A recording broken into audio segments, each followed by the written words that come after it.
Sansa Nerd Nation, and welcome back to Non-Standard Action's run of Fly Free or Die. I am your GM, Tom, and you are listening to episode 24, Honor Among Thieves. Joining me, as always, are my 5 friends and your players, Jet, Leif, Liz, Nick, and Simon. Say hi, everyone. Hi, everyone. Hi, everyone. Today's icebreaker question, courtesy of Ghost, is, what Pathfinder class would your character be? Which I think is a really good question, by the way. Yeah. He didn't specify, and I didn't specify, but I will say that this is open both to Pathfinder 1 and Pathfinder 2 classes. Sorry, Simon, I know that makes your decision even more difficult. Yeah, it does.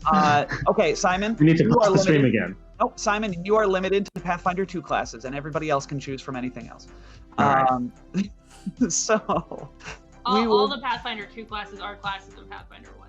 No, yeah. A strict subset. There's just way less of them in Pathfinder 2 right now because they haven't released all of the old ones.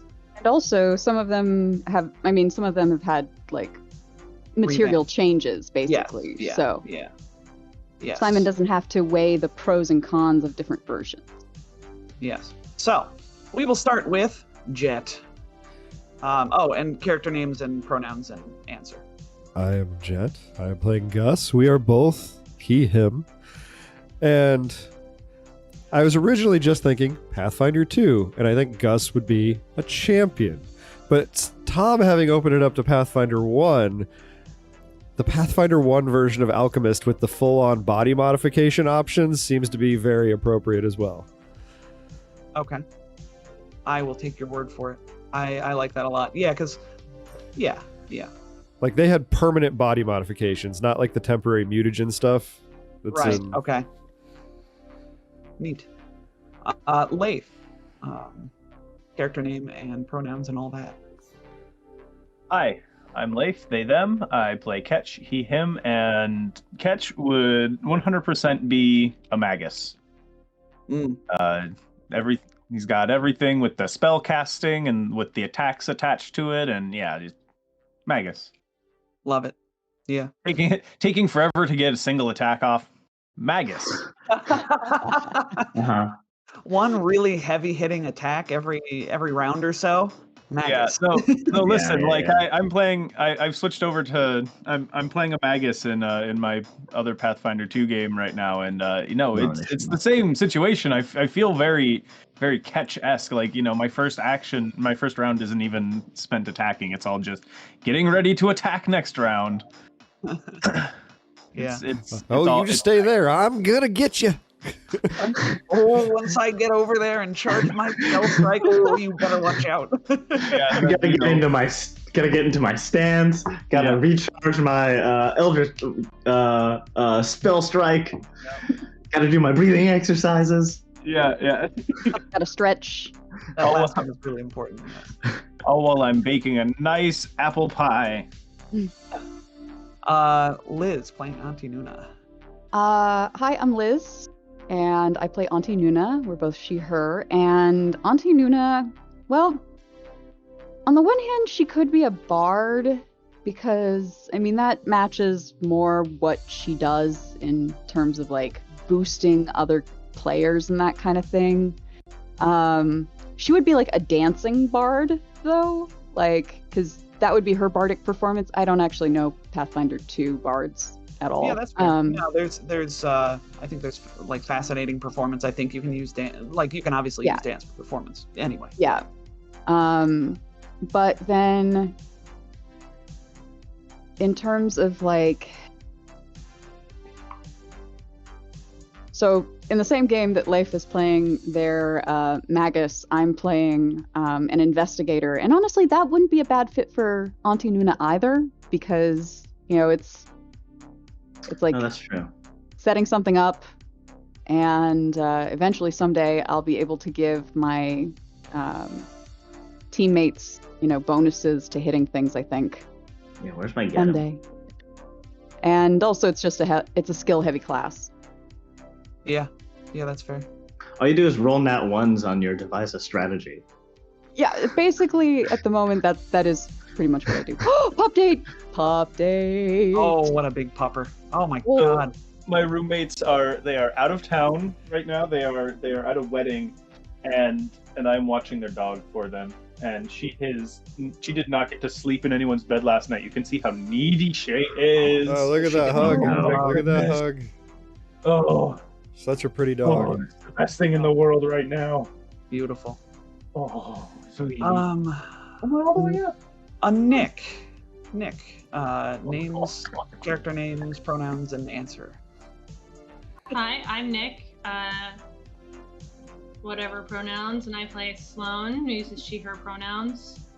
And if Sloan were a Pathfinder character, she'd be a swashbuckler. Easy. That Yep. 100% tracks. Easy peasy. Yep. Catch is a magus. Sloan is a swashbuckler. No question. Yeah. No questions asked. I like Done. it. Good. And Simon. Yeah, sorry guys, this one's a real stretch. I'm Simon, he, him, playing Rayath, they, them.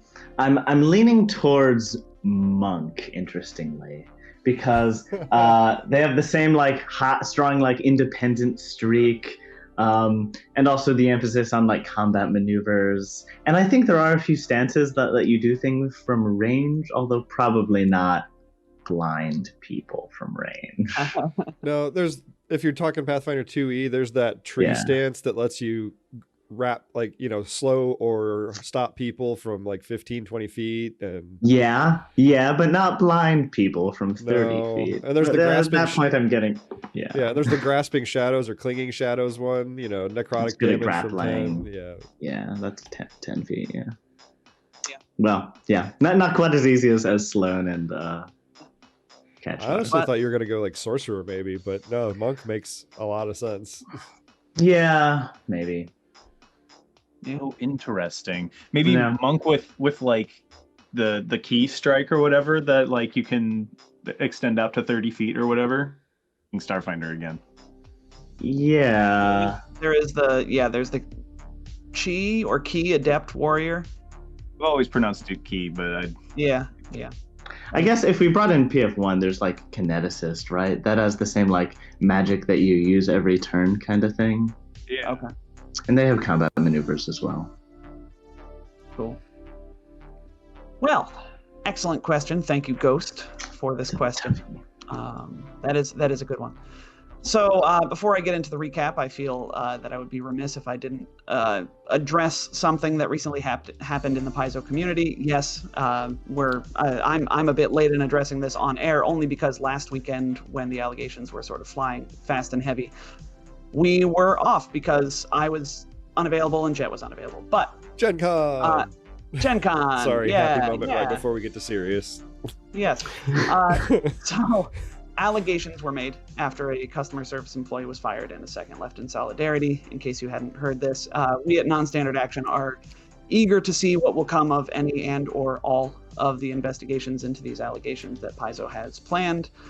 We wholeheartedly support the ground level Paizo employees, the editors, writers, developers, customer service employees, warehouse workers, and more, all of them.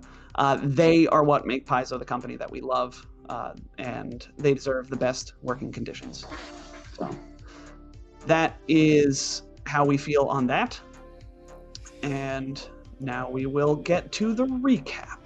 So, last week on Fly Free or Die, 2 weeks ago in fact, our crew set off into the void of space to seek revenge on Eline, Resora and get their ship back.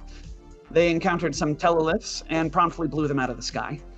Their travels were then interrupted by the siren song of an Asterae, a fae who lives in the void of space. Arzenge, as they are called, told them the tale of a crew of pirates who killed their family. The crew decided to help them exact vengeance on these pirates, and were led to the ship in question, the Lost Cause. The pirates abruptly decided to fight the PCs, and quickly performed a boarding action to bring the fight to the crew of the Rustbug.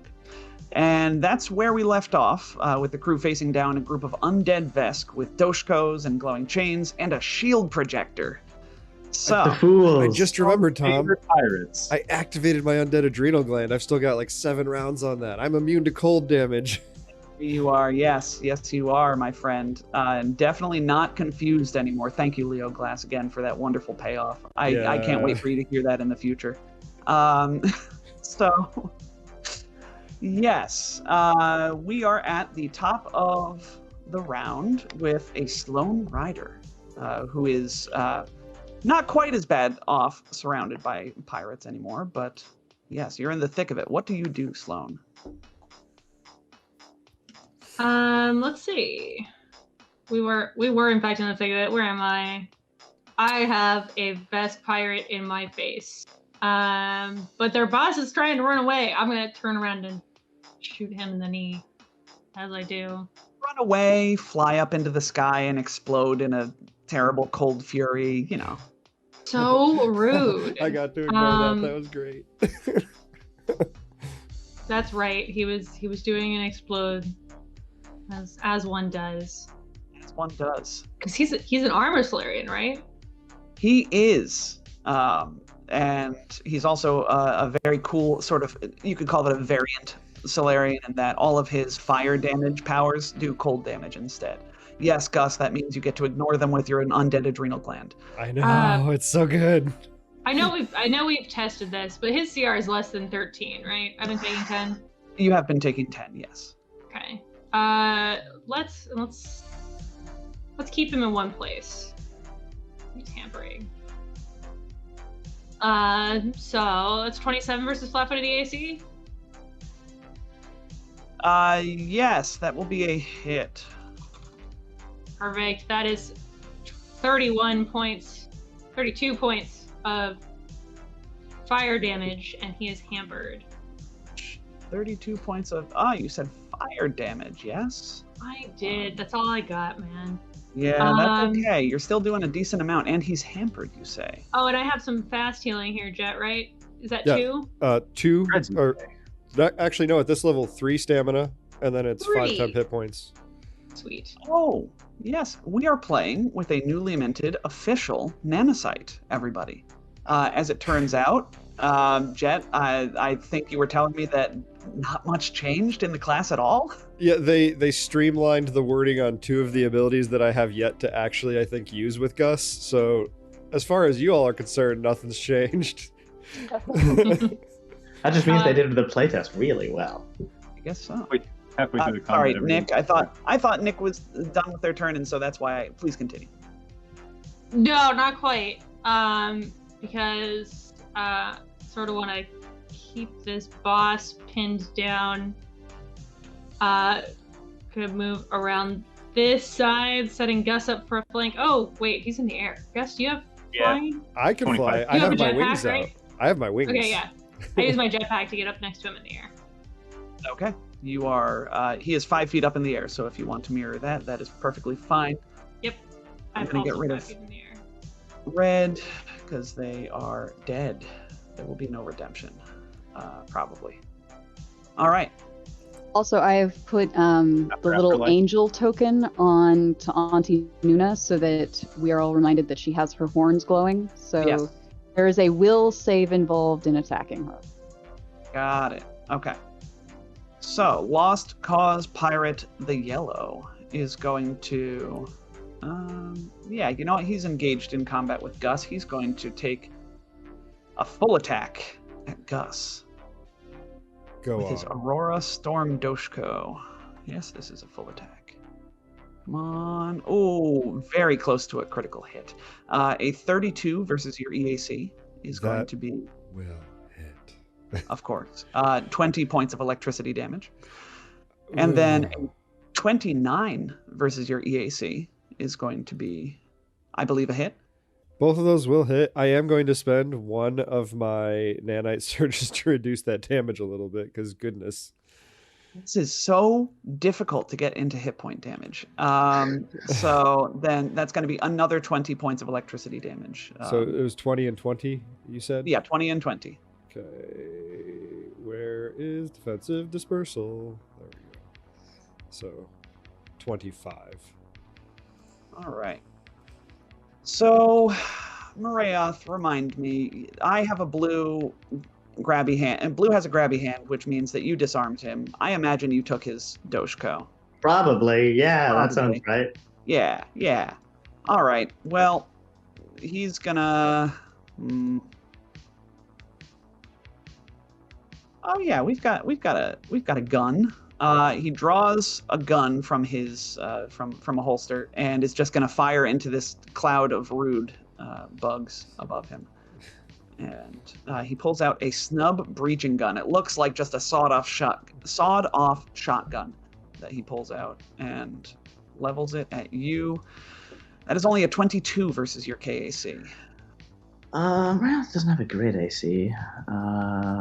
And I'm probably, but I'm delaying until I can find it because I didn't open my character sheet and it's taking a long. Let's just say it misses, and then I'll tell you if that's wrong. Yeah, that's fine. Was it EAC or KAC? K. That misses by 1. Oh wow, a lot closer than I thought it would be. Pro tip: if you hold Shift and double click on any token, your token as your player, you can open up your character sheet. Yeah, this was loading time though, not clicking time. Gotcha. So we move on to Lost Cause Pirate, the Orange, who is going to move over here. Shield gun. A little bit to the west. Yes, and he's gonna roll a shield gun on his beloved captain.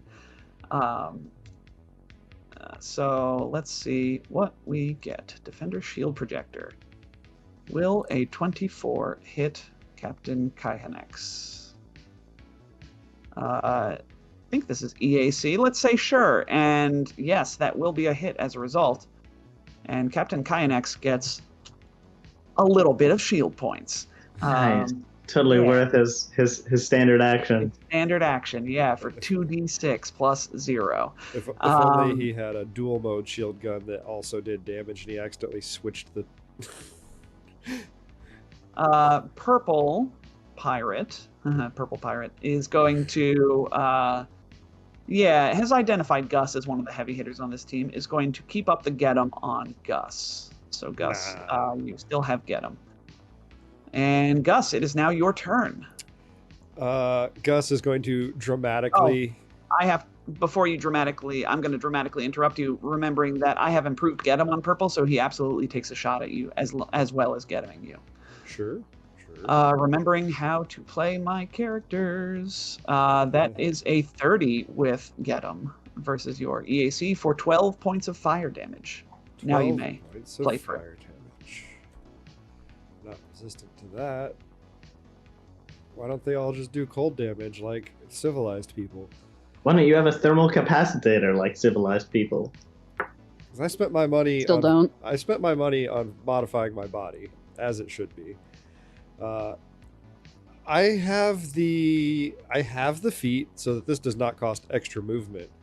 So I would like to diagonally and dramatically flap my wings and launch myself sort of back and up here in a guarded fly. I always hate when this comes up. I guess I'm okay with a guarded flying step. I don't know though. I mean, if you don't like it, then just swing at me. It's fine. I welcome rules interpretations in the Twitch chat as well on this. But Leif, can you? He's 25 feet up. Can you? No, get he's up just there with... 5. The 5 on his wings is actual feet, not 25 feet. Oh well, that's just not how we ever do it. What's wrong with you? I'm sorry. I was also thinking, wow, we have 25 feet in the air. Is this cargo bay's tall? Okay, no, thank you for the clarification. They like ominously tall, narrow corridors with crates stacked up, super. Yeah, it's a real OSHA hazard. So I think we vamped enough for anyone in chat to weigh in. I'm okay with you taking a swing at me. I'm not going to fight it. I just didn't know how that worked rules-wise. I think this is the same situation as like an operative's trick attack, technically not allowing you to use a fly speed because it says you can move up to your speed. Sure. Which is why Pathfinder 2 is great, because they're like, hey, they mention if you have other modes of speed, you can use those instead for whenever they want. Except for haste. Sometimes, yes. Except for haste. Yes, which but we just house ruled it. Yeah. Yeah, but then when I went on Reddit to suggest that, everyone downvoted me. Oh my god! I'm so sorry, son. They're meanies and wrong. Yeah, they're just cowards. Yeah. Cowards. I know some writers at Paizo who'd be like, no, house roll it. Do what makes you happy. Yeah, it's your game. And this is my game, and I'm gonna say, yeah, I'm gonna take an attack of opportunity on you, and probably nope, that's a 36 versus your EAC. That does hit. 21 points of electricity damage. Hey, you might get me into hit points this fight, Tom. Ooh. That would be very exciting. Please continue with your dramatic flying into the air. Yeah, it's just an overly dramatic wing snap down to launch me 5 feet into the air. It's basically just a extra fancy jump. Love it. And I have the acrobatics, so I don't fall immediately as well. I get the free action hover there, and I'm going to attempt to stab this guy from a flanking position. And holy crap, do I have... Yeah, flanking needs to be active. He does not have get him. I am deadly aiming, because I always will deadly aim. And here comes that sword. That plasma sword. 25 versus EAC. That does have flanking factored in, so I feel like I missed by 1. You have hit his EAC. 33 electric and fire damage. Now, that's interesting. Electric and fire. So I'm going to take... You don't feel like a lot of that gets through. Some of it bounces off the shield that his valiant envoy friend gave him, and even more of it, yeah, so... Wow. So the stuff that gets through the shield, I feel like his body or his Solarian armor resisted some of that damage, yes? Oh, absolutely. He's also, remember, to describe Captain Kyanex, well, here, let me show you some of the coolest art ever in these 5 books. Oh, yeah, look at him. Dope. Just very badass. It is. Yeah, I'm not any less excited to see this. Oh, yes. But to remind you, he is wreathed in these cold flames, as per, you might imagine, Corona above the table. Fair. Except it does cold instead, So, which, speaking of, as you hit him, he does roll 2d6 cold damage against you. It does 0 damage. Nice. So since I have a swift action remaining, I will spend another nanite surge, and my plasma sword will the plasma blade will wink out of existence, and the hilt will elongate and turn into my pick. Okay. My driver seismic pick is now in my hand. My big metal, like baseball bat Tetsubo that sends sonic pulses into people. Of course, yes. That's okay. Like you do. That was Gus's turn. Kyanex will snarl and turn to you in the air as Marayoth goes. Marayoth sort of swirls into a donut shape to dodge the shotgun blast, and then croaks back downwards, "Oh, you shouldn't have," and sends out tendrils to grab the shotgun. Oh my god. Why, thank Marayoth, the glittery Spathine, in case anybody forgot. You almost forgot to mention it, Tom. Never. I will never forget. Wow, that's a good roll, Simon. Yeah. Now we have a shotgun and Doshko. We're basically a Vesk. I think you took his arm with that because you got a 37 to disarm. Yeah. Oh. No, that's not as this goes. Wrong system.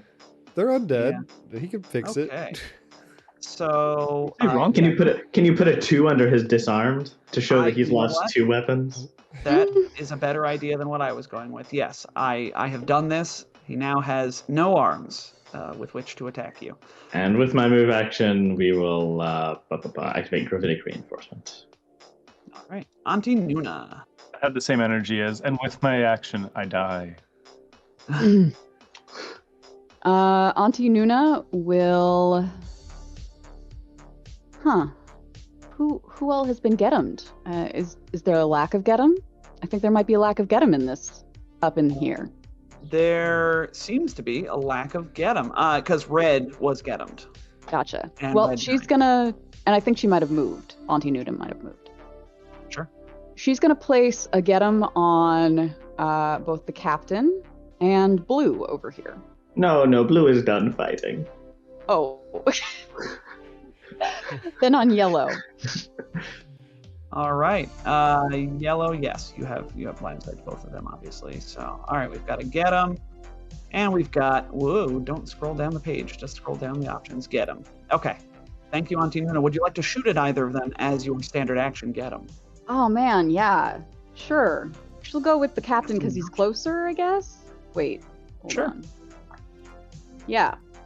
I'm going to say because he's 5 feet in the air, his chains, which have reach, will not be able to reach you. Yeah, also he'd have to do a will saving throw, although he'd probably make it. All right. NPC will saving throws are, NPC saves are very good generally. And attack rolls. And ACs. No, AC is actually the one that's usually the lowest. Anyway. Rolled a 4, so that's yeah. 14 is going to miss. And we will move on to Ketch, who I do hope remembers what he did last round. Oh my god, yeah.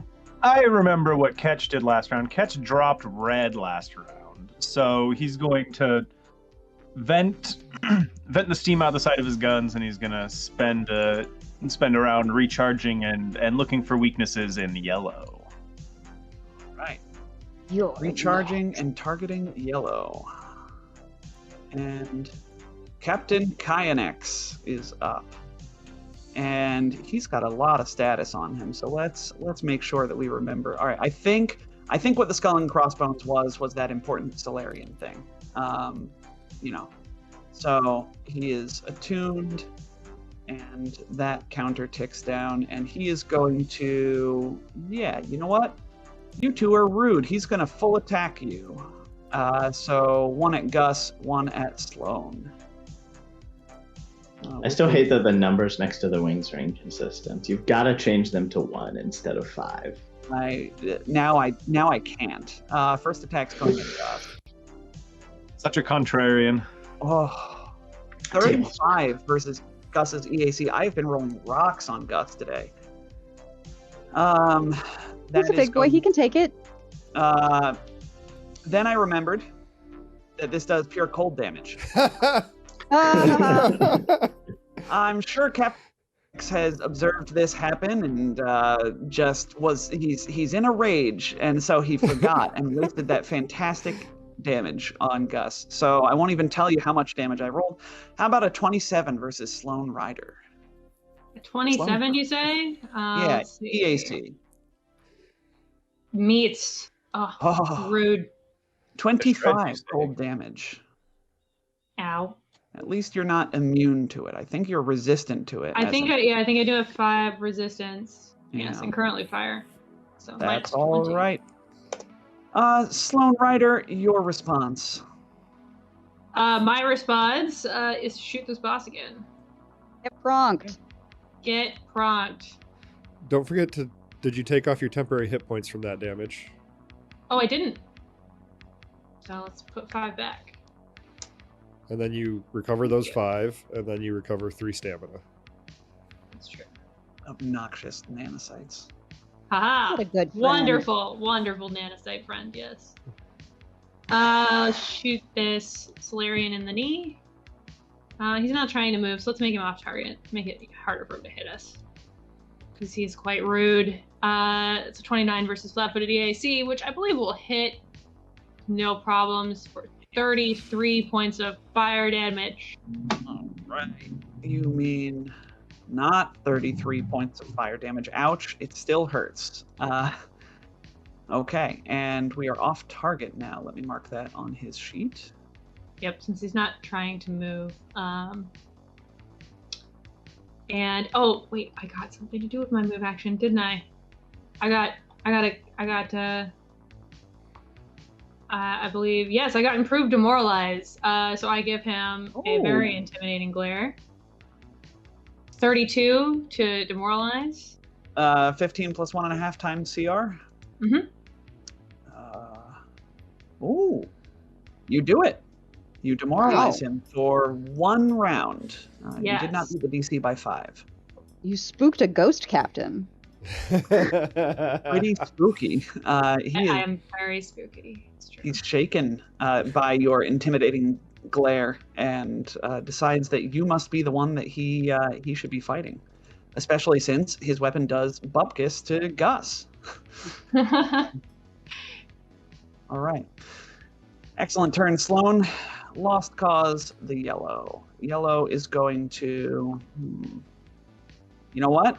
The ground's for suckers anyway. Yellow is also going to fly up. We're going to make a flanking conga. Yellow flies up here. This would provoke an attack of opportunity from Gus. Let me see if my new weapon is unwieldy. I feel like it might be. I like to imagine that yellow feels like a target lock on them when Catch aims towards him. Yeah. It apparently is not unwieldy. At least if it is, I have not written it down as such. The seismic picks are not unwieldy. Okay, so yeah, here comes the swing. 27 versus EAC for 36 sonic damage. Good God, that hurts. Just 36. bonk on the head, and then their eyeballs just go. I don't have any resistance to that. All right, that all goes through, and Yellow will then take a single swing on you with an Aurora Storm Doshko. 25 versus your EAC is going to be a miss, I believe. Are there any races that have resistance to Sonic? Like, I do know that Gus has not flat-footed, is Giddomed, if that changes anything. Oh, snap. Thank you, Leif. Because, in fact, I also did not factor in flanking. So this is a total 29 versus EAC. That will hit. Whose side are you on? yeah. The side of the law. The side of the rules. Yes. I may be chaotic in life, but I'm lawful in game. See, yeah. So that is 27 points of electricity damage, a beefy roll. So 22. I still have a reaction. I don't have my reaction, so I'm taking 22. There we go. Aha, that's what I have to do to get you into hit point damage. I need to make you use your reactions on me by smacking me, and then you can't react like a Vanguard can with multiple reactions. Clever girl. All right. Blue is supremely disarmed. Blue is going to walk underneath Gus and reach down and grab Red's Doshko. Ooh. Simon, don't you pronking dare. Oh, he will. Do this to me. Go Morayoth, do it. All right. And that is his whole turn. Because he can't even kick it up like an operative could as a swift action or whatever. Bless his heart. So Orange is going to dutifully... Yeah, he's just going to shoot the captain again with a shield projector. I keep picturing Morayoth as the kid on the playground that doesn't like to share, and anytime another kid gets a different toy, that's the one they want. And then Orange is going to, because I remember Orange can do this as well. Orange is going to get him Morayoth. Oh, Get that one. It keeps taking all of our things. And, but we are a peaceful Spathine. Yeah, peaceful mind. Anyway, Purple is going to shoot Gus and get him. Keep that get him up. With a Morayoth, we're get 'em twinsies. 27 versus your EAC Gus. That will hit. Nice. 12 points of fire damage. You have zeroed my stamina for the first time in ages. Wow. Have I already done encouragement? Gosh, I can't remember the name of my Inspiring boost. Have I already inspired him? I don't think you have Gus. I think you did it on Sloan because Sloan got wrecked earlier. Right. Round one, yeah. All right. Well, Gus, it is your turn. Well, that was short-lived. I now have 3 stamina back. I mean, not for long, right? Like, it's the principle of the thing. It's just fun. This eternal war to get me into hit points.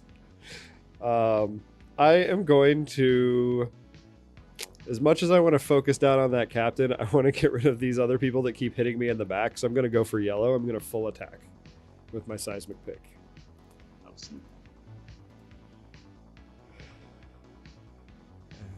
And there we go. A 20. I forgot to apply a get 'em. So that's actually a 28 versus EAC for 40 sonic damage.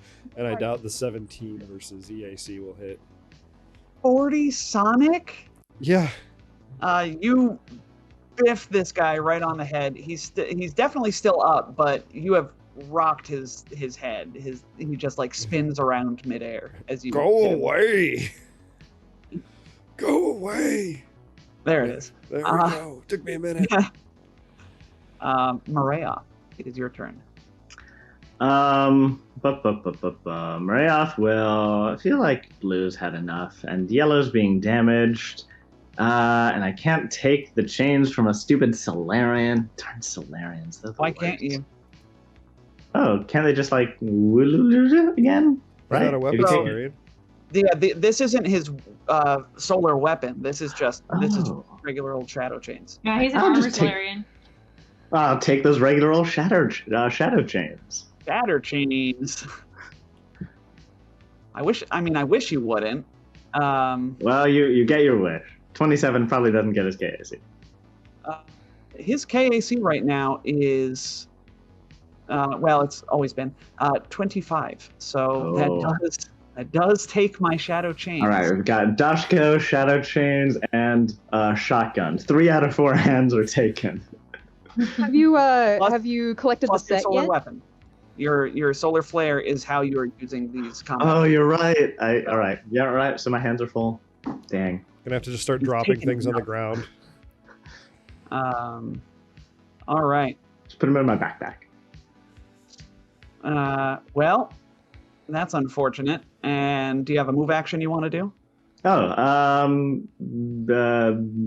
Yeah, I'll check this other checkbox, the gravity pulse checkbox.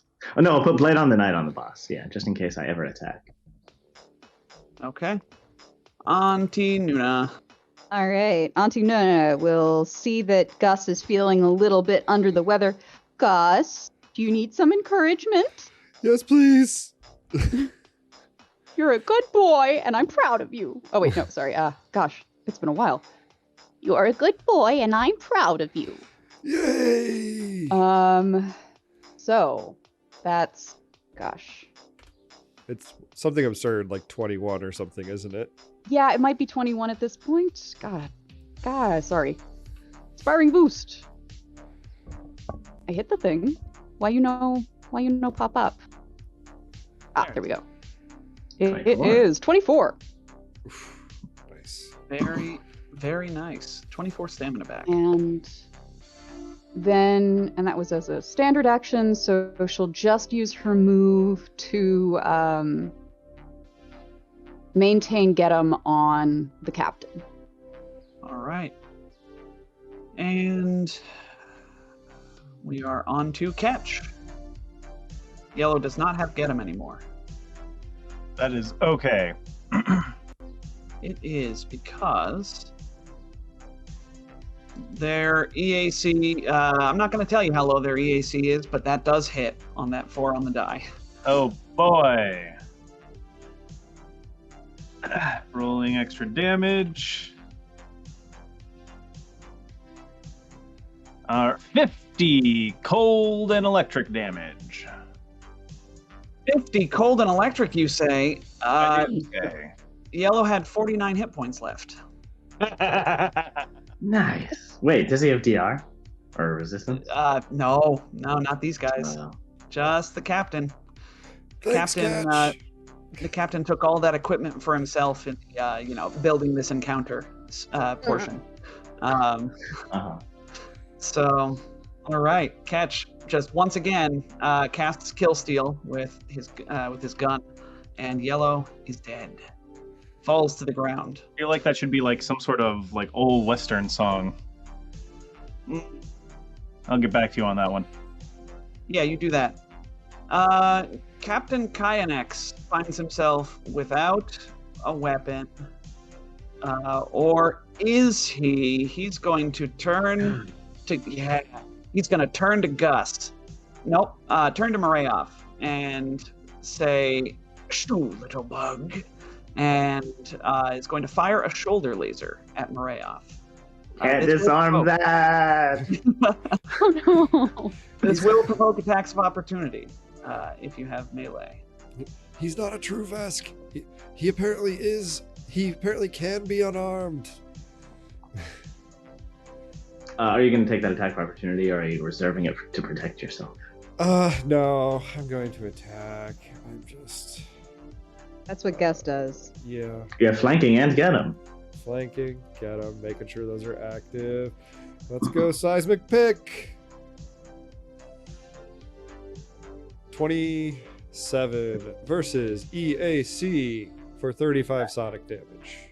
That is a massive hit, and so the shield takes some of that. 35 plus that is 20. All right. Captain Kyanek's not looking too hot.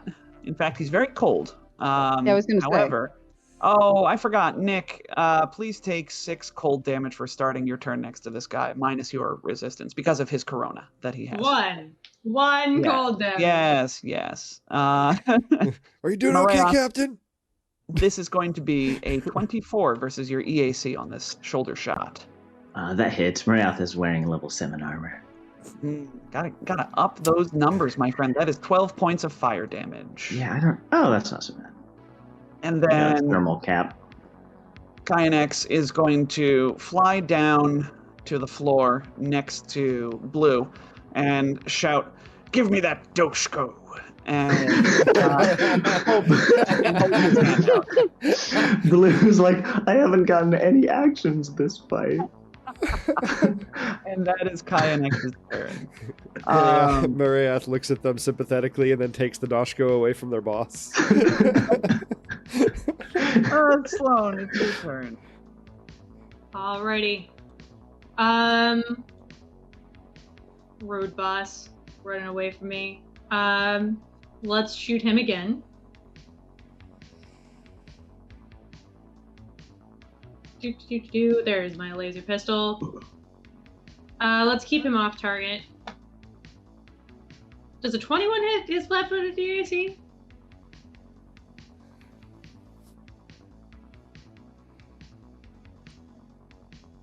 You're muted, Tom. Oh, Tom's talking to himself. I was like, am I muted? Let me repeat it. Ooh, yes, that does. It meets its flat-footed EAC. Yes, beautiful. 34 points, of fire damage to their bossy boss. Oh my gosh. Yep. All right. That's. And let's use my move action. Is there hold on? It's demoralize. Are you immune forever after? Ooh. Let me pull up demoralize. Okay. Just to, here we go. Gills, the correct section. Shake for 1 round, duration increases. No. Thank you, demoralizing Starfinder. Let's demoralize him again. I told you should have surrendered with a 39. He's shaken for the rest of his life, I'm sure, with that. That's going to be 3 rounds of shaken. All right. Okay. He is really questioning his life choices. Told him he shouldn't fight. Told him he didn't want to fight us. Yes, his undeath choices. His second life, yeah. Blue will dutifully hand over this Doshko to his captain, and then reach down and pick up the snub breaching gun from the corpse of Red. And that's Blue's whole turn. Poor bastard. Oh my god. Also, Leif, I can't believe you did that in the Twitch chat. You're welcome. All right. Pirate Envoy, the orange, is going to shoot the captain with the shield projector, but he's going to move over a little bit to do it, to get a better angle. So this might be what makes him survive another round. So we got a hit. We got that. Yeah, This shield projector is just really helping at the cost of an entire NPC's action economy. Purple is going to fire at Gus with a pistol. And to get him, of course. So that is a 27 versus your EAC. It hits. For 13 points of fire damage. I swear I'm not cheesing these numbers, Jet. I have just been rolling just what I needed to. I implicitly trust you, Tom. I'm not questioning it at all. I know it. It is your turn now. It is my turn. I'm gonna walk around Blue and just kind of look at them like apologetically, and then like glance at their boss, and then glance at them, and just kind of shrug. Like I'm gonna land and then just kind of awkwardly walk around them, and then I'm gonna walk over here. Is that the doorway where I'm standing there? That's like odd. Yeah, but it's a 10-foot wide thing, so these wall sections here aren't actually wall. We'll say you can stand there. Okay, yes, and then I would like to hit Kyanex. Make him go away. Keep Blue alive so that he's the one that has to like surrender. Yeah, that's my goal. There. Nope. I'm sorry. I'm doing my fast healing real quick too before I forget. Seismic pick. Here we go. 27 versus EAC for 34 sonic damage, and I'm no longer flying. That will do it, and Kyanex collapses to the ground. His fire's going out. The cold blue flames in his eyes extinguishing. You should have thought twice before you messed with us. You're so cool. You could have just been a really awesome friend. Yeah. We could have been the same team, but you playing. So that is that. And I don't often feel this way, but I don't feel like the rest of this fight will be very interesting. I mean, they can just surrender. That makes sense. Their ghost pirate captain is dead. They're gonna fight to the undeath, to the destruction, but I don't think there's a reason to play that out because it's just gonna be, it will be Marayoth disarming them, and the two envoys who, I'll tell you, these envoys each have 100 health and they haven't been touched yet. So it's really just gonna be us going around and kicking them. So I was hoping that Blue would make it out sporting. alive and we could adopt them. No, because they're evil undead Vesk pirates. We could Yeah, I mean, reform like, them. well, here's the thing though. If they're animated by like animus, then surrendering or becoming, chill, for lack of a better way to put it. Unmake them. Yeah. Yeah. Yeah, their whole backstory was literally they were too angry to die. Like I don't think there's reforming that. Yeah. Local pirate crew too angry to die. Sounds like an Onion article. Yes, it does. It's a Starfinder Onion article about these guys. You all handily wrap up these pirates because I know that you would, and it's not. I don't know. Am I alone in thinking that that's not the most interesting fight? No, that's 100% right. a good call. All right. We're just kind of. You're setting a dangerous precedent, but I 100% agree with this. I became emotionally attached to Blue after the repeated. Agreed. Their trials against that jerk of a Solarian. All 60,000 jerks. Yes, 60,000 glittery jerks. All right. So that is that fight. You mop them up. I will give you the loot me buttons now. You find just a bunch of stuff. And there. Oh Lord, I have to write all of it down. Yes, you do. Wait, why 2x? 3. There was like 6 of them. Are they wearing different things? These are 3 different builds. There are the soldiers with the red background, there's the envoys with the orange background, and there's Captain Kyanex.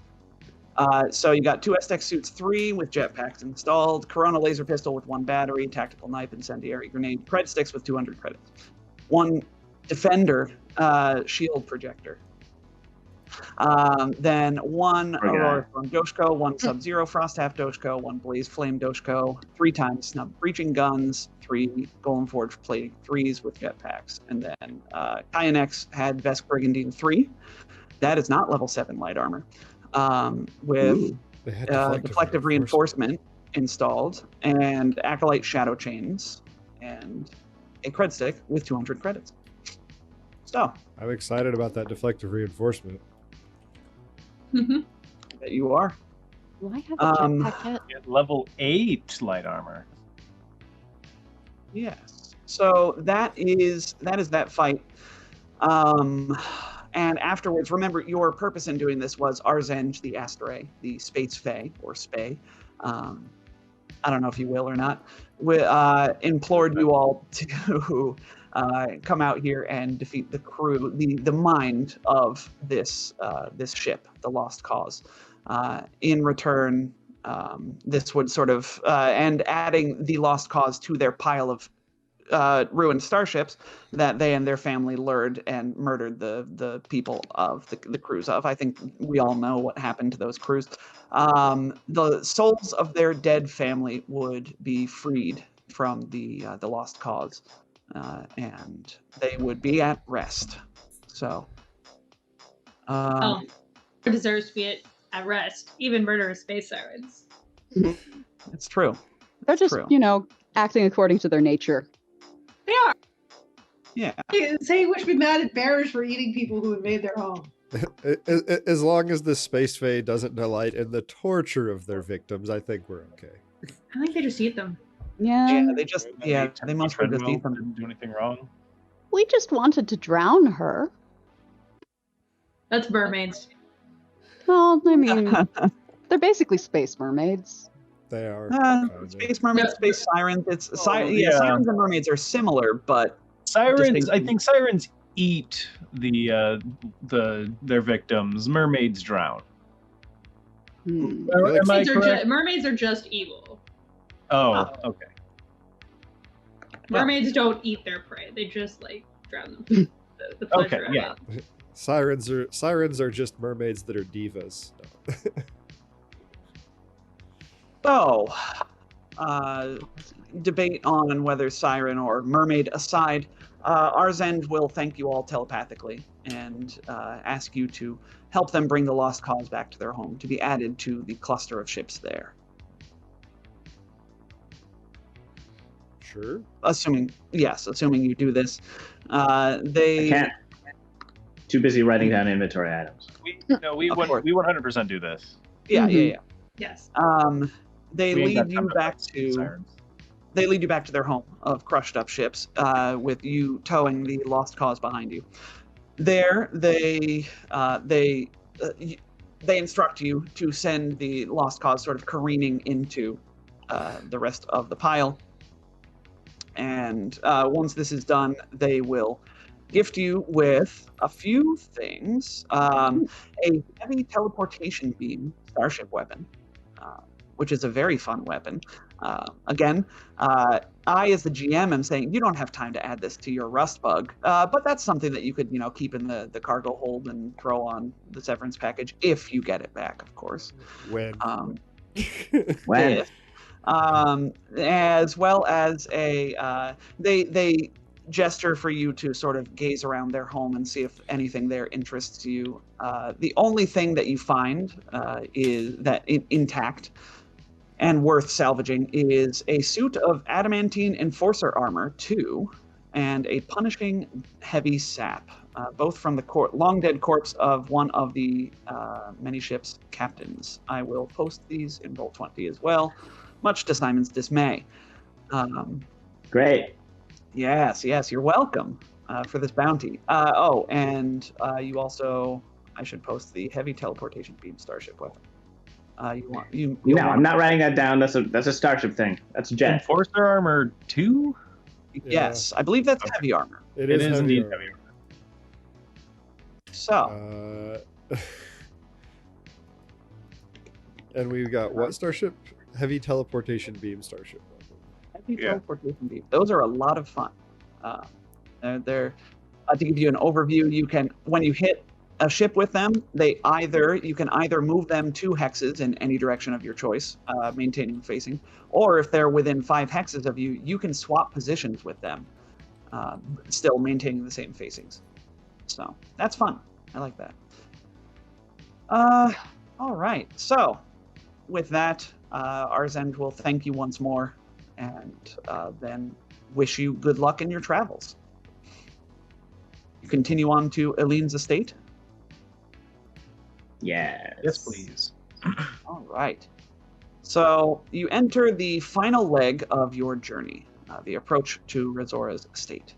The last day is rather quiet, with you all going about your own business, preparing for whatever might await you on this asteroid. I invite you all to choose a downtime activity that you will you will be able to have the effects of if you so desire. I never remember to warn you ahead of time, except like once, I think, this whole AP. Sorry, everybody. But if you think of it, if you find anything, I encourage you to take advantage of it. Maintain readiness. Excellent. Marayoth, as the rust bug carries you closer to Eline, we have another glimpse into your history as you sort of contemplate your purpose in coming out here during a quiet moment. Yeah, so you remember from, it was like 2 weeks ago, we had discovered that our manager at the time, Florja, was, what was it? It was protecting people who, falsifying records for people's healthcare history. And we were like struggling with what to do with that. So I figure over days and weeks, we like struggle to reconcile our loyalty towards Florja, who has gone out of her way to help us in the past, with our sympathy towards the people that she's helping, and just the sheer magnitude of the opportunity that is available here. And Florja is just completely oblivious that she's so vulnerable. Like day after day, she continues to modify company records to protect these like low-ranking employees of the company. So it's started to affect our sleep. Most of the colony is active through the night, passing the same messages back and forth for hours without any consensus emerging. Our work has suffered. Our adoptive parents are concerned that we aren't returning their calls. We know that they'd encourage us to chase the most profitable option, turning Florja in, so we haven't told them about that option. Did you go and talk to Florja about this? Maybe see if you could convince her to stop, or maybe cover up her efforts a little bit? Yeah. That makes sense. Okay. We'll schedule a meeting, a one-on-one with her. Yeah. So then the day that you go in, the Ijtikri is sitting at her desk and welcomes you into her office, making small talk for a bit. You know, the numbers. I don't know what people talk about at office. Probably the weather. And then she says, "So, what can I do for you today?" Yes. This is a difficult conversation. We noticed that you have been doing things that you have hidden from the company. As you know, this is not in company policy, and we would you should be aware that it is noticeable. I don't. She sort of thinks for a moment and says, "I don't know what you're talking about. Would you be able to perhaps specify?" Yes. The editing medical records. I thought I had been careful. I trust you, so I will talk about this with you. You must see what I'm doing is helping those people, company policy or not. This is right. This is taking from the company doesn't need the money that they're saving by denying these people these services. Yes, but the company is what is paying you. Yes, I understand the moral gray area, but with your help, now that you know about it, you could help me. You could cover it up. If you found it, then you could help by helping me with how to stop other people from finding it. Yes. What if you just stop though? There is a high risk to you in doing this. And there would be a high risk in us also doing this. She considers you for a long moment and says, "All right, I will consider stopping. If you think that is best, then I will not do this anymore, and we will have never had this conversation." Okay. Wait, perception. Is she going to actually stop? You are uncertain. She seems very reserved, but only time will tell. Okay, yes, this is the smartest thing forward. You will just continue doing your job, and we will continue doing our job, and getting paid for it. Of course. Thank you very much for stopping by. And suddenly the ship is jolted to one side as in present day slamming into an asteroid, and you're startled out of your memory. You all make your final approach to the asteroid on which you know Eline's estate to be. Among the asteroids, one of the larger rocks boasts a palatial estate, its facade graced with alabaster columns and gold leaf. When an asteroid drifts close enough to threaten the structure, automated turrets turn toward it and obliterate it with concentrated laser fire. A starship hangar at one end of the estate is protected by a shimmering blue force field, which parts long enough, as you're approaching, for two starships to emerge. The same vessels that accompany the Severance package as it rocketed away from Absalom Station. Missed. Now, you don't seem to have been detected yet by these two ships. So you have a choice.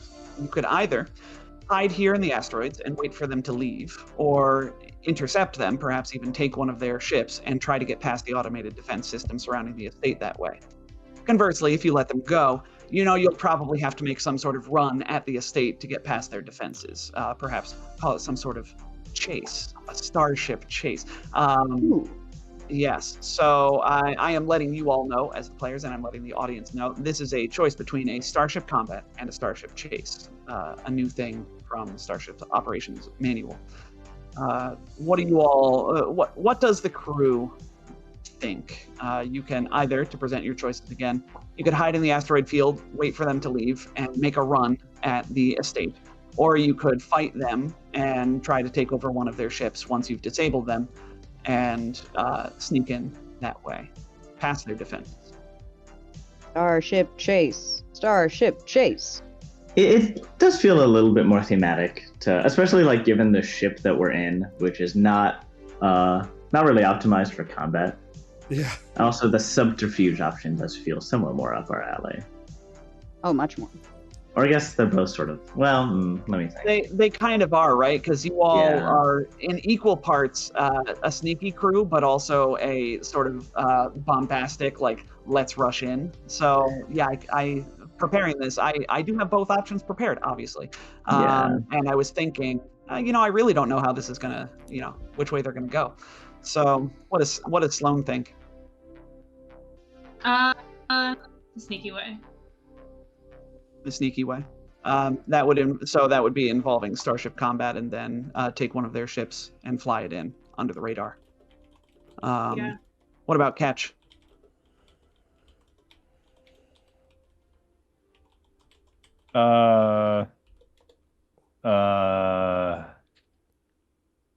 Catches in the engine room. He can't talk right now. And that's not because I have nothing valuable to add to this. That's fine. So no preference between them. Fair. That's fine. If the player is interested in a chase, Auntie Nuna probably would prefer to, disguise. Yeah, that's fair. What about Gus or Jet? I think Gus would just go with whatever the far more ship adept companions we're leaning towards. Jet, am interested in the chase because that's new, but I think Gus would go wherever the captain decides to go without any complaints. All right. Yeah, that resonates with me. Okay, so Nick Sloan as the captain, what do you decide? Chase or Chase making a run at the estate's defenses and crashing in, or fighting these two starships away from the estate and sneaking in with one of them? Chase, because it's new. Yay! All right, we'll do Chase.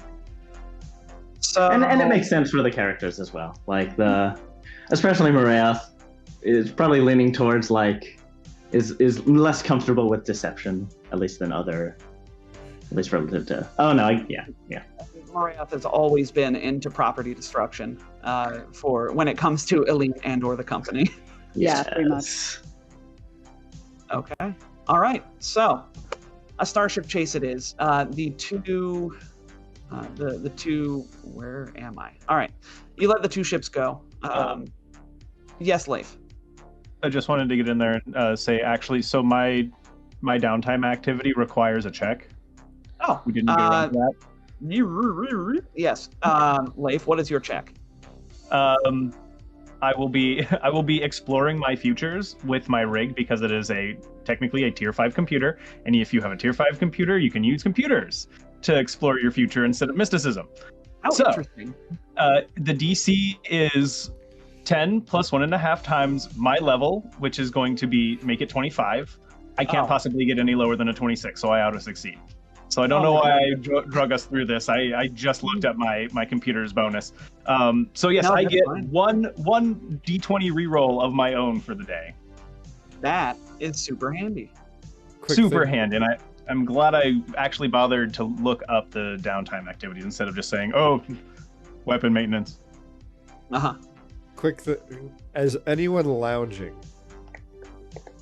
Yes. Okay, Gus is gonna try and entertain again. It's going to be real hard. I have to get a 26, so I need a 13 on the die. I believe. Nope, not at all. Gus plays music badly. That's okay. Or honestly, adequately, anyway. just the die roll was not great. All right. So, the way that Starship Chases work, because you are going to be running the gauntlet, you noticed in the description of this estate, you noticed laser turrets firing on asteroids that got too close to the estate and a shimmering force field. So the way that Starship Chases work in general, and I will share this with you right now. Yay! A handout. Starship Chases and you. Each round, you all will choose a starship role, just like in Starship Combat, same positions and same checks involved with those positions. I will present to you an obstacle, and you can use the skills or checks associated with your starship role in order to overcome them. So I'll call out, okay, so I'll describe the obstacle, and then here are the roles that can affect this obstacle. So these are the people that are available and able to do something about this obstacle. Like gunner, science officer, captain, whatever. If you succeed by making a check, you earn a point of success. If you fail, bad things can happen. For this chase, you will need 3 points of success in order to win the chase. Now, just like in a vehicle chase, it is one person making the check each round. So up front, not everybody's going to need to make a check this Starship chase. It is just going to be one person each round of any of the roles that I mentioned. So for your reference, these rules can be found on pages 44 to 47 of the Starship Operations Manual. But the roles I have put in a table here for your perusal, and let's get started. No, don't show them that handout, Tom. That's the next one. Starship Chase, entering Eline's estate. Tom, this handout's empty. It is. For now. I know. Just you wait until it populates. So this first obstacle that you come up against in your run is the asteroid field. I already messed up. I was supposed to ask you which roles you were doing first. Who is in what role for this round of Starship Chase? Engineering. Sloan is piloting. Gunner for Marayoff. I would probably be chief mate. Okay, and Science officer. Yes, Auntie Nuna's always science officer. All right, yeah. So your typical Starship combat roles. So the asteroid field. Small asteroids surround the estate, and their velocity makes them a serious threat. The rust bug can avoid the asteroids or blast them into dust. On the first round, the rust bug must attempt to overcome this obstacle. This is round 1. So I have a DC in mind. It's not going to be both the pilot and the gunner. It's going to be one or the other. Now, piloting is the check for pilot. Gunner is going to also make a piloting check where they can substitute their base attack bonus for their ranks in piloting when attempting. So it is either Sloan or Marayoth who would like to make this piloting check. I assume Sloan is an operative, so has higher numbers. Oh, let me check. Yeah. Uh-huh. Oh, I guess she is an operative, isn't she? Oh, look I at am that. operative. 39 on piloting. All right, yeah. So Sloan, unless you would like to describe it, Sloan definitely dodges through these asteroid fields. Yeah. Beautiful. Yes. Yes. Excellent. The rust bug maneuvers, belying its own weight and ungainly gait, and is able to get past this first obstacle. The next obstacle is going to be, as you might imagine, laser turrets. I assume same roles as last time. Yep. Cool. All right. So the laser turrets will be run by either the engineer, gunner, pilot, or science officer. Lots of options here. Multiple turrets open fire on the rust bug when it gets close to the estate. Perhaps a message is beamed to you all saying, "This is private property. Turn around immediately, or we will begin firing." And as you don't turn around immediately, they begin firing. So either engineer, gunner, pilot, or science officer will need to avoid these, jam their sensors, destroy them, or reinforce your shields and try and absorb the punishment. Yes, please. Before we just go willy-nilly pressing buttons, I've got a 25 to engineering. Who can top 25? Probably potentially Nuda on computers. Yeah, on computers, I'm gonna have at least a 21 plus whatever I roll for the D6, so actually a 22 minimum. So, okay. I do also have one reroll from my computer's check that I made for my downtime. I also get another reroll from Fine, you get it. percussive maintenance. All right, Yeah, cool. Much like you can't be an operative at piloting, you can't be a mechanic at engineering. I will tell you the DC Cool, for 44. I'm not even going to tell you the DC because you'll just be sad at how much you crushed it by. Fine, it's a DC 23 check. You couldn't have failed it. Anyway. Their sensors are so jammed they shoot each other. So our shields are so strong that the lasers deflect is what happened. Oh, I see. Yeah. I think engineering is tied to that reinforcing the shields this time around. So yes, the lasers just ping off of the shields like bullets off of Superman's chest. Just ping, ping, ping, ping. They're bouncing off, blowing up asteroids as you all pass by. It's an incredible spectacle. And lastly, the Hangar Bay Entrance. You're going to need to find a way past the force field, the shimmering force field that you saw on your approach. This is going to be gunner, magic officer, or science officer. Sorry, Gus, there was no chief mate option this time around. I do apologize. I mean, Gus is not a stealthy sneak by him person. It's fine. So a force field is protecting the hangar bay. The rust bug can either destroy the field generators, hack it remotely, or use magic to cause the field to temporarily fail. Seeing as we don't have a magic officer, gunner or science officer who would like to take care of this force field. 19? Oh, all right.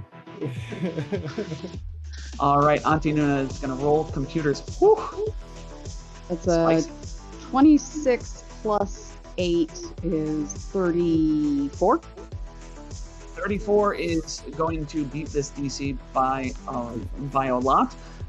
You are definitely able to, I imagine, hack into their systems using your sensors and engineer sort of like a 5-second gap where you just, the rust bug flies, everybody like holds onto their chairs for a second because you're just flying towards a force field, and then the force field briefly blinks, the rust bug skids through and comes to a screeching halt in the hangar bay, and you all have defeated my Starship Chase. That was pleasantly evocative. Yes. Not only that, but as you are skidding to a halt, there seems to be you see a hangar bay, and in this hangar bay there is there's a lot of things, but most importantly, there seems to be a security robot that is gearing up to repel these intruders. The rust bug just power slides into the wall and smushes the robot against the wall. Nice. The camera sets up for like a big epic fight, and then the robot just gets crushed by like a building-sized spaceship. Yeah, it just gets absolutely bodied. So yes, that is a Starship Chase. That was neat. Yeah, that was fun. Yeah, pretty simple. Yeah, I like it. It's very it's easy to be narrative with, which I like. Also, after reading more about my rig, discovering these things about the downtime activity I was talking about, I've also discovered I am, in fact, more powerful than I thought I was. I've added an additional +2 to my computers and engineering as such. Oh my gosh. I'm too powerful. You guys got to stop me. Never. At level 7, your rig becomes an advanced rig and starts counting as up to a level 6 toolkit for hacking and engineering. So so anything that's level 6 or lower, you have that. You don't have to buy it. Funny enough, I haven't been able to find anything higher than a level 2 toolkit, so I don't know if there's something I'm missing out there or something. But I think it's largely just future proofing. Yeah. Oh, that makes sense. Okay. Yeah. So and also makes me excited for toolkit.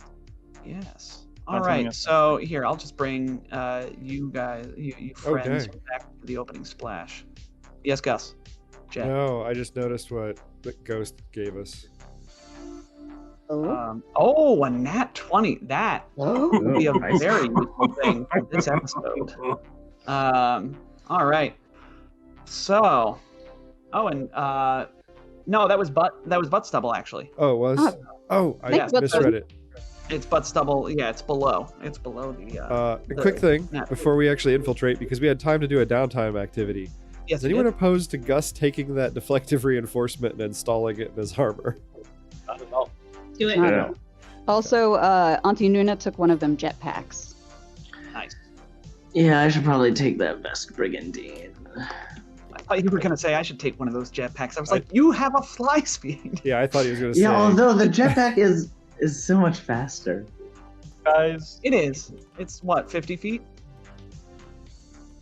that's it. I thought it was just 30. Oh, jetpack. Yeah, jetpack's 50 feet. Yeah. Regardless. Yes, Blake. I was just going to say, I'm the only one in the party that doesn't have a fly speed, and that worries No, me. jetpack is 30 feet, force pack is 60. Gotcha. Okay. Not worth it. Well, then- also, we've had jetpacks rained upon us. Like, if Catch could have a jetpack, I'm sure. Yeah. I don't have armor slots. Uh, I have Abadar core, whatever, like gold armor or whatever. It's nice and shiny, but it has no room for improvement. Should have doesn't been have an armor pockets. prototype mechanic. I tell you what, It's like they're just lousy with upgrade slots. Yeah, had I gone that direction. But if I'd gone that direction, I wouldn't have been able to, shoot once every other turn. Mm. Would have been shooting every turn. I mean, imagine the horror. Anyway. I love you, friend. So let's move on. So you all, yes, you crash to a shuddering halt in just an epic, very appropriate for the crew of the Severance package entrance. And as you do, the ship comes to, like, thud, falls back to the ground. And we need to return this, right? Through the forward window on the Rust Bug, yes, I think this ship does have a forward window because I want it to. You see an office here. I will actually, I'll bring you to a map, which... A map? Oh, map, no. yes. You're not on the map, but this is the robot that you just crushed and destroyed against the wall, so poof, it's gone. There's an office to the northwest here. That you can see two very, very frightened employees just sort of sitting at desks, at this desk that you can see. So Frightened, you say? Very frightened, yes. You see a Stellifera and a Dramata cowering in the office. Exotic. What do? As I suppose we just throw them some rope and tell them to tie themselves up. Or we have a better idea. Or you can quick edge core because they have a terrible benefits package. Would you like to be on a different ship? Please don't hurt us. The Stellifera, like bubbles. We'll tell you anything you want. Just don't hurt us. This new voice is giving me serotonin. Thank you so much, Tom. You're very welcome. I love Stellifera. Is Eline Resora here? The Dramata will pitch in. Yes, she's. They're just getting ready for takeoff in their private hangar. They, will, with your permission, type on their computer. It seems that they're leaving in 15 minutes. Can you slow them down? Lock the garage door?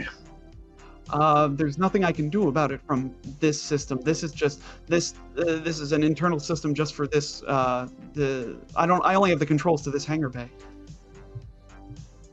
Can you? Are there any locked doors in between us and them? They will give you access to their computer. In exchange for not hurting them. Of course, they don't know that you're nice people. You just crashed the Starship into their hangar. So they will give you whatchamacallit? Key cards. No, not key cards.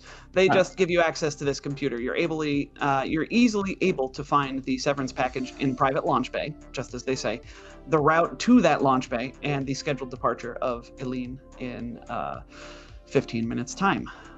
Interestingly, you also get a separate piece of information looking at this computer system. You find the location of something called an Immortality Server.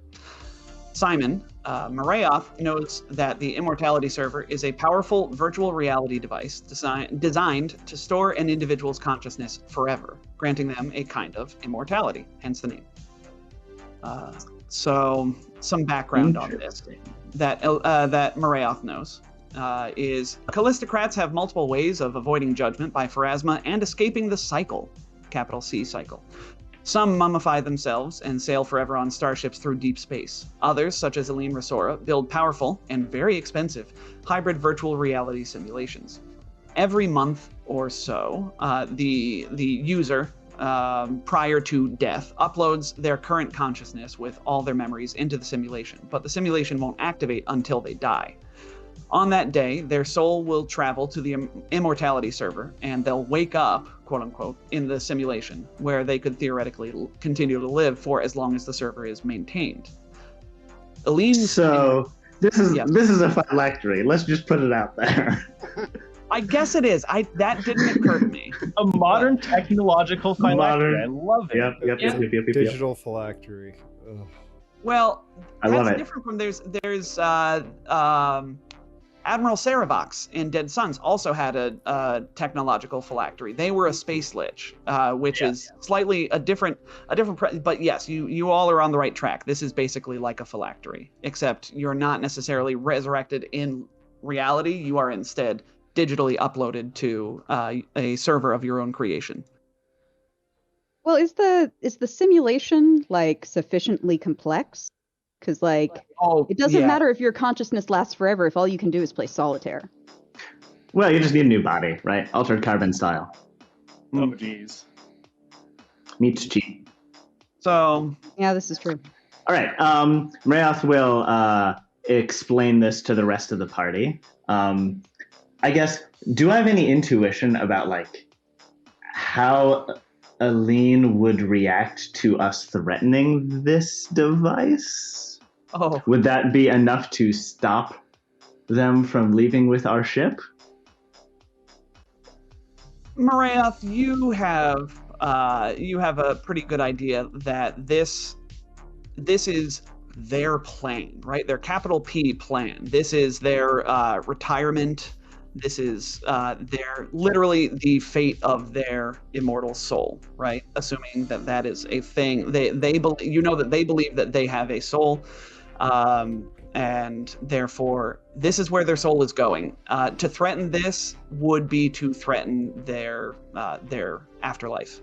Yeah. That is an existential threat, my friend. Yes.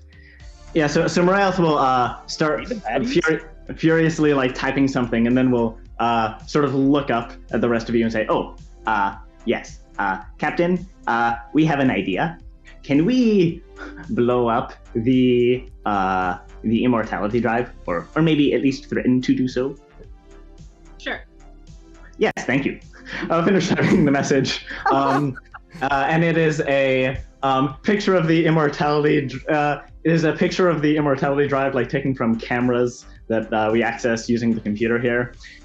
Next to a GIF of a big explosion, next to a big grinning smiley face, and then just send that GIF package to the probably don't have a direct line, so just to the public line for this station. I thought it was going to be a GIF of Gus with the drill, just revving it, just doing this. I just enjoy the idea that it's a really grainy GIF, Yeah. It's crude, and its Really crudeness lo-fi. is part of what makes it so menacing. Mm-hmm. And then once they broadcast this, Mrayoth will say, "Okay, we should probably rush to get there real fast." Mm-hmm. So, before you do, one final piece of information. I'm giving you a lot right now, I know, Sure. but you find a private conversation between Eline and Mark, their financial auditor. You may remember this name from the calendar event in Eline's private office back on Epsilon Station back in part 2 of this book. I will show you a handout, and then I'm going to ask for 2 volunteers to read. One as Eline and one as Visimark. E is obviously Eline. V is Visimark. I can read for Eline. I'll do Okay. Visimark. All right, go. I got it back. Oh, I guess that should be we. We got it back. Yes. How? Sinjin. The drow? Yes. Can you trust him? It doesn't matter. We want the same thing. So, what about the loose ends? We put them on the burn list. Exclamation point, exclamation point, exclamation point, exclamation point. They deserve it. Visinmark. Still, that's pretty harsh. They stole from us. They threatened our soul. They should die penniless. I think you're giving them too much credit. We don't think you should write off a threat until it's dealt with. You're right. I apologize. We've invested in our server. It's functional. But even once we're there, it'll need upkeep. That isn't cheap. If we lose our career, we lose that resource. We lose our money. We lose our immortality. we'd just be ordinary. Gods, wouldn't that be awful? A fate worse than death. Yes. So, Scene. and scene. Thank you both. So, yes, you have this conversation. You have the location of the Immortality Server. And we are... you have 15 minutes to get to the severance package to stop Eline from leaving with it. Well, was the plan to go after the severance package or go after the server? Wait, hold on. Let me reread that conversation that I just read out loud. That's fine. You might be able to do both. You might have time to do both. Yeah, I guess I'm surprised that she's leaving when this thing that they care so much about is in our hands, basically. Yeah, I thought the plan sort of was like, we threatened to destroy this to get her to stop from leaving. Yeah. You are operating under the assumption that there aren't defenses at Fair. all on this estate. Fair. Yeah. Eline is not the only entity here, my friends. Yeah. Spoilers. I see. She did say losing it's a fate worse than death. Yeah, but I guess the idea is that if we think we can make it to... Like, the hangar's probably less well defended than this, like, stationary object, right? So, like, the Immortality Server, I guess, does that need to be a backup plan? I'm confused about what the... Or Yeah. are we doing the dreaded split the party? No, that's a terrible idea. The look on Tom's face, the horror. Don't do it. I told you all at the beginning, above the table, peek behind the curtain. I told you all that I have a plan for either way that you go with this. Okay, so I want you, the players, to go with whatever you think your characters would do, and the story will mold and change around you, because that is what we do. Let's split the party. No. Okay. If you want a PPK, go for it. We look. I realize that we want the ship, but we think that if we threaten the immortality drive, Eline will not just fly away. We will be able to get both, and getting the immortality drive is also important. Auntie Nuna frowns thoughtfully and says, Perhaps, but the immortality drive is going to be well guarded. It's stationary. And It will I'm always not sure be how well. important it is that we get a hold of it if we can get a hold of the ship without it. Mouth will swirl furiously, more so than you've probably seen them before. mm-hmm. No, the immortality drive is the most important thing. If we only get the ship, Eline will still... If we only get the ship, if we only kill Eline's current body, Eline will come back with all of their wealth and all of their power. And they will hunt after us. We need to stop them forever. Yeah, we don't want it to go brain in the box, thorn in our side for forever. I agree with Marayoth. That is a good point. Guess? I mean, I trust you. You're my best friend. Yeah, we appreciate your trust, but you can also have your own opinions. I feel like this is above my pay grade, and I trust you. Okay. This is not Captain? this is not jet copping out. So, This is understand. This is not Gus's wheelhouse. What a supportive friend, encouraging his best friends to have their own opinions. I'm gonna cry. Captain? Sorry.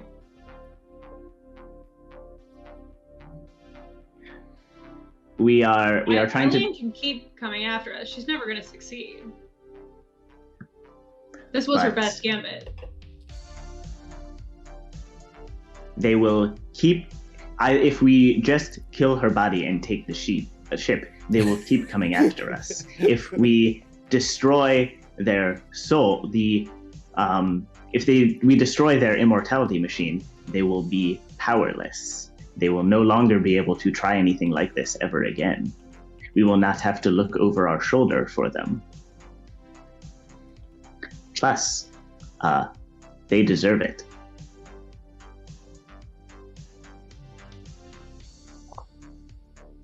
I suppose that they don't really deserve a super immortal soul. Yes. Nobody deserves 2 souls.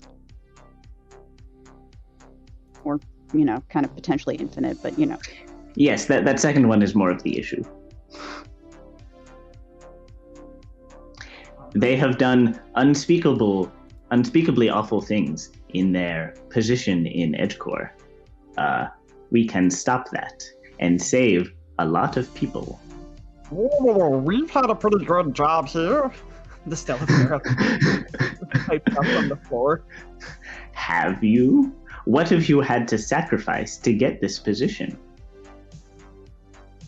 I guess that we've lived out here in the diaspora.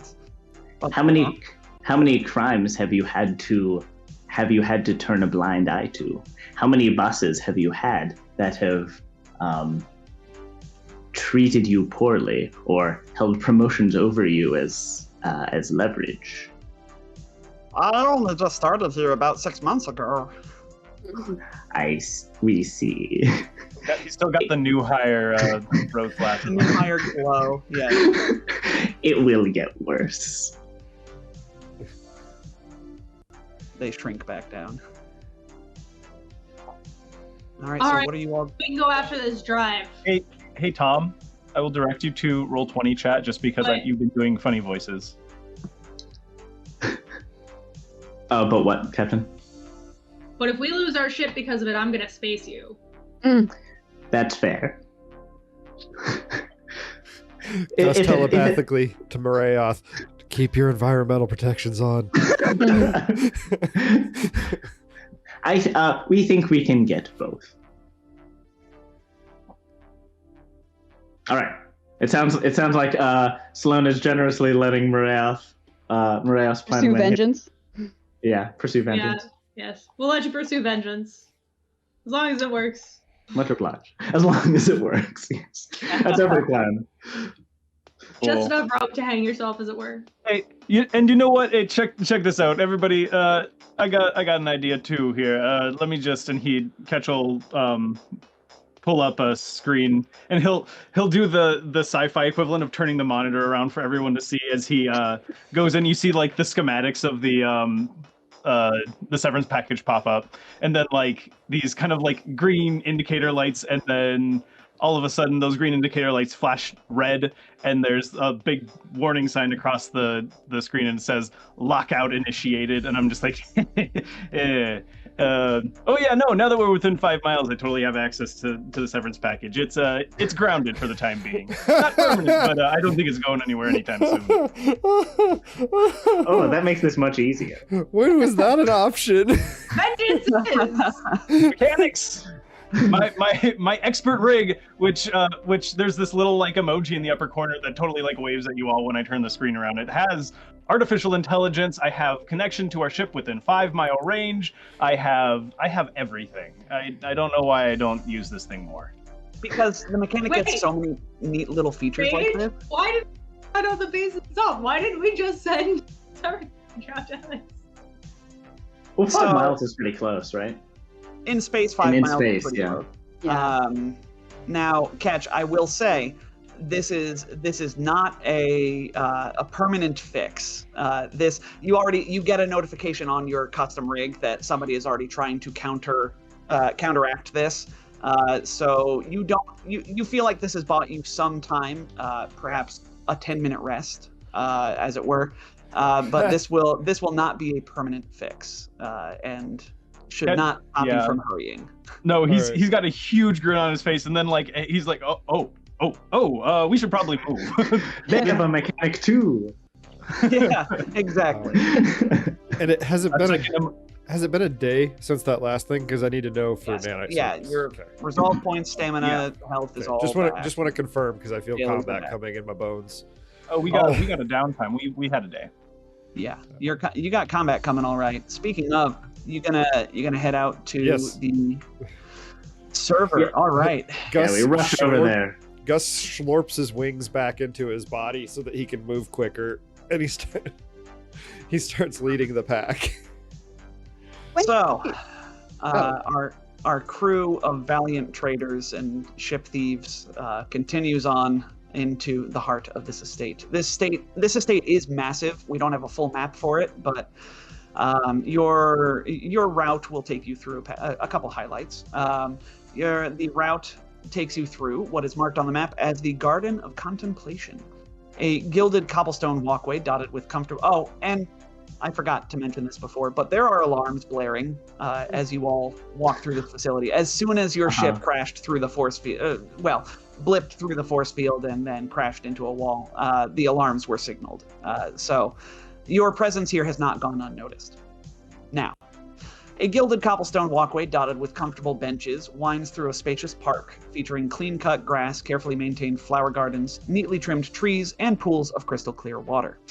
A marble platform etched with the sigil of the prophecies of Calistrate and studded with fountains rises over the central pool, where an idealized solid gold statue of Eline Resora hovers, reflected in the sparkling water. You see on the platform as you approach a contemplative that blinks out of sight suddenly, and you hear a reedy voice call across the lush surroundings. You may have gotten past the hangar, but I am not so easily bypassed. I know who you are, and I know you can't be here for good reason. You really shouldn't have come here, you see. Eline won. You lost. Now you'll have to die. And monologue over. Let us roll some initiative after we get to that next map and click our tokens. We will see. Things have been going pretty well for the last year. So that will, and I think as we're rolling initiative, that is a good place for us to go to break for today.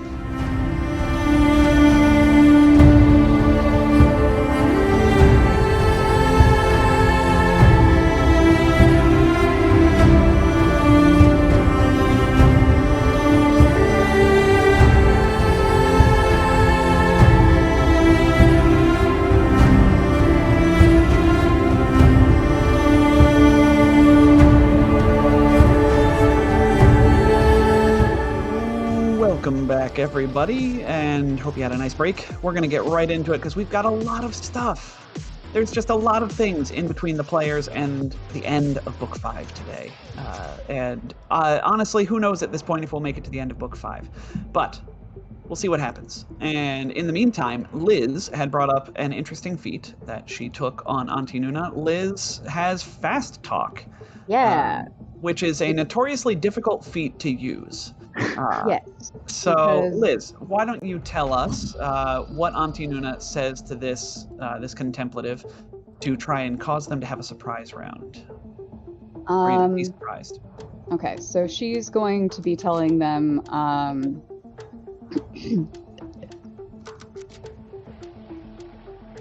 Yes. Well, it might surprise you to hear that we're actually here to try and beg for our jobs back with EdgeCorp. Okay. You know, Eline, you're right. Eline is so incredibly powerful. We've decided that we need to throw ourselves upon their tender mercy, and maybe we can make this all go away. Raph hates this. Go ahead, roll me that bluff check. It's going to be a DC 20 plus 1.5 times CR. Ooh. Okay, so that's a 28 plus 2 because she's wearing a mask, and she's got that. So that's 30. And then 8 because she has expertise. All right, you needed most of that. This was a DC 35 check. This is a 38. CR10 creature. So yes, you managed to catch them off guard with this sudden plea, and while they are still, I'm going to say they're still invisible because that was pre-combat as well. They are going to be surprised this round. So I'm just so surprised because that's just so incredibly ridiculous. What mechanically does that mean? they are not going to act in round 1 of this combat. Oh. Or rather, you all, including the NPCs, get 1 action. It is either a move or a standard, and you can also take a swift. Yeah, so you all get a surprise round on them, is the difference here. So, we have rolled initiative, and let us, surprise, Sloan Rider, move or standard action. What would you like to do this round? This surprise round. That's a good question. That one's invisible. Got 70 feet. I think that's only my second ranging made with this. Oh, wait. No, this laser pistol has a range of 90 feet. Trick attack. That's standard action. Huh. Okay. I'm gonna take 10, and we're gonna do hampering. And this is on green, the closer of the two. Yeah. That's a 30 hit flat-footed AC for 38 points of fire damage. And their move speeds are in half, and they cannot take guarded steps. Okay. Laser superiority. Lasers are great. It's true. Lasers are pretty great. Yeah, wow. That sucked for them. And that is Sloan's turn. Sloan shot. All right. Standard or move? Auntie Nuna is gonna move so that she's closer, so that she can actually do get-ems. She needs to be within 60 feet, so she's gonna move 1, 2. As the map says, for everybody's edification, the platform is 15 feet up, and this watery sort of moat, if you will, around the platform, this pond that it is over, is 2 feet deep and does count as difficult terrain if you were to wade through it. But walk like a low-level Starfinder character. I think in the description. Is it a move action to activate the jetpack? No. Cool. Jetpack is- Then she'll kind of like, I want you to imagine an old lady wearing slippers And a jetpack. into the air. And then Excellent. So you're like 5 feet off the ground, or? Yeah, she's gonna be like, 5 feet. It does take 10 feet of movement to go 5 feet off the ground with a jetpack. Okay. That's alright. She only moved. Yeah, she moved 1, 2, 3, 4. Yeah. Oh, but you can do it as part of a move action, yeah. Mm-hmm. Yes. Yeah. Okay. I just heard, is it a move action? Mm-hmm. Right. Yes, it is. I don't know what you're talking about, Tom. All right. So that's Auntie Nuna. Go ahead and indicate your elevation with a wing icon. So I remember. Visimark is surprised. Maria is doubled on the initiative meter, and now they are not. Gus, it is your turn. Yes. You get a move or a standard. Yes. Is it valid that Gus had one of his weapons out as we were running through here? Is that a fair assumption? There's alarms blaring. You're not trying to be sneaky here. Fair. You are I think- absolutely invaders. Yes. Okay. I would have had the drill out just in case I had to destroy doors. Is what would happen. Cool. So I don't think I'm going to do anything amazing. I think what I'm going to do is, can I use my single action to activate my haste circuit? That is a swift action, which you do get one of those as well in a surprise round. Oh, in addition. So- Okay. Yes, do something else. Move or standard. Okay. Well, then I'm going to move.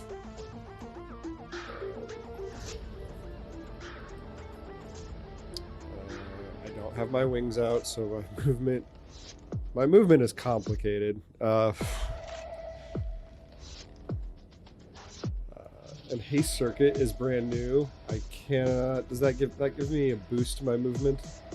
Yeah, it gives you a plus 30 enhancement bonus to all of your speeds. Enhancement, which the speed suspension is an enhancement bonus. Yes, exactly. So it's And only it's something plus often overlooked. Okay. I do get a little bit more movement, just not as much. Yeah. I believe it's an extra 20 because I have the basic speed. I have the minimal speed suspension. Yeah. I believe you. And you're swift because you're a noir. Yep. All right.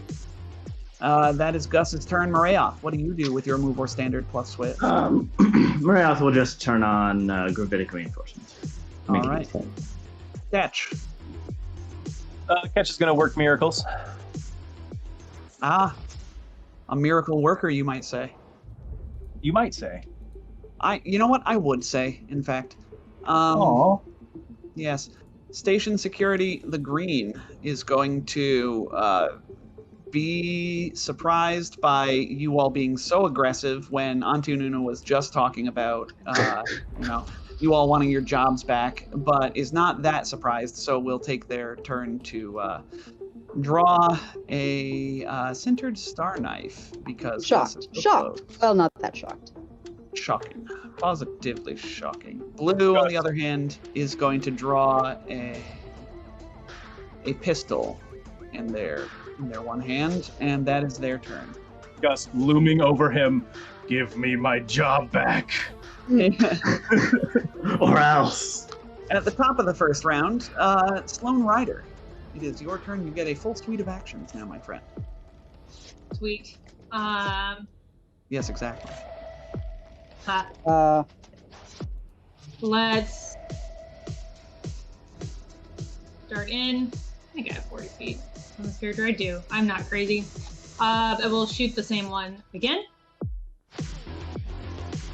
Let's keep him slow. 31 versus flat-footed EAC for a total of 34 points of fire damage. Mowing this guy down. Or lady down, actually. Still hampered. This is the art for these children. So, all right. Still hampered. Still sad about it. Auntie Nuna, it is your turn. All right. Well, Auntie Nuna cannot see the contemplative, so she's going to motor over here, I guess. 1, 2, 3, 4. All right, you've used 20 feet of your movement right now. And will target, by which I mean get him green and shoot. Pew pew. 13. Man. I'm so 13 embarrassed. versus EAC is going to be a miss. This should not come as any surprise. That should not have hit. No, but she does have Get 'em on her now. So Yep. you got that going for you, which is nice. It is now Visimark's turn. Auntie Nuna's so low. Can't get. Okay. He Maybe I will should have move. used my standard to activate those ones. Oh, yeah, look at that. That's nice. He'll move over here. And then he will cast a spell. So Gus and Sloan, you do not see this whatchamacallit, contemplative float over here because he's invisible. However, you do see suddenly a bolt of electricity arc in some sort of arcing surge out from thin air. And I'm going to need both of you to make me a reflex saving throw as he casts arcing surge with both of you. Did you say a reflex saving? Sorry, I was not expecting that. No, that's okay. I have a +4. I have a +4 to reflex saves. Yeah, and you've got a crit. So, Gus, you are going to take half, which is 21. The DC for this was indeed a DC 21 reflex save. So, Sloan, I regret to inform you that's a failure. So, you will get the partial effect instead because of your improved evasion. You operative, please take 21 points of electricity damage, Sloan, before sundry resistances. So, I forgot. I have an electrostatic field Mark 1, so I'm taking a little less than that. But okay. More importantly, I get to damage people when they hit me. I think both of you are taking 16 as a result, because I think you both have electricity resistance 5. But it's your turn, Gus. Yeah, I didn't like that. I'm not gonna lie. I have my drill out, so I think I'm gonna just guarded step up there, and I'm going to attempt to drill into this individual. Don't roll poorly. Yeah, I'm not flanking. They don't have... they do have a get 'em. Yay. Deadly aim. There we go. I made you a get. But a 20 versus KAC will probably miss. Do we have any rerolls? That it's going to miss. I think you do have some rerolls. Let's see what we got. Requests queue. Is it worth it against a minion, though? Yeah. Versus we have potentially the end. No, actually, we still have the end game boss coming up. Fair. I mean, we have a 20 scrolled away. It's just it's real hard for me to turn down 45 damage. It is. I understand that, but yeah, you've got a +1 and 2 rerolls and a nat 20. Double is saying this minute. Let there be rerolls. Sure. Yeah, I'm just saying, Gus, you do that every attack. That is not much higher than your average. Yeah. He was just given a reroll by Butt Stubble. All right. If Butt Stubble says he has to reroll it, he has to. Yeah, there we go. Thank you, Butt Stubble. Oh, poop. Ah. I rolled 1 higher. Does 21? You've got get him factored in? Yeah. That's going to be a miss, unfortunately. If only they had been flat-footed or flanked. That will... I'm sorry, Butt Stubble. Move on to Marayoth. Marayoth will fly over towards the fight. 1, 2, 3, 4, 5, 6. Hovering up 1. Where's the wing icon? There it is. And then, still can't see that thing, so I'll just take a, the guard who's next to Gus. What are they wielding? They've got a star knife in their hands. She does. No. Operatives. Let's take it.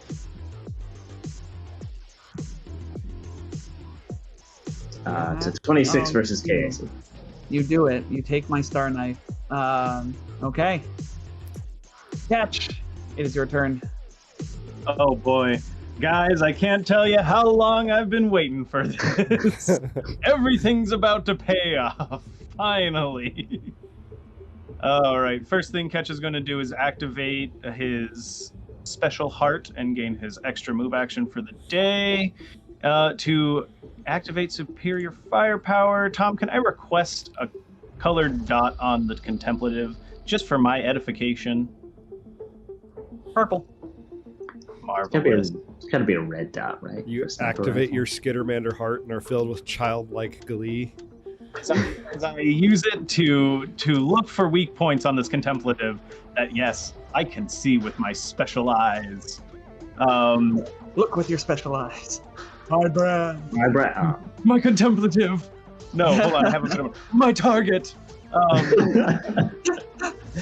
Uses his normal move action to aim down the scope, and he's going to actually go ahead and fire without charging, you guys. Well, not without charging, but without supercharging. My God! You only have so many of those. Yep. You can see him even though he's invisible with those. That's still so much damage. That's still so much damage. Specialized, got it. Is that 22 gonna hit? You have a get 'em factored in. No, because get 'em's not. Get 'em's not on the so friend here. Oh, I'll take a +1 and if it'll help. No, you're fine. 22 meets EAC. Yeah. Yeah. Catch is like, right, shoot, and like just tweaks a couple of things, and the projectile, well, it normally shoots out and is like a purplish color, fires out, and it's more of like in a an orange hue, and it whizzes past Gus, and it slams into this thing, and it begins to glow, because my weapon does, in fact, have the Aurora special property. Ooh. All right. Ooh. So, Aurora lasts for how long? Do you know? When an Aurora weapon strikes a target, the creature glows with a soft luminescence for 1 minute. This negates invisibility effects and makes it impossible for the target to gain concealment from or hide in areas of shadow or darkness. Woof. That's beautiful. That is That's a rough day. glorious. So yeah. To be this guy.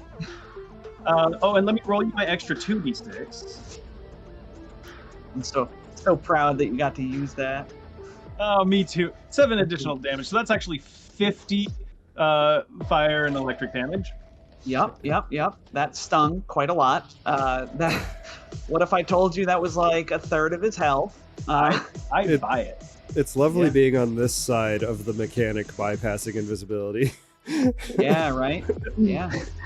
It's real satisfying when it works for you as a player. It's real unsatisfying when the bads can see you. But that's okay. So let us move on. Catch, excellent turn. Station security.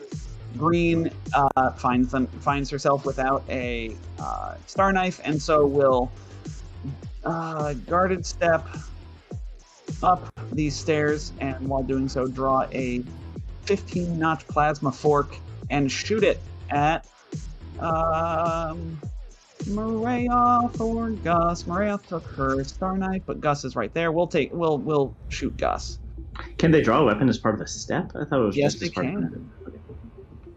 Is that an operative thing? They're not operative, so no. That is a 32 versus Gus's EAC. I cannot miss Gus today. Now that I've said it, I certainly will multiple times. 16 points of electric and fire damage, my friend. So 11. So 11. All right. Yes, Ghost. Aurora plus permanent sea invisibility makes mechanics the best against invisibility. You are 100% correct. I just never have I can never avoid my Munchkin tendencies and take both all of the prereqs for that sea invisibility permanent. Ghost, don't ignore Nanosight, because Nanosights have knacks to allow them to see invisibility as well. Oh, neat. I need to read up more on Nanosight. Or at least perceive invisible creatures. Station security, the blue, is going to attack. Gus is the only one that she can see. She's going to boost her weapon as a move action, and then shoot Gus as a standard action.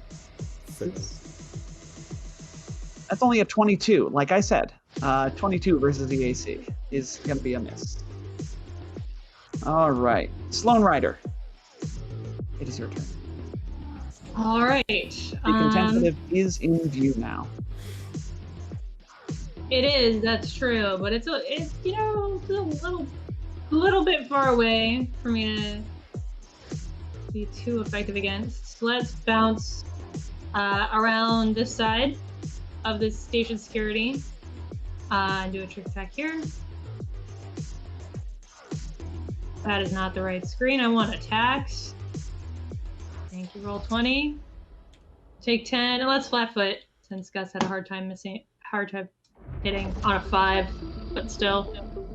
Oh, no. I miss terribly. You do miss. We have rerolls, don't we? We have a couple stacked up now. Yeah. Let's take this one from Ghost. Ghost says Icebreaker. That was a while ago. We should definitely use that. Yeah, that one's going stale. It is going stale. That's a 10 instead for a total of, goodness, what is that? That's 9 more. 9 more, so yeah. 26 versus flat-footed.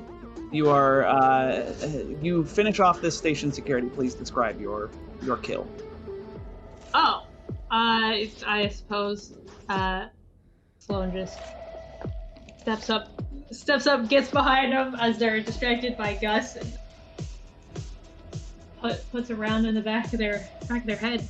Yeah, that is brutal, horrible, but operative-like. Brutal but effective. Yes. Auntie Nuna, it is now your turn. All right, Auntie Nuna is going to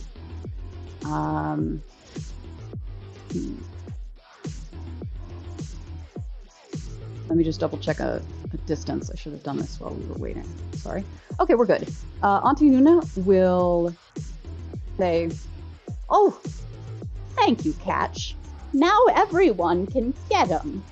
on purple, the contemplative, and Oh, and when you have a chance, dear, also get them. on blue. And she'll fire on blue. Because Everybody is gotten. Yep. 21 to hit. Versus blue. Are you counting your plus, own? plus 2, so 23. 23 will hit their EAC. You do Cool. 9 fire and sonic. Yeah, for bottom damage, but that's okay. That is okay. Yeah. All right. We move on to Visimark.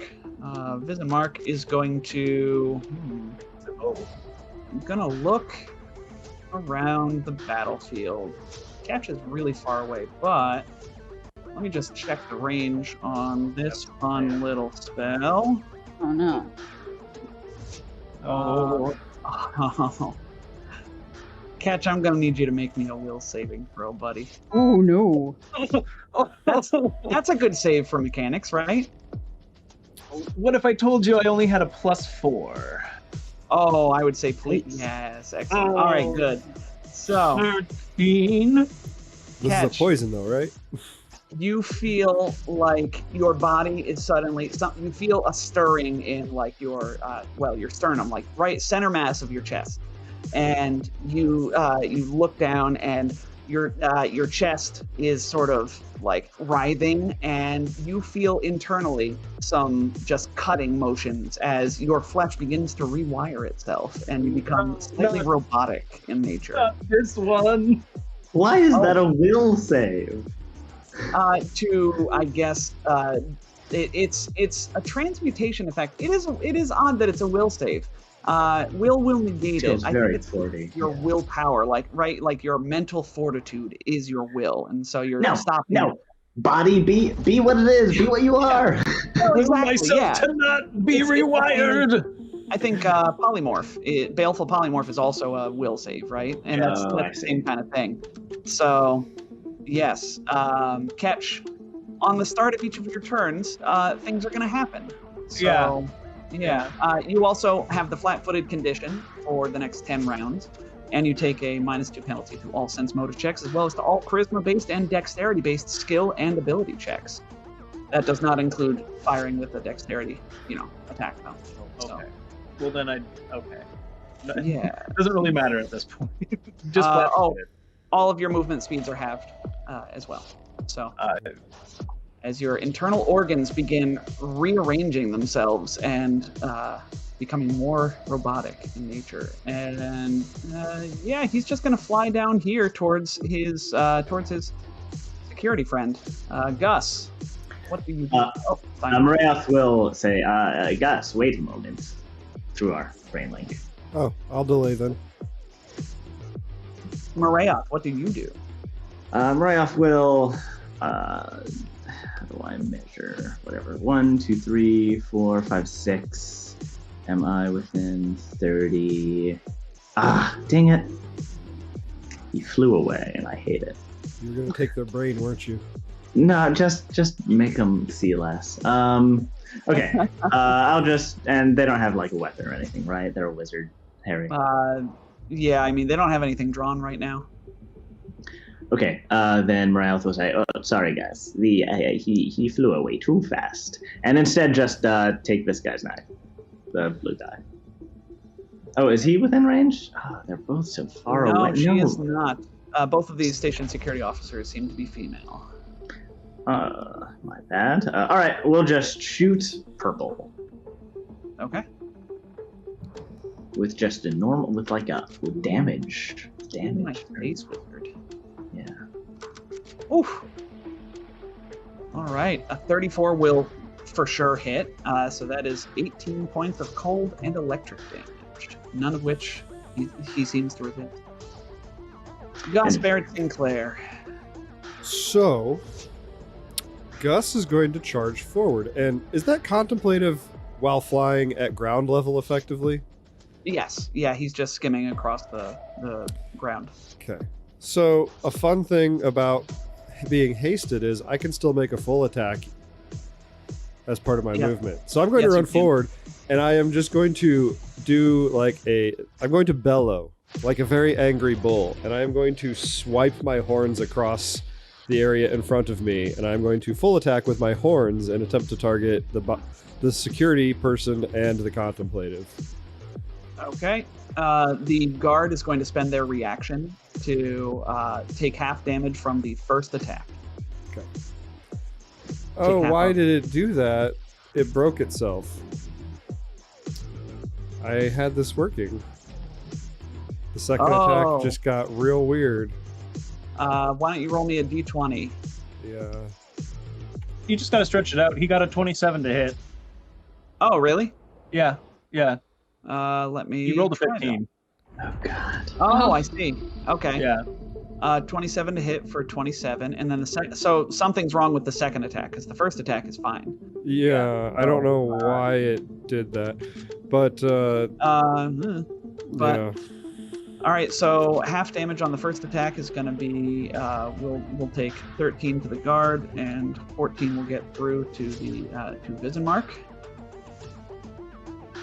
And your second attack, what did you roll on that one? I just rolled a d20 there, so 6 plus 10 plus 6. It's gonna 6 plus 10 plus 6 is 22. 22 minus 4. Oh, 22 minus 18 plus 2. 20 minus 2. Not gonna hit. Sorry. Get it. I'm trying to work through this broken. I don't know what it's doing. Yeah, I know. See if you can do that. I recommend / talk to myself. You can actually test macros and nobody else will see them. And then you turn it off by / talk to myself off. All one word. That's a good hack. It is. Yeah, Ghost. Thank you. Ghost is the one who showed me that myself. But yes. Catch. It is now your turn. Please make me a fortitude saving throw, Catch. 26. All right, 26 will make it. You're going to take half of this damage that I roll. I only rolled 8, so you're going to take 4 points of slashing damage.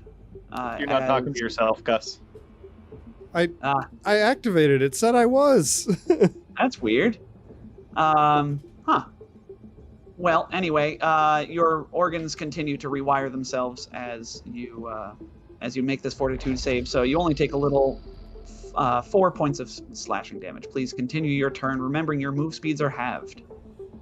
Yeah, it's okay. I have a scope. I'm not going anywhere. Is this, you said 4 damage? Yes, 4. Going to stamina or directly to health? I cannot remember. Stamina. We'll call it stamina. Oh, thank goodness. Yes. Okay. Well then. Remember that this platform is in your way. It is 15 feet. Like completely blocking line of sight? Yes. Yeah, it's like a platform raising up out of the water. Oh. Well, that is a problem. Yes. Can you fly? No, I told you I don't have a jetpack. I don't have the slots for it. Slots are the issue. Yeah. Yeah, move speed is a real issue. I used 2 move actions to get there. You can run. Running's a thing, right? Yeah, actually, you're right. Okay, so put me up here instead, and I just run to here. Okay. We need to get you some wheelies. All right. Full action to run. The good news is you're already flat-footed from the spell, so you don't have to worry about that flat-footed condition from running. So. And I'm ticking myself down to 9. Yes, do. Station security, meanwhile, still has her pistol, but she's going to draw her. Oh, that's right, Jet. You're going to see they're going to see it on the stream. The talk to yourself because you're on the stream. The stream is catching your whatever. Maybe something to work on later. But station security is going to draw her star knife and take a slash at Gus. Centered star knife. Shank. It's only a 20. Let's move on. Pretend it never happened. Sloan Rider, it is your turn. Yeah. Let's bounce up. I think I have enough movement to get behind. Yes, I do. Perfect. Let's see if we can't murder another one of the station security guards. We're gonna take 10, and we'll do flat-footed if they live. That's a 33 versus flat-footed EAC for 36 points of fire damage. Ouch. Yep. She's still up, but that definitely took a good chunk of her health out. Now flat-footed and flanked. Flat-footed and flanked. All right. There you go, guys. Now you can murder. Yeah. Auntie Nuna, you are up. All right, Auntie Nuna is going to just repeat the Genims and shoot blue, because blue does not have cover. Well, you're not too high up, right? So you kind of need to get... Okay, so she's going to go higher. Yeah. So, yeah. You can definitely get up here with all of your movement. You have 15 feet of vertical movement. Okay, she goes up, and then she renews the Genim on the Contemplative. Okay, and you want to take a shot? She had to move. You can get them and shoot at the same time. Yeah, but shooting... Does she need to shoot the person that she gets? Oh, awesome. yes, you do. Oh. Yes. Well, she'll take a shot. Why not? What does it cost her? Other than some batteries. Why does... Oh, Liz, 25? we don't track batteries here. 25 will hit even through... Oh, well, soft cover is +4. No, that will not hit. Sorry. My beautiful dreams of someday doing damage. Your Genim does add to this, 27. And his KAC is 23, so that is just enough with even with the bonus for cover. So 12 points of damage. All right. And it is Visinmark's turn. So what he's going to do is, let's see. Yes, Visimark will look at Gus, look at the situation around him, and he's just going to take a guarded step back, and then he continues moving as a portal opens up behind him as he waves one of his tiny little vestigial arms, and he disappears. I'm familiar with this. Yes, you are. You are, aren't you, Jet? Yes. Why do you sound so angry, Tom? None of you are magical, so you don't know what just happened. But hey, I have mysticism. You want to make me a mysticism check? Yeah, maybe I do.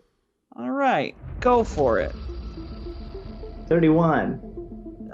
Looks like he just teleported or something. Maybe it's Dimension Door. You're not a spellcaster, though, but... I can make wormholes, man. That's right, you can't you? Oh. I just never bother. Oh, yeah, I mean, you know, Zenith Revelations, what are those? Just disarm all the time. Marayoth, speaking of, it's your turn. I have 2 weapons in my hands.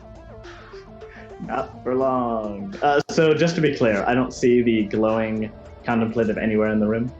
No. Yes. So he is still invisible, but yes, you would see him because he was limbed, and he is not anywhere in the room at all. He has teleported away. Got it. All right. So we'll activate Attractive Force. And then take one of the 2 weapons of the poor sucker who's been abandoned by his boss. If it makes you feel better, this was always going to happen.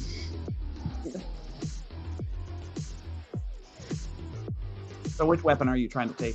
Oh, sorry, what were the 2 before I look at my roll? Pistol and a Star Knife. The Star Knife. All right, Star Knife is gone with that nat 20 on the attack roll. 2 Star Knives. Maria and counting. It's like in Kroll with the glaive. Gus, Barrett Sinclair, it is your turn. I'm gonna just pull the trigger on my drill and just push it at this station security officer. Not even gonna ask him if he wants to surrender.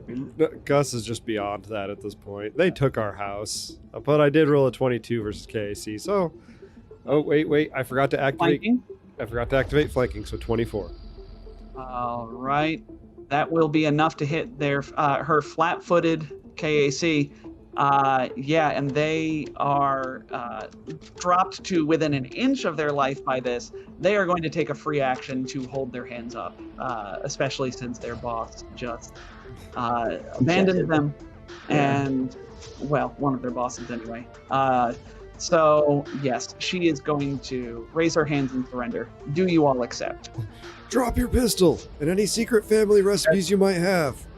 Catch will, use his full turn to, while he's retching in pain. Here's that fort save, because I'm going to need to keep making these. You are going to need to keep making these, yes. In fact, I will just click it another 8 times after this, but he's going to use his whole turn to aim at him and then say, drop everything you got and get out of here, and we'll let you live. All right, she will do this.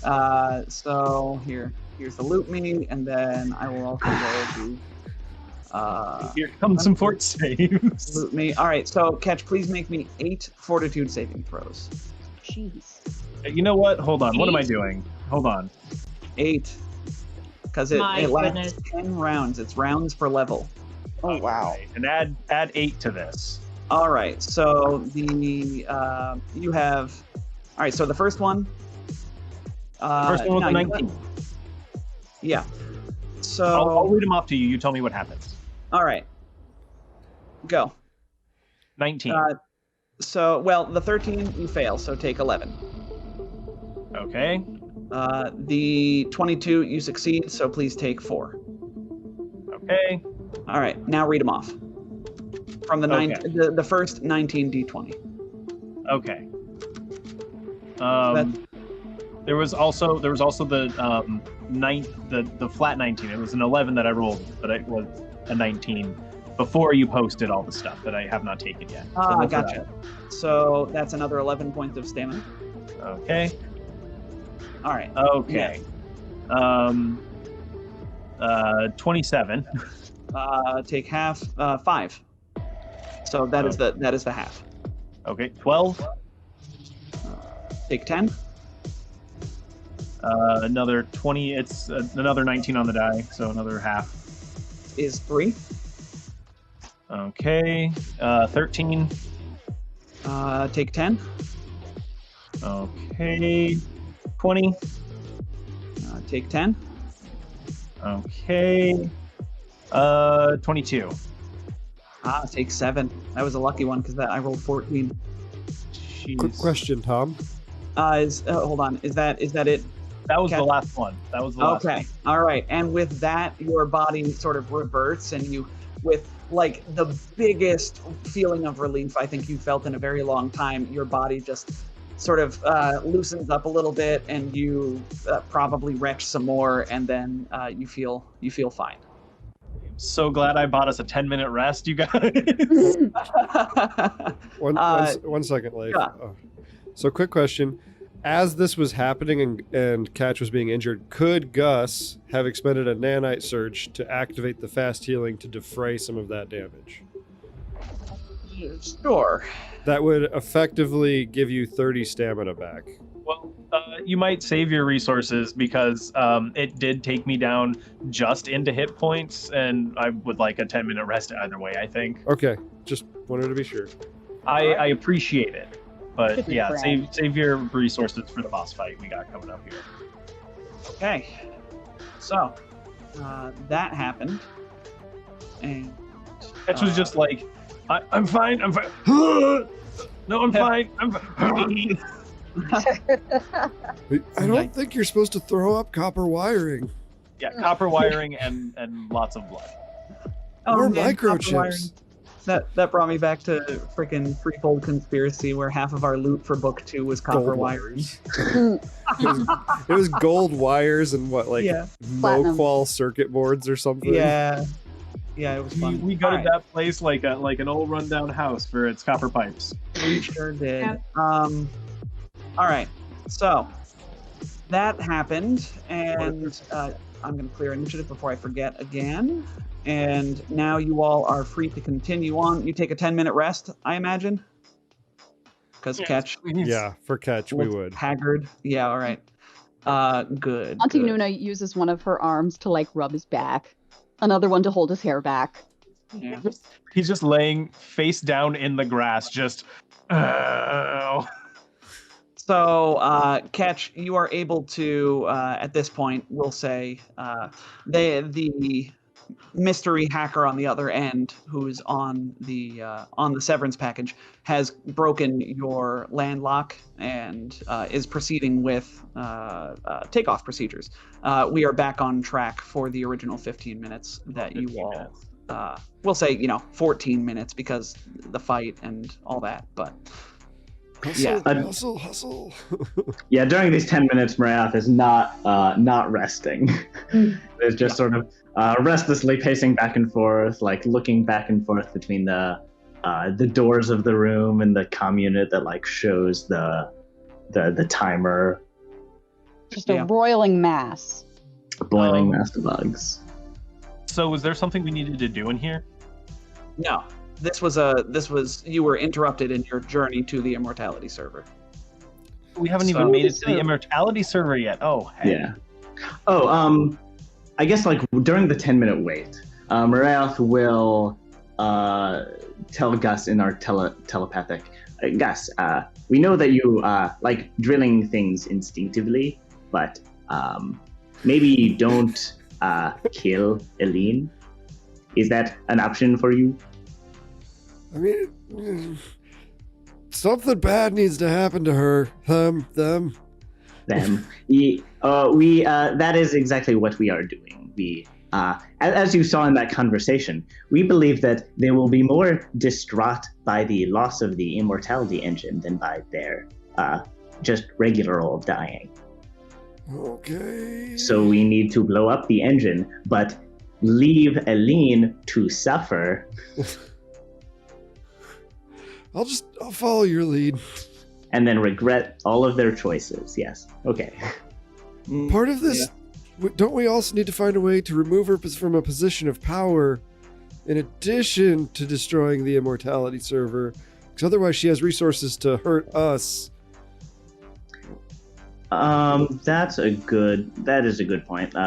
Was the Immortality, let me pull up that conversation again. Was that like tied to Eline's asset? No, not really. Assets at all? No, Okay. but her position at Edge Corp is what allows her to fund it.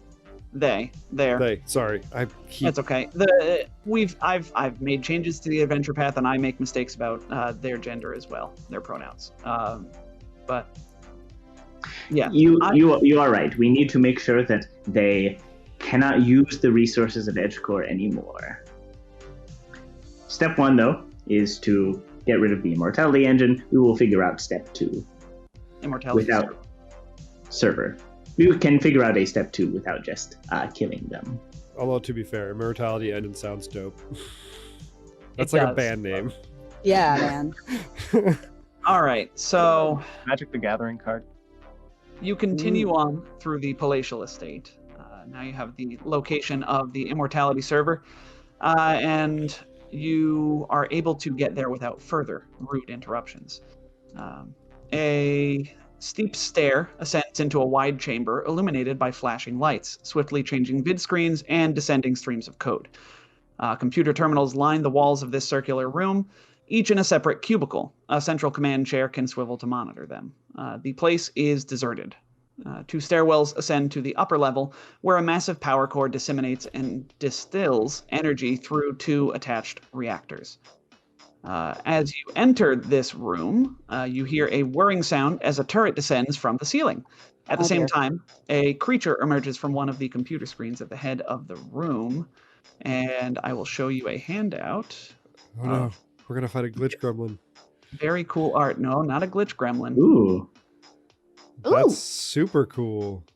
Yeah, and she just ascended from, phased out of a computer.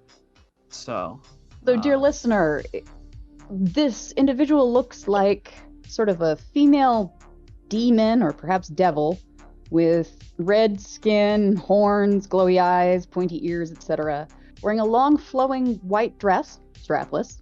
It's actually very flattering, and does not manage to cover her artificial legs. Don't forget the glowing. It looks almost like glowing scarification, like in really interesting designs across like the arms, the upper chest, and the horns. And between two hands is suspended a glowing gem? Moat? Question mark? Yeah. That's meant to be a ball of like electricity of kinds. Yeah, it's hard to sort of capture when I'm ripping it out of the PDF. But yes, I'm gonna need you all to roll initiative, my friends, as some things are about to happen to you. Oh. Hey, can I talk to this person? She does not seem interested in talking. Ooh. It's good effort. Good effort. Save us, Simon. Save us. No. Hey, you pulled me out of 7. They will look up to us.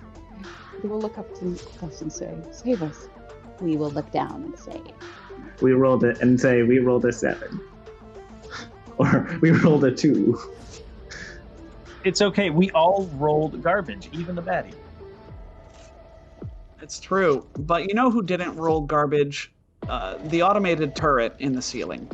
So what's going to happen here is a turret descends. That was that whirring sound that you all heard.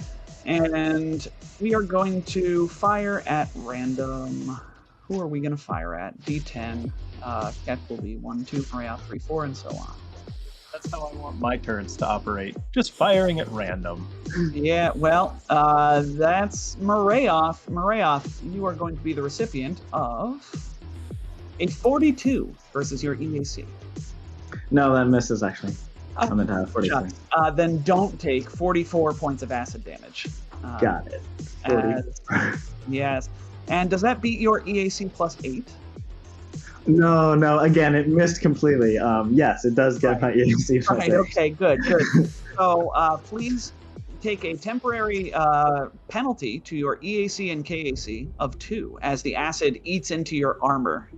So this is going to be a problem for you until you use the engineering task to repair your armor. Something you don't have time for right now. That's nasty. How do I get that? How do I acquire this? You don't, because this is a trap. You pull that turret out of the ceiling when we're done here. And mount it to your gun. So that is going to be that. Sloan Rider. Now, wow, with the highest initiative roll being a 13 from the operative with a bonus Roll of a 3. This is incredible, everybody. Please, Sloan Rider. Once Hey, again. at least everybody rolled horrible. It's true. It's very true. There are, in fact, worse things. Let's get closer. How much closer? You ask. I can get right up in this person's face. A trick attack. She bares her teeth at you as you approach. Yeah, I might not want to be quite that close. That's okay. Yes, Ghost, this is another devil in the mainframe. Let's make her off target because she looks scary. Is her CR 13 or less? Yes, yeah, she is 13. Beautiful. In that case, great. What? God, my God, that's a terrible start for Xanthora here. Oh, I do have bad news for you, my friend. Chimney crits. Worse. You shoot her with this supercharged blast from your pistol. Just really, really well-placed shot. It dissipates across her flesh, and she is utterly bemused. Immune to fire. Yeah, immune to fire. Rude. So sad. Rude. Okay. I am really sorry to take that away I from have a you. very convenient knife in my other hand. This is fine. Everything's fine. It's a valuable lesson about. We did. Valuable lesson. Lesson about things that are colored red and fire. I mean, yeah, well, all right. Yeah. Like, Metagamers never prosper. it's true. True. That's not true, but I want to think it is. In the end. They Auntie prosper Nuna's turn. initially, and then No, it's Auntie Nuna's turn. Are we able to shoot the Trap. The trap. The trap. So, with your appraising eyes, Auntie Nuna, you get the sense that this turret could probably be shut down from one of the computers in this room. Nice. Namely, any computer in this room. So it will be a full action to shut it down. So you'll need to get over to a computer terminal, and then next round, because you'll have used a move to get over there. Next round, you'll be able to act. Well, she will move to get to this computer terminal here in the northwest, and will set a get 'em on the demon. Perhaps it is a devil or whatever. On the baddie. All right. And then shoot with the pistol because it does have sonic damage. And why not? Yeah. 21. 21 well, 23. versus 23 will make the difference. Also, Xanphora is still you were trying to flatfoot the devil, Nick? It doesn't. Well, I guess I did hit. Yeah, you did hit. You just didn't do any damage. Made her off target. Okay, so she's off target. But regardless, with that get 'em, I'm just putting this off target on my sheet. You hit. So 5 of that damage gets dissipated, and then 5 of it goes through. Yeah. Versatility. Yes. All right. Don't forget that get 'em. And get 'em. Yes, thank you. I will put that on now. Thank you. And Xanphora, that's me. Xanphora is going to... Let's see. Nope. Xanphora is going to take a guarded step backward, and then she is going to cast a spell. This is a... oh, you know what? Actually, no. She's going to cast a spell. A bit on the nose, a bit recent, but I'm going to call for a will save from Sloan Ryder. Please make me a very important will save. Oh, no. Will save. Here we go. 15?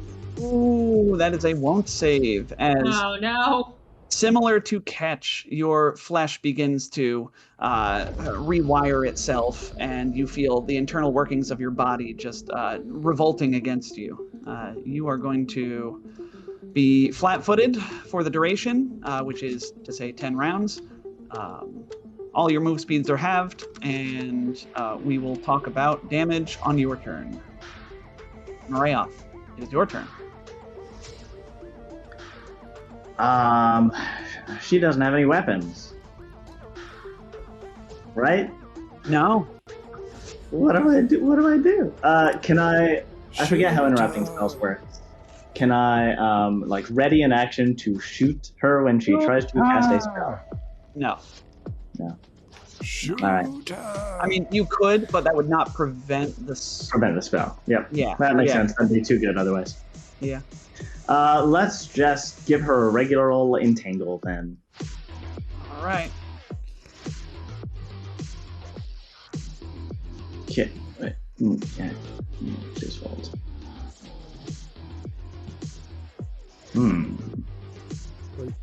Whoa, you dirty trick like so many times, Simon. Yeah, let's scroll up to the first one was a 33. It's a 33, so that is going to be enough to, of course, entangle, which we will represent with a net. Apparently broken on point. Move action. Gus, it is now your turn. All right. Drill at the ready. Gonna run up here right next to him. Start trying to I don't know. Mine for gold. There's gold inside devils, right? It's common knowledge.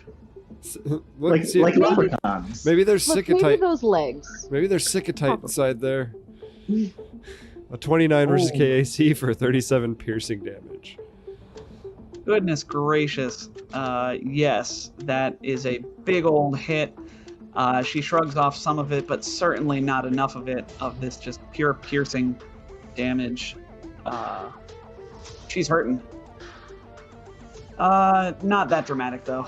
Catch, I skipped you, but it is your turn, please. Well, and I hate to do this to you, Auntie Nuna, but I have remote hack, and I'm going to use that in my full action. Oh, so mean. Oh, that's only said 28, something. so I critically failed and got a 28 to shut down that trap. Ooh. You would not believe how close you are to the DC with that 28, but well, your rig counts as any kit, right, of 6th level or lower. Yes. One of those is the Trapsmith's tools, which is a +4 to computers checks to disable traps. So your rig counts as that, which makes you have a 32, which means that you beat this DC by 2. So I'll just add that to for future computers check. Sure. Yes, Catch, you are clearly in your sleep able to. I can't believe you have a +27 bonus to computers checks. That's disgusting. I don't make the rules. I just munchkin, okay? I don't make the rules. I just exploit them. Yeah. Just abuse them. With them brutally. Yes. My God. All right. Yep. That does it. That does it for sure. So the turret in the ceiling deactivates and retracts back into the ceiling. It just kind of blows a bubble. Okay. Sloan Rider, it is your turn. All right. Well, Oh, sorry to interrupt. Make me a fortitude saving throw as your flesh rebels against you. oh no! That's not what I like at all. 24. You can take half of 9, which is 4 For what? points of slashing damage. Okay, I suppose. Yes. Now, please I will start around this side to get flanking and stab with a knife. We're going to. So that's like We'll keep her off target for now. 32 versus flat-footed EAC. 32 versus flat-footed EAC is, of course, going to be a hit. Sweet. That's 41 points of slashing damage. Okay. Now, to get in there was not part of your trick attack. Does your movement still... You still provoke from just plain moving, yes? Yes, I do. Okay. So I will take an attack of opportunity with my claws. Okay. It's not a great chance. No, that's only an 18. Please continue with your damage. That was all the damage. 41 points of damage. My goodness. So similar to Gus, you do a ton of damage. Most of it getting through. 41 minus that is that. She's not looking good. And Auntie Nuna, it is now your turn. Well, Auntie Nuna is just going to... Auntie Nuna just sits down in the chair anyway and says, "Get him," and shoots. We got two big brains on this team who are both really good at computers and engineering. That is a hit, and 6 of it even goes through. Yeah. And get him, which is already there. Okay, so Xanphora is going to her morale, checking morale. Anybody? Morale. Here we are. Yes. So if the trap was disabled, So she is going to simply take a guarded step back into the computer that she emerged from, and never bothering you all again, because I'm sure. that was a hell of a hurting that you all put on her. Keep Homer Simpson's back into the computer. Wait, drop your family recipes. She flips you off as she descends into the computer. Her hand is the last thing. Yes, exactly. It is, if you think about it, if she's backing up. Yeah, it's kind of like in Terminator 2, where he like sinks into the lava with like his thumb up, except... Yes. So that will do it. And she's gone.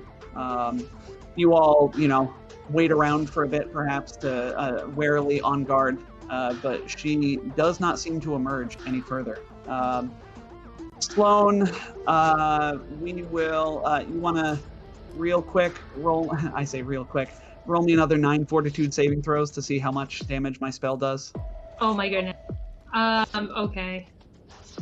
1. Just roll 9 in a row. 8 more, and then we'll roll damage. 9. Oh my god. You got 1 success, so that makes this pretty easy for calculation, because that's 8 times 3d6, so, 24d6. Yes, Gus, you may do the thing if you want to do the thing. Nanite Surge. You're gonna be able to get 30 stamina back, so just subtract 30. Okay, so with that Nanite Surge malarkey, you take 51 points of damage from all the failed saves, and then another 4 points of damage. So I counted the 30 in, so that is the total damage that you take, is 55. Well, luckily, that's just all my stamina. Okay. Goodness gracious. All right. While this is happening, Moreas will single-mindedly turn to Auntie Nuna and Catch and say, "Destroy this damn server." You can absolutely do that. Was there a point to make Eline not take our ship by holding it hostage?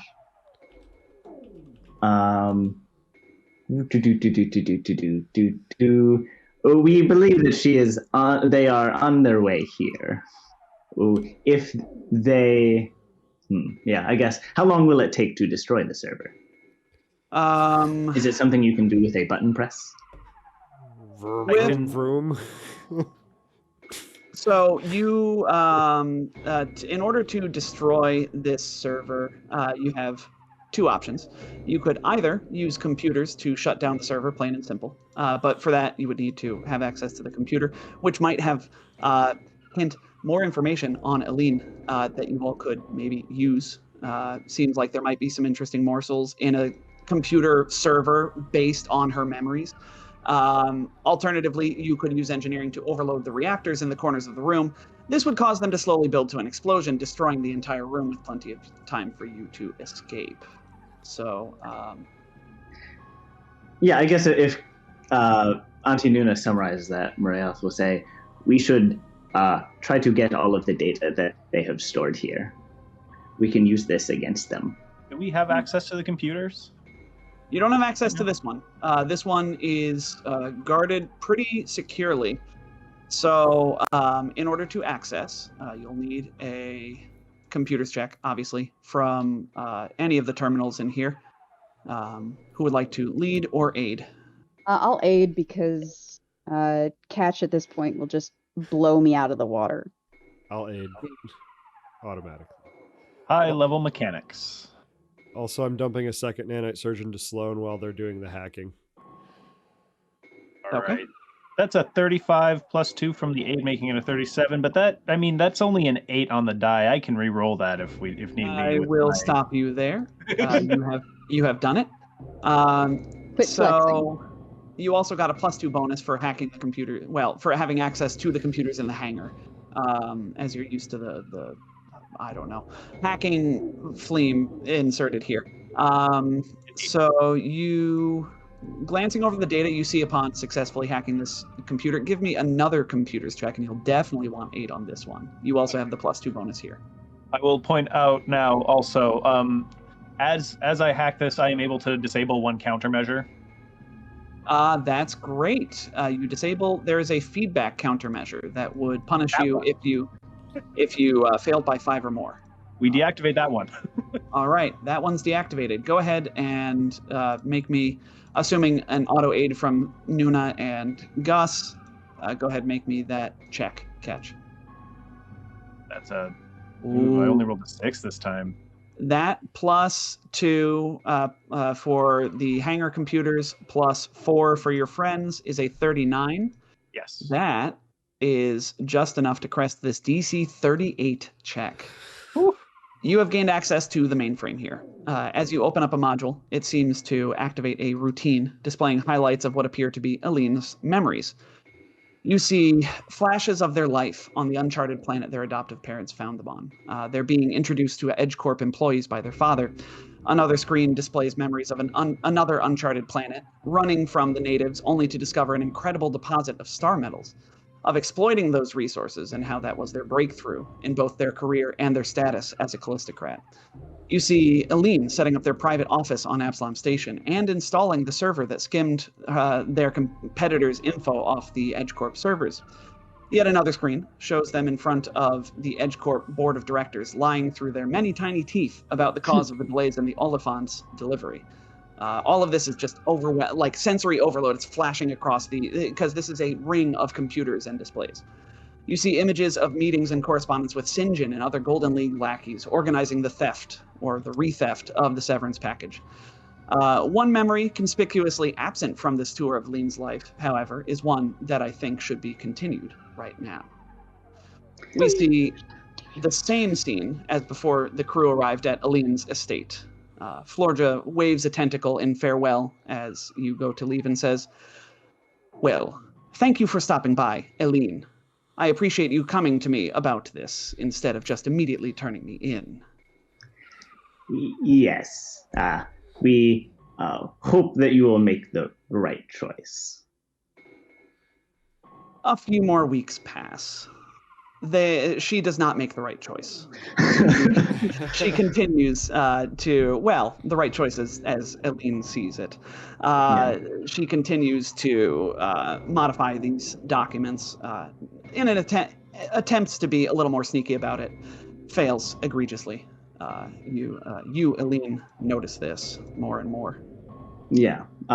So we again are faced with the same difficult decision of whether to turn her in or not and try to take her place and ascend up the company ranks. And one night, as we try to get to sleep at 4 a.m, things break down. The constituents, exhausted from days without rest and rehashing the same internal arguments for the 100th time, and overwhelmed by increasing emotional turmoil, renounce each other. Oh. A Spathinae swarm usually splits carefully, with the larger colony intentionally equipping a smaller colony with the supplies it needs to start its new life. But in this night, in one moment, the colony splits evenly and forcefully. The raw emotional energy of this causes a supernatural explosion, imbuing opposing powers upon each of the two opposing factions, and hurling each against opposing walls in the room. For a moment in the night, there is stillness. But the Spathinae colony, wreathed in golden light, finally blessed with the clarity of purpose, distractions removed, knows exactly what they need to do. They race out the door. In less than an hour, they've changed their passwords, redirected all communications to a new comm unit, and, of course, betrayed Florja. The gravitational Spathinae has clarity of purpose as well, but has lost all capacity for political maneuvering or craft or subterfuge. They're left with nothing in the end. No cash, no credit, no job history, no family. Oh. Yeah. 2 months later. we see you sitting in a sterile-looking office with the EdgeCorp logo on paperwork littering the desk. The rep you're sitting with looks up at you from the paperwork they're perusing and says, "Now, you're very lucky to have been personally recommended for this role by an SVP. We usually aren't able to hire entities without legal status. Waste management might not be glamorous, but it is integral to the company's continued smooth and efficient operation. Before we get started, can I get your name for our records?" We sort of swirl around confusedly and say, we are Eline. Eline Resora. They type at their computer and look back at you. "Oh, I'm terribly sorry. It looks like that name is already in use by an executive member of the company." And Eline Resora. "As company policy, in order to mitigate authorization and identification errors, all employees must have names that are distinct from all company executives. Do you have, a middle name or perhaps a nickname that your new EdgeCorp family can call you?" Yeah, we scroll through our commune a little bit and eventually resignedly say, Maraeoth is fine. And they will fade out on them, sort of going through the setup process, entering you into the database of EdgeCorp with this job that you were given by your other self. We come back in on Maraeoth, sort of, I imagine, swirling distractedly, perhaps distressed at seeing all of these memories that were once their own memories. And I assume they were like projected for everyone to see. Yes. That particular memory was not, because that was something that you all were, unless. I think it actually makes more sense for it to be projected to everyone, since Maraeoth has been pretty closed off about this and would have. Yeah, no, you're right. So yes, that one will. That one also shows up as it was an integral part of. It makes sense because that was an integral part of Eline's life, how they came to be. It's part of who they are and part of who you are. Maybe that scene with the getting checked into EdgeCorp and getting a new name. Eline. Oh yes, that obviously wouldn't. Yes, yeah, that's true. But the explosion and the separation, all of that. Yeah. Yeah. My. Gus hugs you. Thanks. It is for the best. What we are now is better. And we thank the rest of you for making a path forward.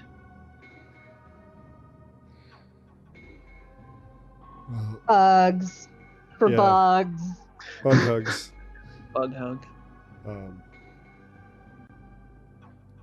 And I'm assuming this took a little bit of time. So I did dump a second reactive repair into Sloan, so that'd be 30 stamina back. Okay. All right. And if it was more than 2 minutes, I would have dumped another one in, because I don't think we're gonna have a 10-minute rest. Yeah. Initially, you had 15 minutes. Catch bought you another 10 or so. Yeah. So. And then greedily ate it. Hey, well, at least you didn't eat the one that I gave you, right? It's like, oh yeah, look, guys, I brought this cookie. But it's mine. I'm gonna eat it. Okay.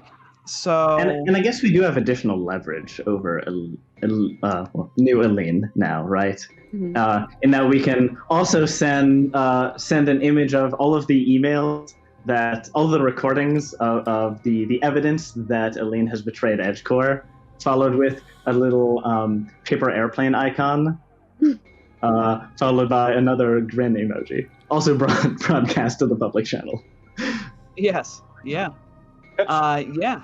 So these memories that you have, while not all, useful in implicating Eline, a lot of them are, particularly the memories of her them setting up their office on Absalom Station and setting up the server that has been giving them an edge over their competitors because they were spying on them. Things like that will be very damning if you were to your options are to either broadcast this to the Pact Worlds at large or to send it explicitly to the EdgeCorp Board of Directors or anybody at EdgeCorp, really, because it's a cutthroat world out there. Mm-hmm. Well, conscious of Sloane's wanting to make sure we get the ship back, I think we want to not do anything until Eline gets here. Okay. That's to fine. Preserve the threat. Right. So to that end, do we have access to the security cameras on base at this point? Yes, I will say that. Yeah, you have. You're in a high-powered computer that seems to have access to security cameras. Yes, you do. Cool. Is the ship still taking off, or are people headed our way? Still seems like they're ready to take off. We should maybe go there then. Yeah, but before you do, right. would you like to sabotage this server in some way? Either shut it down using computers or using engineering to blow it up? Yes, whichever is faster. Engineering's probably faster because it's and to be go on. And to be clear, we already extracted all of the blackmail data. Yes, you're able to form a package of that that you can make copies of for yourself and others, because sharing is caring. So, engineering then? I rolled a 5 on the die for 30. That was the exact DC that you needed for this to not go poorly. So why don't, while you're leaving this room, as it does start to, alarms do start to blare over the alarms that have already been blaring this entire time, why don't you all make me a mysticism check? And by you all, I mean Marayoth.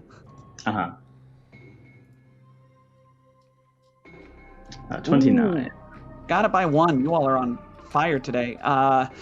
Marayoth, you notice that a wireframe sigil of Calistrade hanging over a terminal in this room is actually a Mark II computer idol. So that's fun. Oh, Catch, grab that. You like those, right? I already have one. Oh. Well, we should still buy it. Well, sell it. Sure. Yeah, I mean, Auntie Nuna could also take it. Yeah. I got one from. Why can I never remember Leo's character's name from that little Honey I Shrunk Nansa Crew game that we did? I can't remember off the top of my head either. Yeah, his Morlama character, phenomenal. Gave me broke off his tusks and gave me them at the end of the session, and that's awesome. What was that downtime activity? I decided to turn them into the computer and engineering idols. Tier 2 computer idol, Liz. Yes. Okay. So, you've as you all leave the room, a suitably satisfying explosion rocks the foundation on which you walk, and gouts of smoke and flame burst out of the room. Yay! Cool. Eline's Immortality Server is kaput. More permanent fix than just deleting things, I think. Perhaps, yes. Probably a big investment to rebuild. Not big enough. All right, you all arrive at the launch bay. There is a single entrance to this tiny bay, which connects directly to the Severance Package's cargo airlock. The door to the airlock is unlocked. From the sound of the engines through the tunnel to the airlock, you can tell the ship is nearly ready to take off. I imagine we hurry inside. Yeah. Hustle. Yep. Also, I would have dumped another nanite surgeon to Sloane to give her another 30 stamina over a minute. I imagine it takes us a minute to get there. Okay. All right. So, you enter the cargo airlock of your ship. You've done it. You've made it back to the Severance Package. Oh no. To the south. There we are. Good. All right. So the cargo bay seems empty. Too empty, in fact. It looks like in preparation for the ship to be shown to EdgeCorp's board of directors. The ship was impeccably cleaned. As you glance around, looking for traps, I might imagine, you suddenly hear over the ship's PA system, Marayoth, you and your little band of thieves have been a thorn in our side for too long. We were merciful on that day when we let you live. Now, we know that we should have snuffed you out right then and there. So much trouble could have been avoided. Adding you to the burn list, sending Golden League lackeys, Gantz, Droon, the Gene Reaver, all of it insufficient. Well, it is as Father always said, and as we have learned, if you want something done, you must do it yourself. The PA system clicks off. Without even letting Marath retort? Rude. Nope. No retort. They are so done with your fleet. Jeez. They can try. I still have that image of Eileen opening the drawer and like the few Marayoth bugs inside that with the message "Eat, Fleam, and Die." Yeah. All right. So do you all want to, move into the cargo bay? We're not in initiative order yet, in spite of the turn tracker being up. I'll go all the way across to the other door. Yeah, Marayoth, heedless of their own safety, will go ahead. Okay. Go ahead and arrange yourselves outside this door, please. Auntie Nuna will take a careful look around.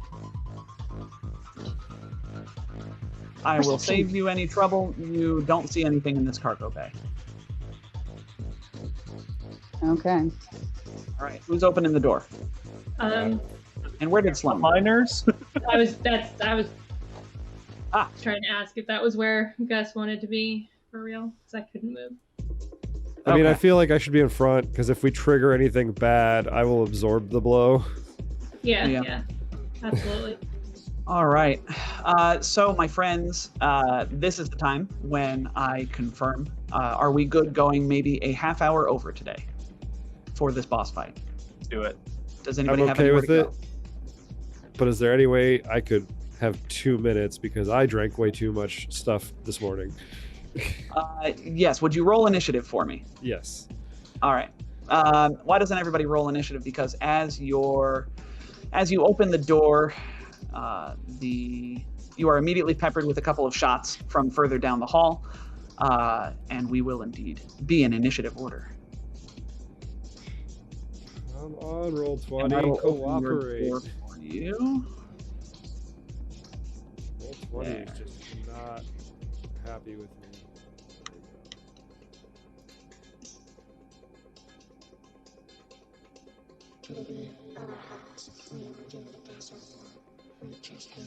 All right. Let me open some character sheets.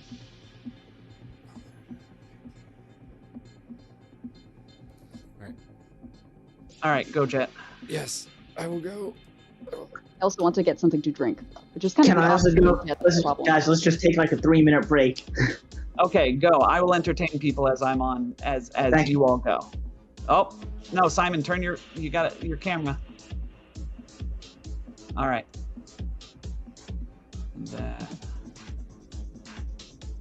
So hi everybody. Since obviously none of my players can hear me. Oh, there's Leif. Well, hi Leif. I wasn't about to talk about all the cool things that Eline can do. Certainly not. I definitely can remember what this icon that I put around them means. What in Pronk does that mean?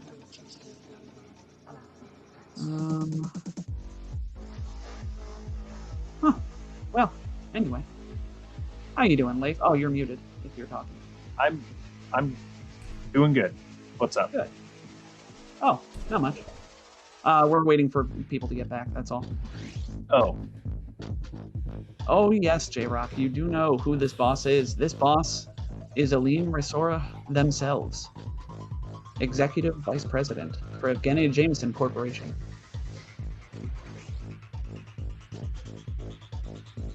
Oh yes.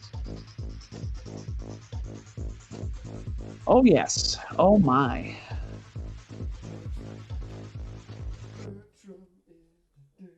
let's see if I can put this shirt on. This shirt that I am altering. Are we live right now? Oh yeah, we're live. Oh, yeah. Okay. Surprise. But really, I don't remember what this thing was for.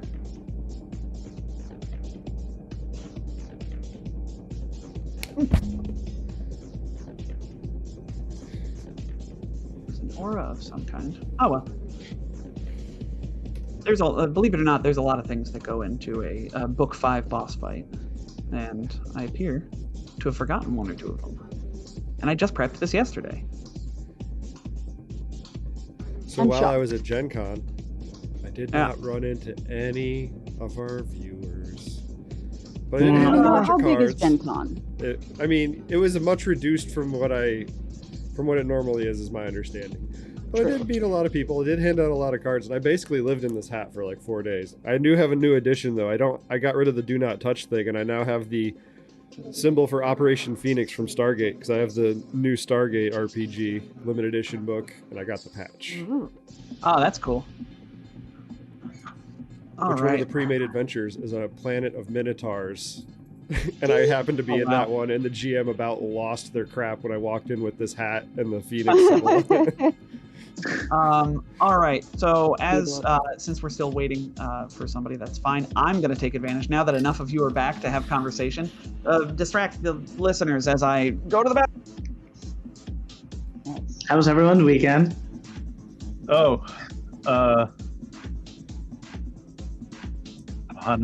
Act natural life. Yesterday was real weird. I'm compartmentalizing really well. It's going to hit me the moment I actually go to the funeral, but my daughter's grandmother, not my mother, her mother's mother, passed away yesterday. Oh, I'm sorry to hear that. Yeah. When her father passed away, this was the same. I was fine all the way till the funeral, and then I broke down then. So that's going to happen in the near future. And then there was a naked luchador beside the river running around yesterday. Yeah. Turns out there was a second naked guy running around.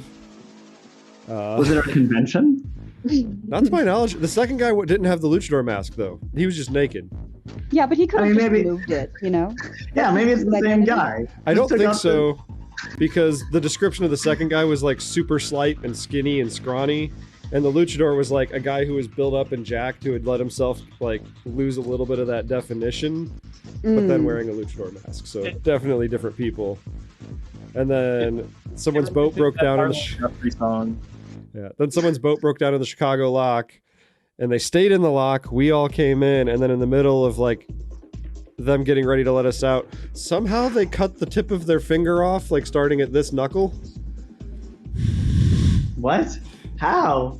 How does this impact your boats? It doesn't impact mine as long as they stay out of the way. And they were trying to get their boat started, and somehow they cut the tip of their finger off. Again, starting at the knuckle.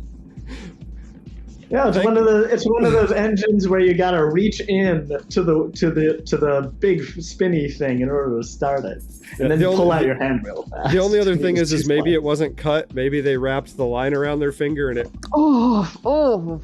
That's worse. Anyway. That's worse than my version. The upside is they're right next to the aid station outside the lock. So anyways, God is back. Let's get going. That's right. Yeah, let's do bad things to bad people. Bad things to bad people and bad things to good people, all around bad things. So yes, as you open this door down the hallway, you can see, just sort of peeking around the corner, is a couple more of these station security officers, as well as Eline, Resora.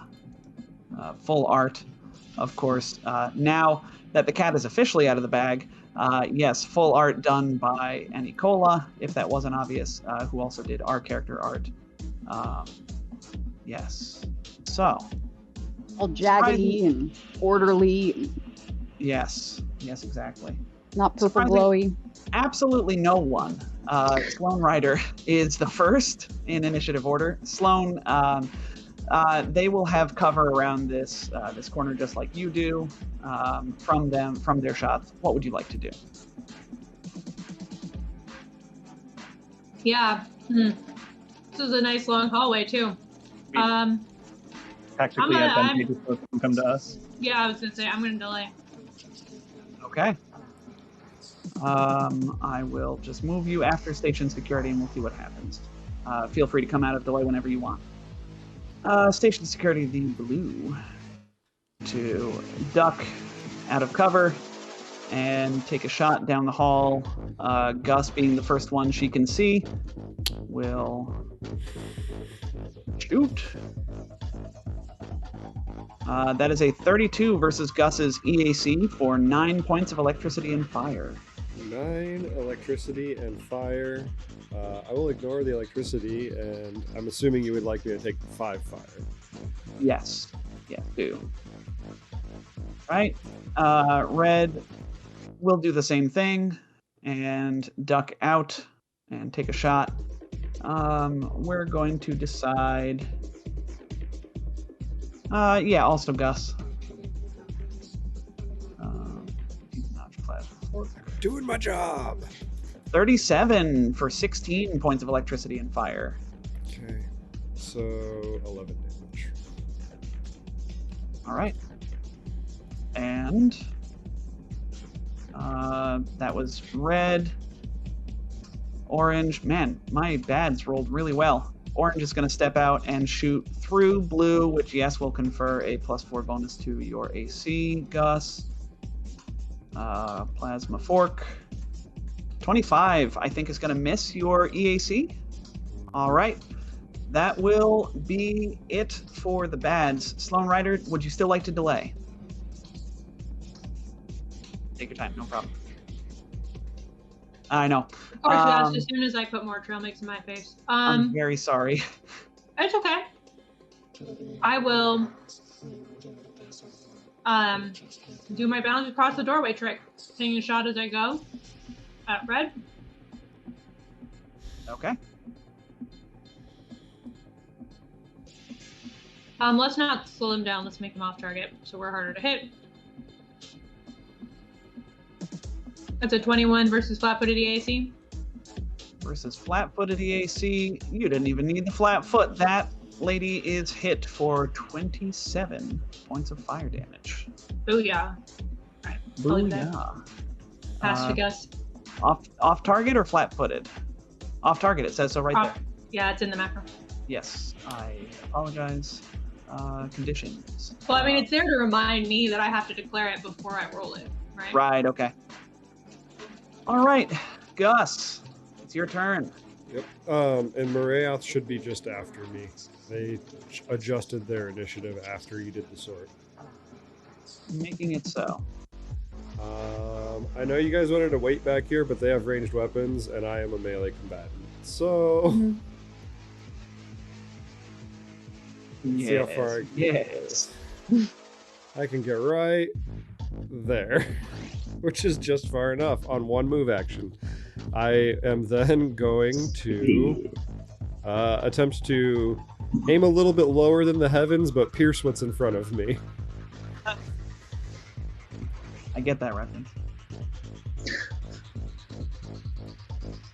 Come on, roll 20 is just being super a butt. Yeah, mine was for a minute there too. I have pushed came back. I don't want to push it again because I'm afraid we'll just get spammed with attacks. That's alright, just roll to the top, ain't no big deal. Maybe push it once more. Because maybe it just a second time. Okay.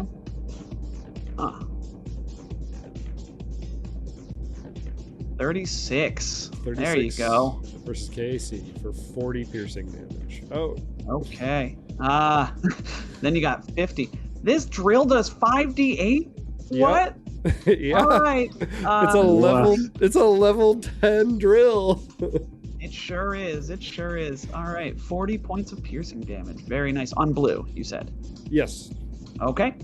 And coordinated shot, everybody. Okay.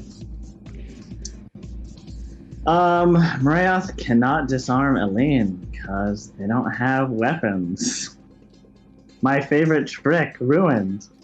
Yeah. So since it's apparent to like you should be able to see when somebody has a weapon, even though we're flavoring it that it's like just a part of you. Eline is manifesting armor. They are not manifesting a weapon right now. They also don't seem to be holding a weapon. Oh. All right. We 60 feet. I'll take a shot at red and activate gravitic reinforcements. And by take a shot at red, I mean, oh my gosh, I forgot to ask this. Do these guys have grenades? Make me a perception check. Well, I'm not good at those though. I ask other people in my party if they have grenades. They have grenades. I don't want to deny you this very cool moment. Thank you. I appreciate it. I am a kind and benevolent GM. You are a kind of benevolent GM. I might roll badly though. So Marath swoops into the room. This isn't a far. Oops. 1, 2, 3, 4, 5, 6. This hallway, I assume it's at least enough for me to hover up by 1. 10 feet, yeah. And then pull the grenade on red and say, oh, watch out, guys. Let me press this button that I took a while back and never used. Okay, let me make against the foe that you know has grenades rather than disarming the foe. Activate one grenade. Activate. You can activate only a grenade that is ready to be drawn and thrown, so it's on their hip. The grenade explodes at the end of your current turn unless it has a delayed fuse that causes it to go off. The foe takes a -2 penalty saving throw against this grenade, and the grenade's explosion has half its normal area. So you pull the pin on this grenade. If I roll well. 35. You do. Yeah, no, there was never a doubt, Simon. You're stupid good at disarming. So this grenade will go off at the end of your turn. Naturally, I didn't put the radius of said grenade. Frag, grenade. And is it? It's a frag. That's 20 feet. 20 feet, you say? That's good news. Because, yes. Okay. So, yeah, and it's the one that does 4d6, which is Mark 3. Oh, it's only 15 feet, actually. Oh, interesting. So that is going to go off at a radius of half, which means it's only going to be a 5-foot radius, which That's will enough. be the squares surrounding them. Yes. Been a long time since Gur, guys. Yeah. Tell me about it. Jeez Louise. So, yes, this grenade goes off. I need everybody, Gus, and all of my bads to make reflex saving throws. Are you happy, Simon? Are you happy this happened? Ecstatic. And this is the best fight for it to happen, too. Yeah. Eline makes their saving throws. They will take half. Then red makes a -2 penalty. Then blue. Then the other one. Okay. So red makes it. Orange makes it. No, sorry, blue makes it. Orange does not. So orange will take full damage. Gus, what'd you get? You got a 12. Please take 13 points of damage. What kind of damage is this? Piercing damage, thank you. I take 3. Ah, well, good for you. Set off all those grenades, Simon. Goodness gracious. Yeah, let me. I should really check how many grenades. Make sure that it's just. Oh, okay. She seems to have another one on her person, Simon. Everyone grabs their grenades and desperately throws them down the hallway. Something that I forgot to mention before, and I do apologize for this, but I got very excited about the boss fight. For this fight, there's a small special rule. Once on your turn, you can use Bluff or Intimidate to convince Eline that their plan for immortality is doomed. Bluff if you didn't actually do it, or Intimidate if you did. So you are locked into Intimidate for this. Since you read the private conversation with Visimark, you get a +2 bonus to this check. Since you also shut down the Immortality Server permanently, this turns to a +4, so it's a net +4. And can I use Improved Demoralize? Well, so you don't need to use Improved Demoralize. It's just a straight Intimidate check as a move action anyway. Yes. Sweet. So the check takes a move action, and aiding is a free action. Combat banter for the aid, while the actual check is a bit meatier in terms of commitment due to its weight. They didn't tell me in the AP what this should be, and so I was like, well, it's got to have some cost, because the benefit to this is pretty nice should you pass this pretty high DC. So that is something that can be done in future rounds. But for now, it is Eline's turn. And I remembered what my 4 on Eline is. Eline seems to have a couple mirror images, versions of herself flitting around. Seems that they had a spell ampule or something.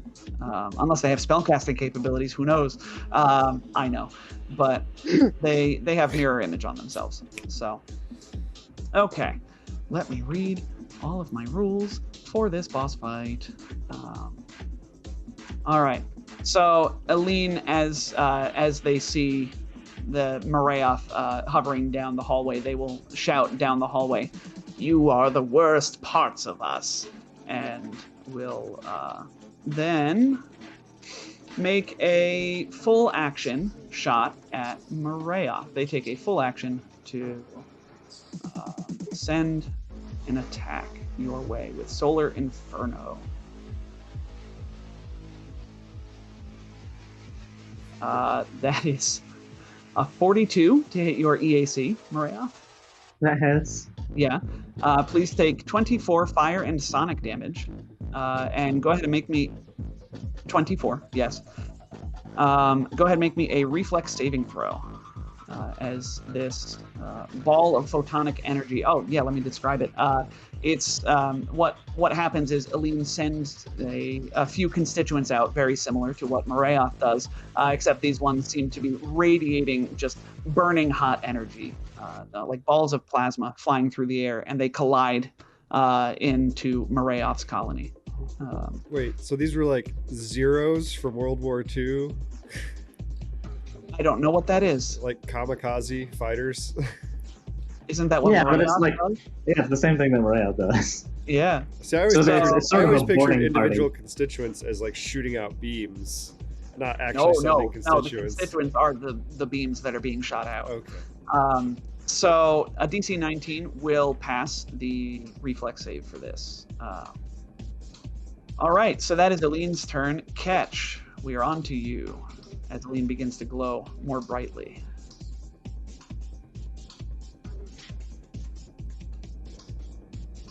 You are muted. Oh, heck.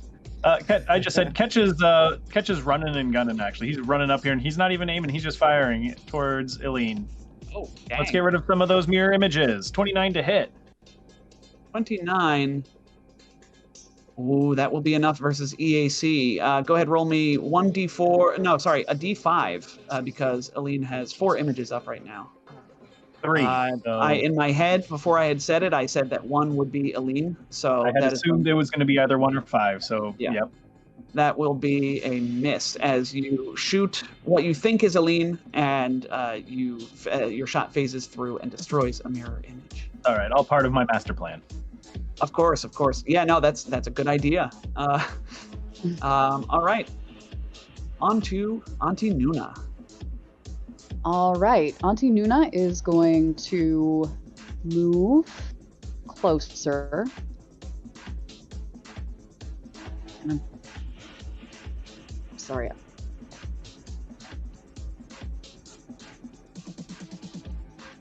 Yeah. So let's see. That was 1, 2, 5, 6. That brings her within 35 feet. So she's just gonna put a get 'em on Eline. Okay. Come on, Eline. Come on, Eline. Yep. Yes. All right. So get 'em. Do you want to shoot Eline as well? She will have some cover, of course. Yeah. I don't think I can make that shot. Okay. Yeah, you only have, yeah, it would be pretty hefty bonus, but that's okay.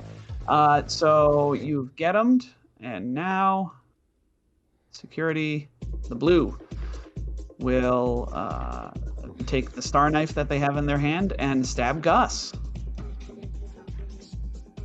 Please and thank you. One time. A 31 to hit versus KAC. Miss? No, I said yes, because that means I get stabbed and I can send out a cloud of nanites, and I'm shooting a line of nanites down the hallway towards Eline. Eline. E-L-I-N-E. Eline. Yes. Yeah. I had come on Eline in my head. I know, yeah. So that's a 24 points of piercing damage as you are struck with this star knife. And I guess as they stab you and pull the knife back out, it just bursts with nanites. Yeah, the glowing like red, orange nanites just burst from the wound. And instead of going at the person that stabbed me, they just they sort of swarm into like a bubble, and then they just beeline and billow down the left corridor. Real nightmare fuel. All right, go ahead and draw that for me. I need to figure out. I'm gonna click a thing because I need to figure out how many squares I fill up. I think it's 6 or 7. Okay.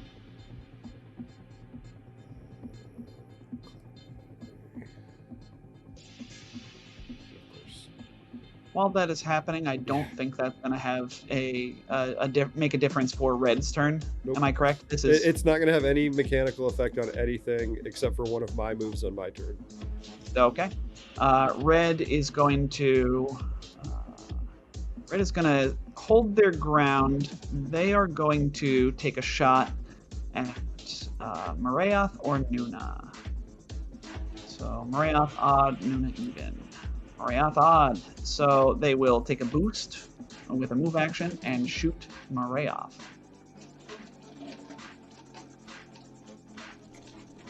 Uh, 22 versus your EAC, Marayoth? Hits. All right. Let's roll another d10 on top of that. Oof! 22 points of electricity and fire damage.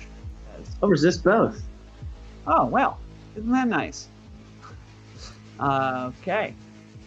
Blue, red, orange. So nice that they all rolled so similarly in initiative. Orange is going to shoot. Orange is gonna. You know what? You all are bunched up. Hang on. Orange just saw a grenade go off. Orange. Oh right, we have grenades. Orange hucks a grenade down the hallway. What's our distance here? They throw it there. It's a -2 penalty to the DC. Yeah, that's probably worth it to not get blown up by one's own grenades. So they throw a grenade, and they don't roll a 1, so they hit the grid intersection. I need Marayoth, Ketch, and Nuna to please make me a reflex saving throw.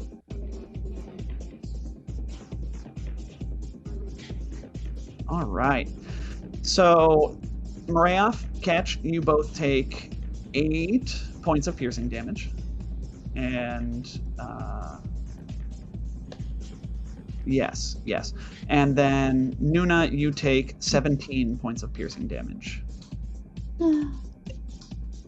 And that is Orange's turn. I need to mark how many grenades they have left, I guess.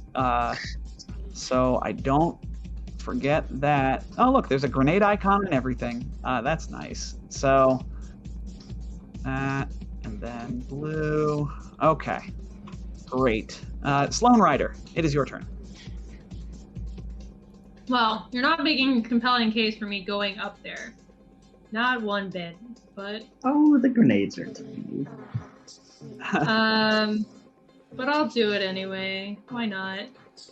We'll go 40 up the hallway, and we'll take a shot at Red. Okay.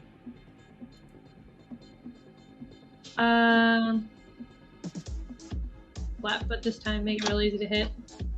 Oh, that's a crit! No! I think that's a dead one. Oh man! Go ahead and roll me your trick damage again. So it's just 5d8. You want to roll 5d8 for me? Yeah, here let's add everything while we're at it. We got 16 plus 12 plus 24 plus 5d8. 81 points of fire damage. Good God! Red goes from almost full health to almost dead. Almost. She is on fire as well. Yeah, Red looks like flame. I like to think that was karmic rebalancing of your crit earlier and your crit now. So I'm not even mad. I'm impressed.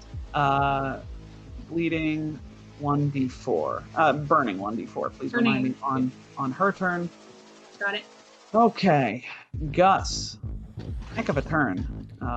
Remember that intimidate that you all can do to shake Eline. I know you were moving up, Sloan, so yeah. Perhaps not this round.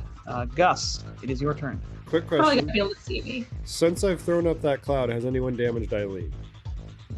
Eline. Eline. God dang it. No one has. I'm so sorry, Jet. No, you're fine. No, I was messing up the name. That's what I was mad about. Well, I know. I planted that in your head, unfortunately. Oh. The song. So I can't do a cool thing this turn, which kind of makes me sad. I'm going to swift action. I have my sheath array active. I am going to dismiss that and continue to, as a secondary array, maintain that cloud covering Eline. Thank you for reminding me. I'll just keep correcting you. It's fine. Thank you. Come on. Roll 20. All of a sudden, you just decided to start chugging along super slow. So that's going to be, as a swift action, I'm going to spend a nanite surge to do that, and then I am going to plunge my drill into blue, hopefully. Okay.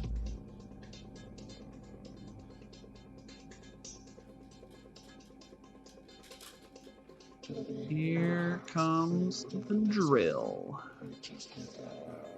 And you have a +1 to any roll from J-Rock. They said specifically for Gus. Oh, okay.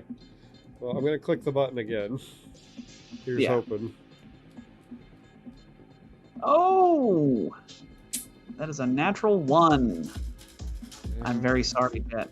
That natural 1 is going to be a miss. That's fine. That happens. I will remind you, we have 1 reroll, 2 +1s, and a nat 20 I submit to the crew. But that will be Gus's turn for now. Marayoth, it is your turn. Marayoth. Yeah, I'm sure Catch has planned for this one. Marayoth will activate Gravitic Reinforcement to increase their saves against the inevitable explosion. And then, do you want to get rid of a mirror image or explode another grenade? Obviously, explode another grenade. Grab Red's other grenade. Okay, so that grenade goes off. I have to make a disarm check. They could always get an accident. Yeah, that's true. I should not assume the inevitable. Oh! That's low. Versus KAC? Yeah, is it with a +1 save it? +1, yeah, because Gus has coordinated shot, so you could take 1 +1, and that would make it a success. All right. Thank you. All right, so this is from Shades Corvid, who says, and Simon, you're going to have to say this, I am a freaking princess. We are freaking princesses. Also, the obligatory taunt, everything that you stole from us was fleeting. See how easily we took it from you. Oh, snap. They buzz in consternation and fury. And then you pull the pin on Red's grenade. Oh my god, it would be so bad. Red has so few hit points left. All right, so yep, reflex saves for everybody. Ooh, that's a lot of damage. Okay, so here goes Eline's. Eline, reflex, and then, okay, Eline is fine. Red, blue, orange. Red, blue, orange. All right, Red makes the saving throw, but even with the saving throw, Red perishes to their own stinking grenade. That's awesome.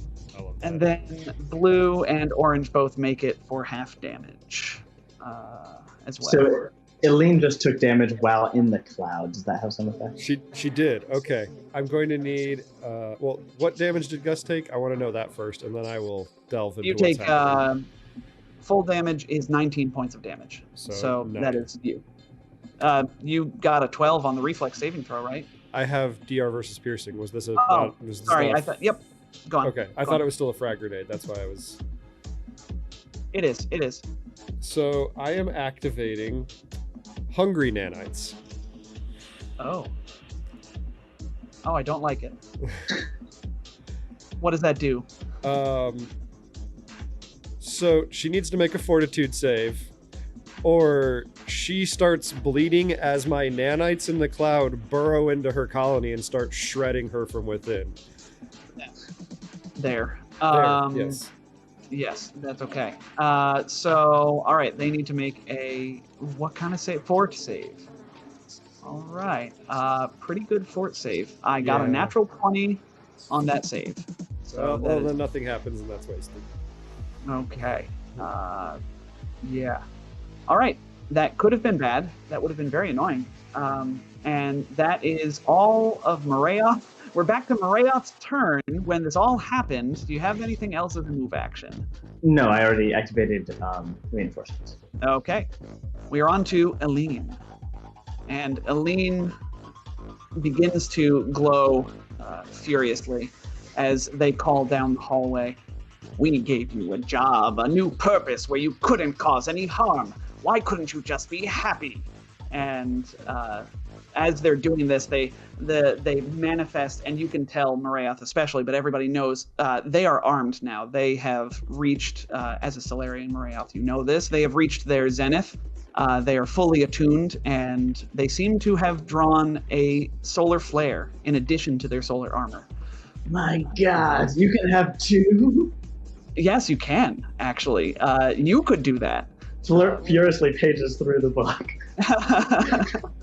And as they do this, they point it at they begin emphasizing the sentence that they called down the hall. They fling parts of themselves, constituents, at you, and they are going to do a ranged supernova.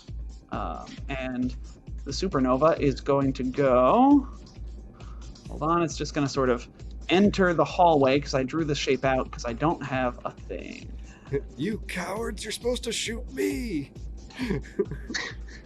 But everybody else is so nicely clumped up, Jet.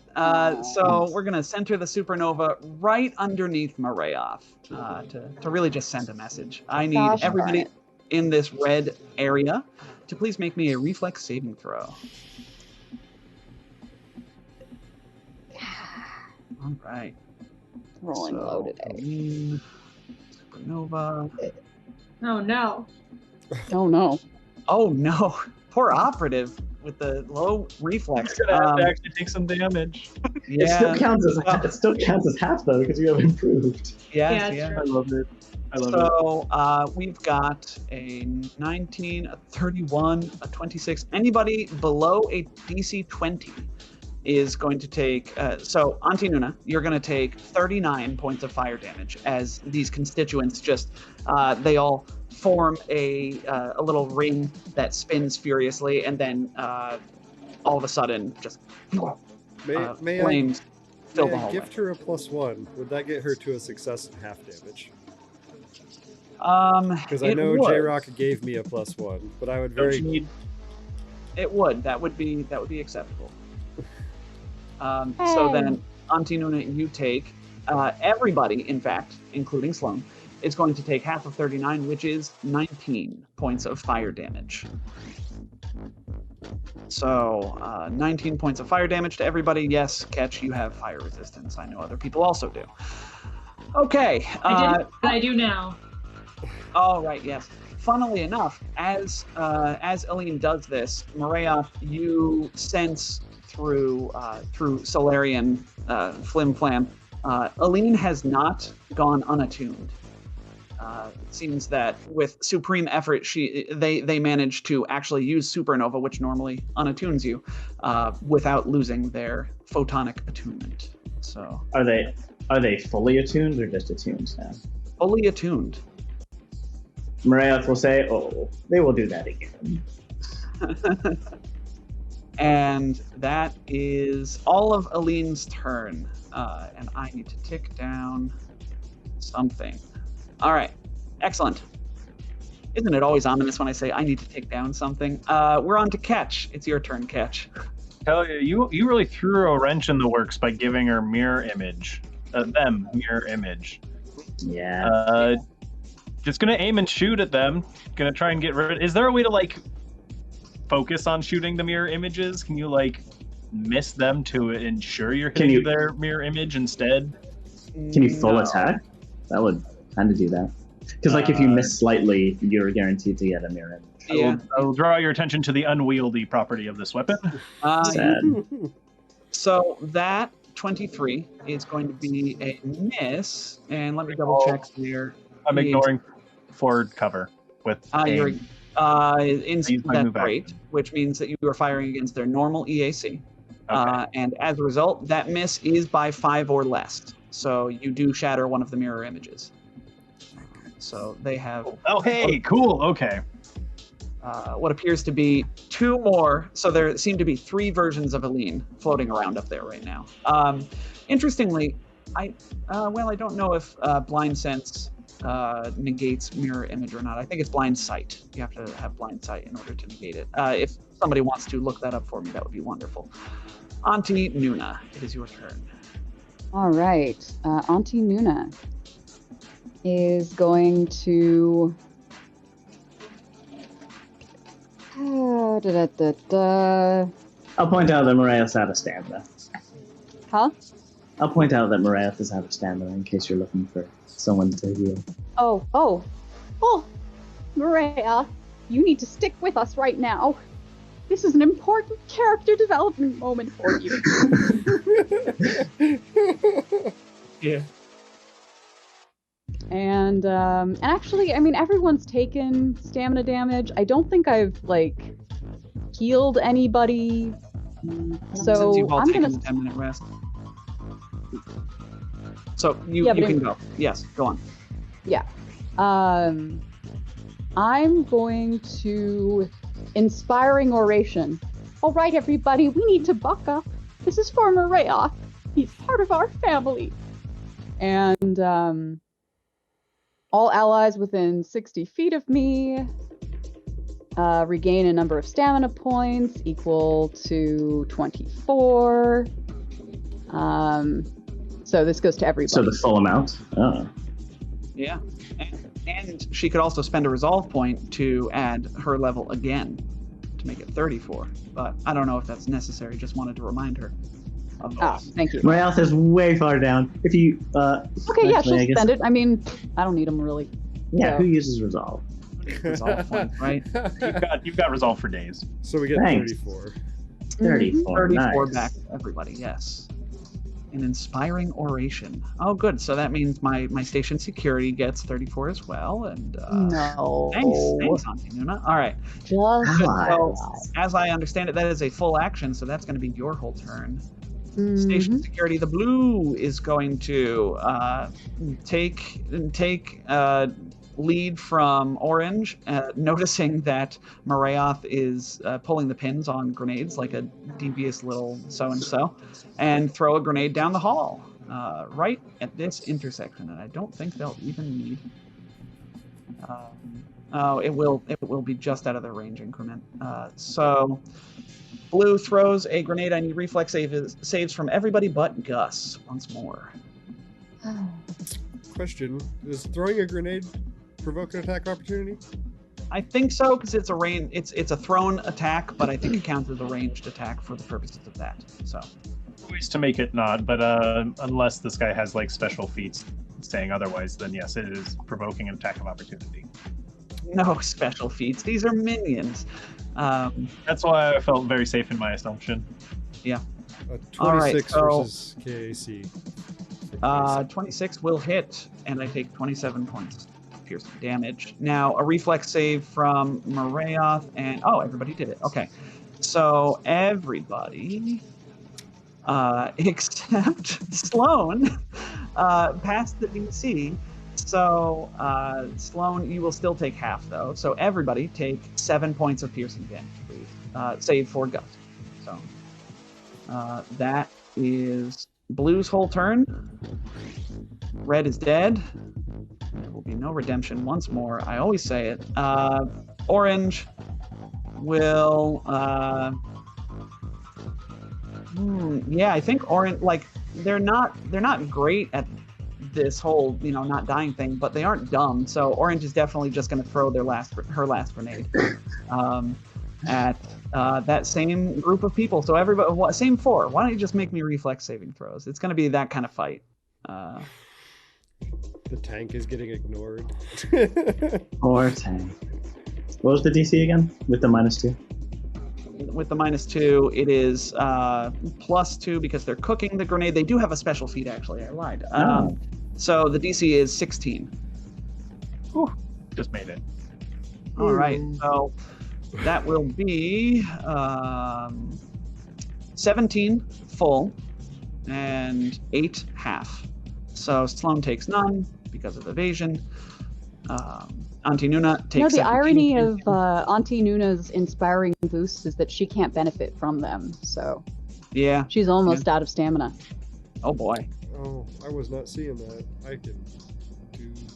It's okay. It's okay. It's all right. It's all right. I think they're running low on grenades. I mean, they might be. You you certainly put down Blue on one as well. Yes, I did. Thank you. Sloan Rider, to you. There it is. What? You weren't coming through. I'm sorry. Yeah, I have been there. Yeah. Anyway. Well, as much as I'd like to give Gus flanking, I don't see a great way to do it. I think we're probably better served. I'll take let's intimidate Eline. Eline, yeah. That's 35 plus 4 is 39. Okay. That is enough to beat the DC. So I imagine we destroyed your drive. You're not getting out of here alive unless you give up and surrender. They respond, don't insult us. You couldn't have possibly done that. They don't seem 100% convinced. Perhaps if you give it one more shot. Not this turn. It's once around. But keep at it is what I'm saying. But they are not thrown yet. Okay. And I'll take a shot. Against Eline or Guard? Yeah, Eline. Okay. Let's make Eline flat-footed. Is her CR less than or equal to 13? Closer than you might be comfortable with, but yes. They are less than CR 13. Yes! Perfect. In that case, 30 versus flat-footed EAC? 30 versus flat-footed EAC will be a hit. Sweet. For 33 points of fire damage. Okay, checking resistances. Yes, excellent. Roll a D3. Roll a mirror D3. images. Thank you. Yes, roll a D3. 1 will be Eline. All right, come on. Destroy a mirror image. A mirror image is shattered. And I pass my turn to Gus. Okay. Gus Barrett Sinclair. All right. Move action. I am going to move my cloud. I can do that as a move action. I guess Marayoth will ask, is there anything you can do against Eline's mirror images? I can step in and attack, is what I could do. Good enough. But I have an unwieldy weapon. I should have used my 3 attacks against the... That's true. That's so good against mirror image. Yeah, but the intimidate is really good too. Yeah, no, I couldn't have intimidated. Yeah. So a move action to shift the cloud down that way. I think I'm doing that correctly. I very rarely use my cloud. I'm going to expend a nanite surge, and as a swift action, I'm going to give you all 15% miss chance While you're in that cloud. And that doesn't affect AoE like stellar bursts. Probably not, but if anyone has to make an actual ranged attack, I can. Or grenades. Sorry. Do your thing. I'm not microing. No, I'm just.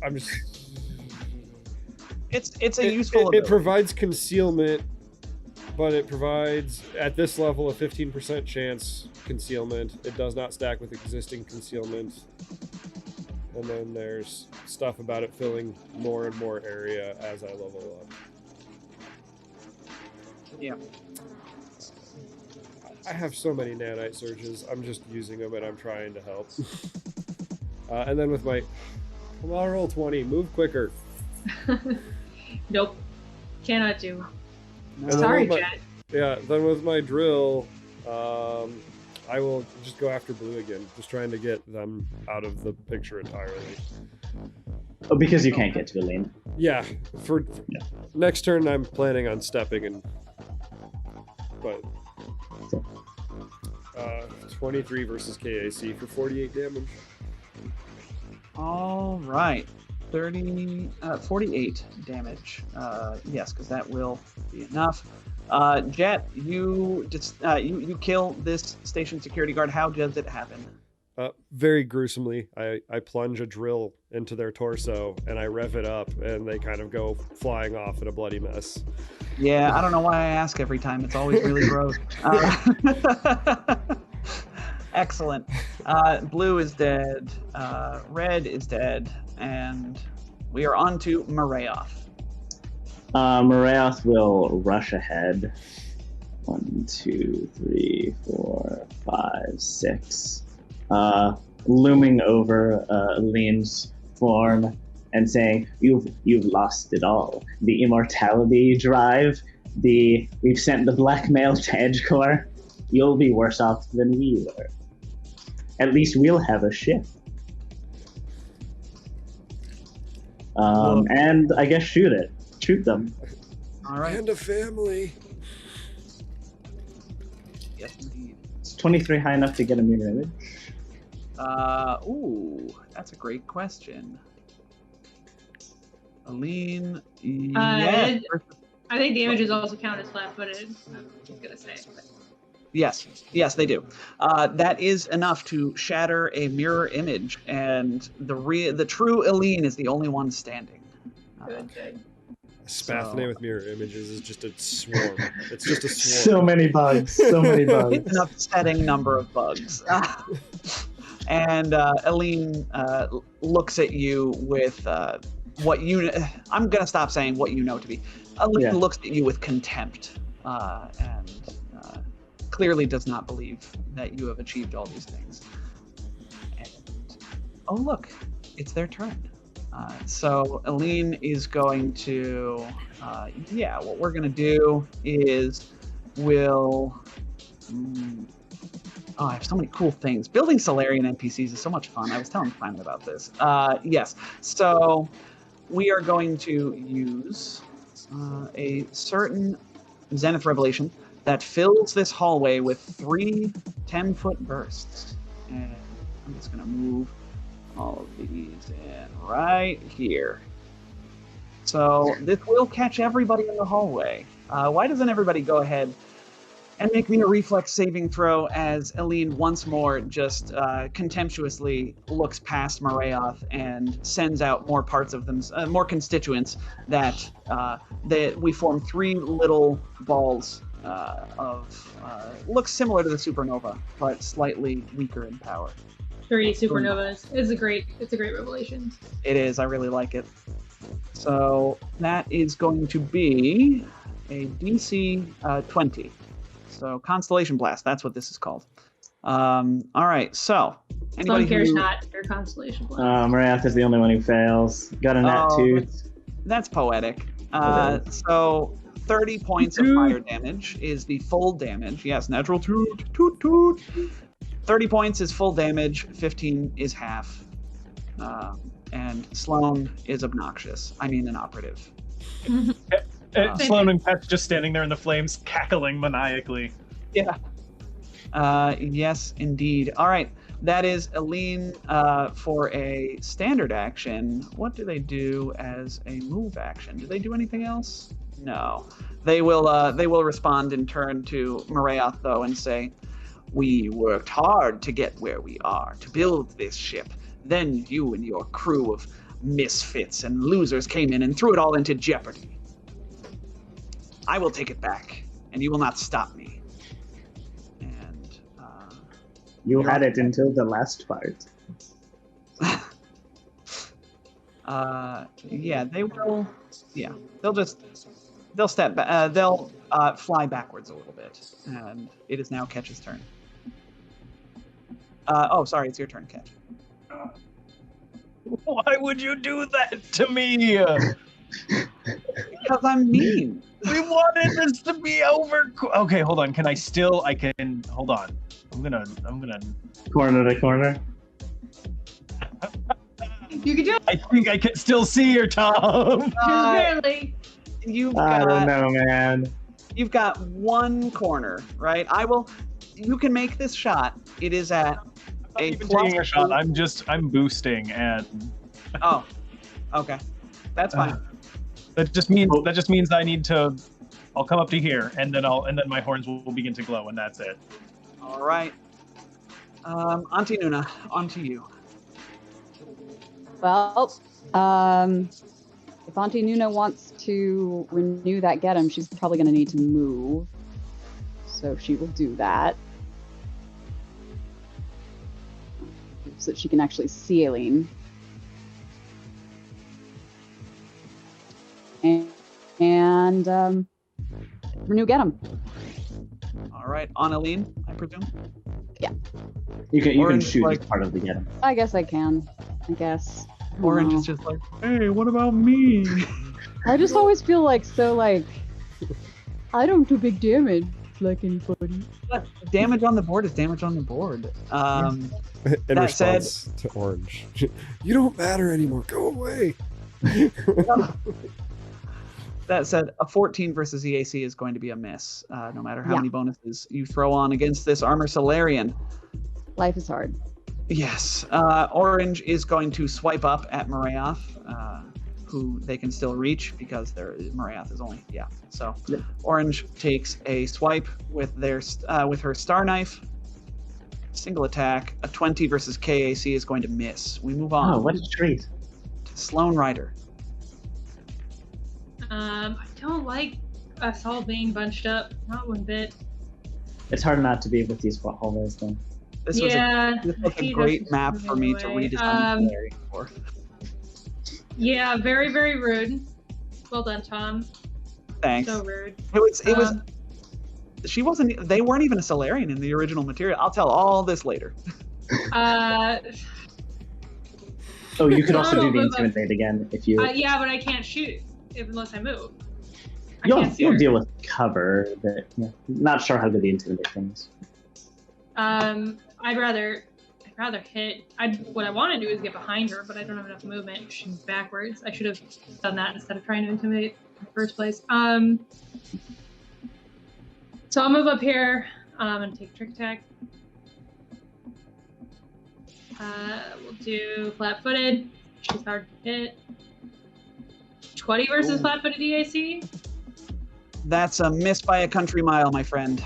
Oh, Yeah. well, that sucks. All right, I passed to Gus. All right, path to Gus. Gus Barrett Sinclair. Yep.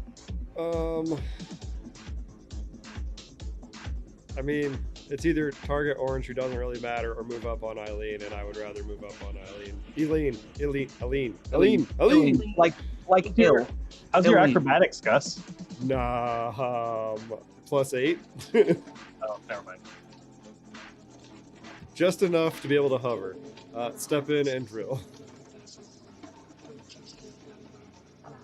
Okay. Oh, man, gotta roll better than a 20. I'm sorry. Yeah. That's a lot of damage, though. Okay. Do we have any Rhea. rerolls, or is it just +1s and then the crit? We've got a toot. We've got a toot. We've got 1 reroll left and 2 +1s and a crit. So I leave it up to you. That might be the time to use that reroll. No one objects. I'll use it. Do it. Take it.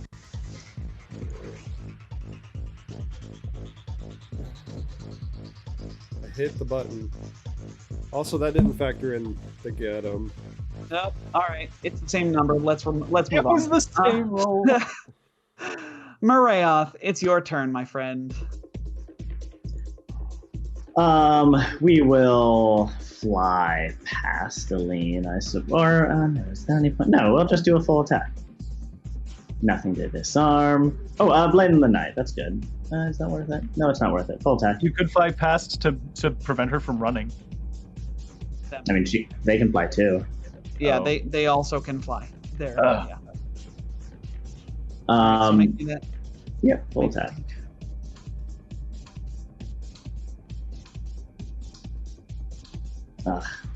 This is why I Wow, never two full attack. misses. All of that good luck from before, gone down the drain. Sorry. Now it's just I'm way better at disarming than attacking. Yeah. Eline is now going to, yeah, you know what? Eline is going to, first they will say, how dare you threaten what we have achieved? Our very soul is in the balance, Marayoth. You know this. Then they will, what will they do? Gus is right there. Looking Yeah, they're real gonna- mad. and he's real mad. So they are going to guarded step backwards, and then they're going to take a shot at Gus.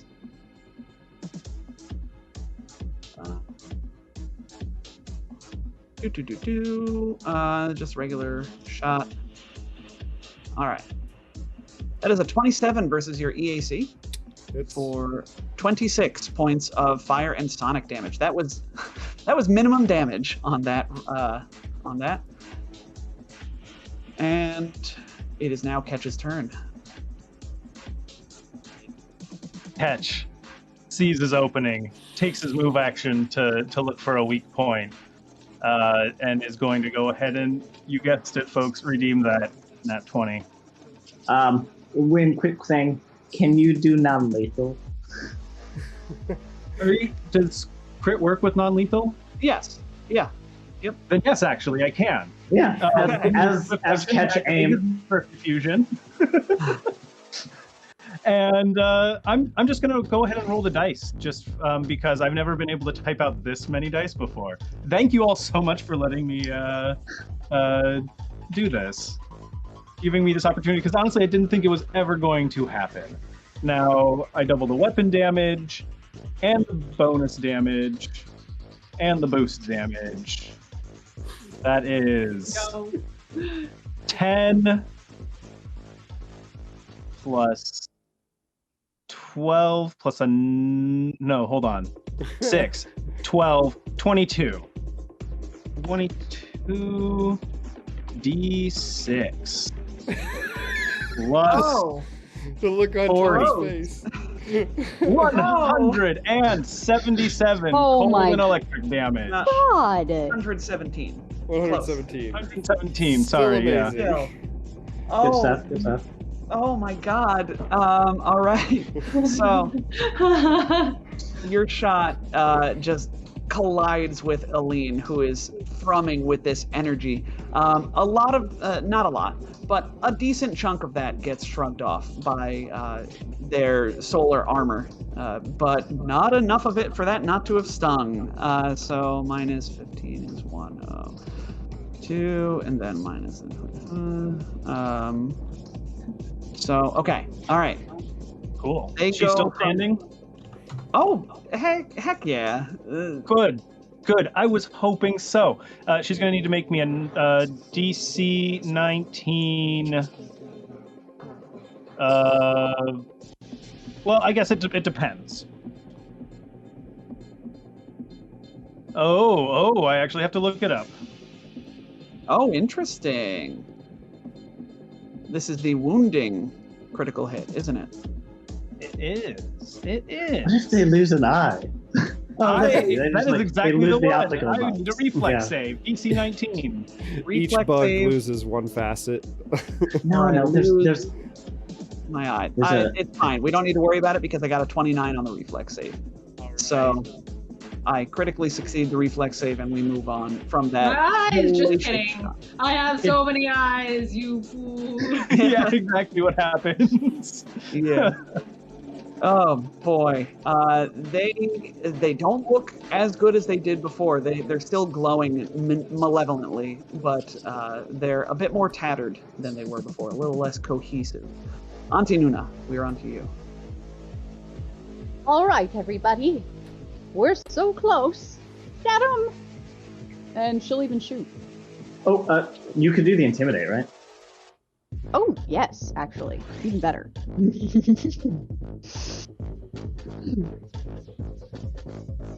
Come on, Eline. You didn't want this anyway. After all, if you still share a soul with Maria, wouldn't you just be locked together for eternity? Do you really want that? Hey. Oh, well, technically that's not how it works. But, well, what she's really getting at is that we did destroy your server. Make me that intimidate check, Auntie Nuna. All right. We should get a friends and family immortality server. That All right. 28? 28 is not going to be enough. Ooh, They- hold up. I can get a reroll on that because I'm wearing my fancy cloak. I think there's a plane for that, Gus. All right, go ahead and make me that reroll then, Auntie Nuna. Oh, it I is know better. 6 worse. Oh, well. 7 worse. Even with the bonus to actually destroying the server. Oh, and- yeah. Nope. First one was close. This one was not. I tried. Actually, if you take the 2 plus 1s that J-Rock has... J-Rock, we already took the one for Gus, and then the other one is for Eline. Thank you, J-Rock. So never mind. You don't get the intimidate check. Standard action, please. Wasn't that the get him? Yeah. Oh, okay. Then we move on to Orange, who is going to doggedly try and attack somebody. Orange is going to make a single attack at Sloane with a star knife. It's a good plan. A I natural got it. 1. Oh no! That's a bummer. Sloane Ryder. Lone Rider is gonna do the thing that she should have done in the first place and get behind this baddie. So she can't go anywhere further. Acrobatics to tumble through. 34. Versus what? What? 15 plus 1.5 times CR. No, it's 20. 20 because it's through their space. That is not going to make it. Drat. All because- right. Well, then I stop on this side All right. and just shoot her in the face.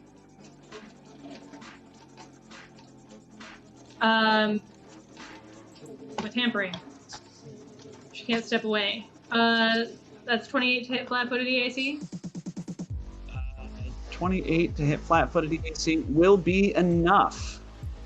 Beautiful. 35 points of fire damage. All right.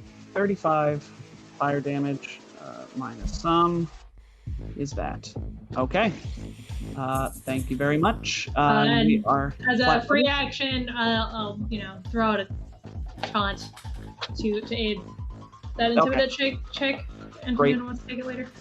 Alrighty. Sounds Yay. good. My speeds are halved. Gus. And you can't take guarded steps. I can't take guarded steps. Rude. No. So these weird half squares, can I stand in them? You could stand in this one, but nah. Yes, yeah. You could stand if it's through half of it. I will allow it, especially since you're weird and compressive. Oh yeah, I forgot I had that rat folk belt. That's great. Yeah. Got so much stuff. Yeah, I step forward and I kind of slurp against the wall, and then I lunge out with the drill at Eline. Eline. One of these days, I'll get it. One of these days, Jed, I swear, one of these days, straight to the moon. 25. 25 versus Casey. That's factoring in. It doesn't matter. You can't hit with that. I apologize. So that is going to be a miss for Gus, and we move on.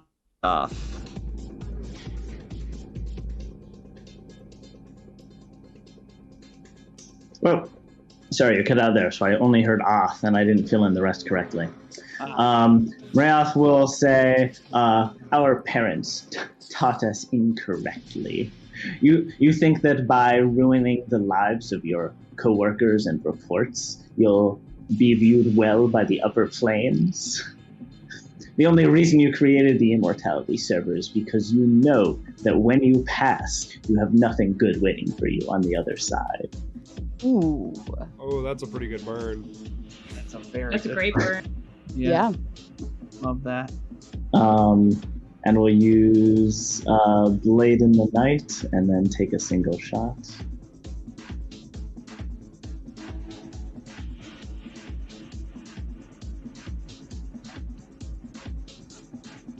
Oh, Whoa. 35 to hit. Very spicy. That will hit. It is cold and electric. How much of that is electric? It's just the one? Tiny amount. Yeah, the one. Yeah, just the one. So 19 and then minus cold resistance. Yes. A piddling amount of that gets through, regrettably. Yeah, well, the taunt was good. The taunt was was great. Oh yeah, the amazing. taunt was just mwah. But the damage itself, wrong damage types, my friend. So Sorry. Eline will just say, quietly, to mostly, almost to themselves, will say, we cannot let you win.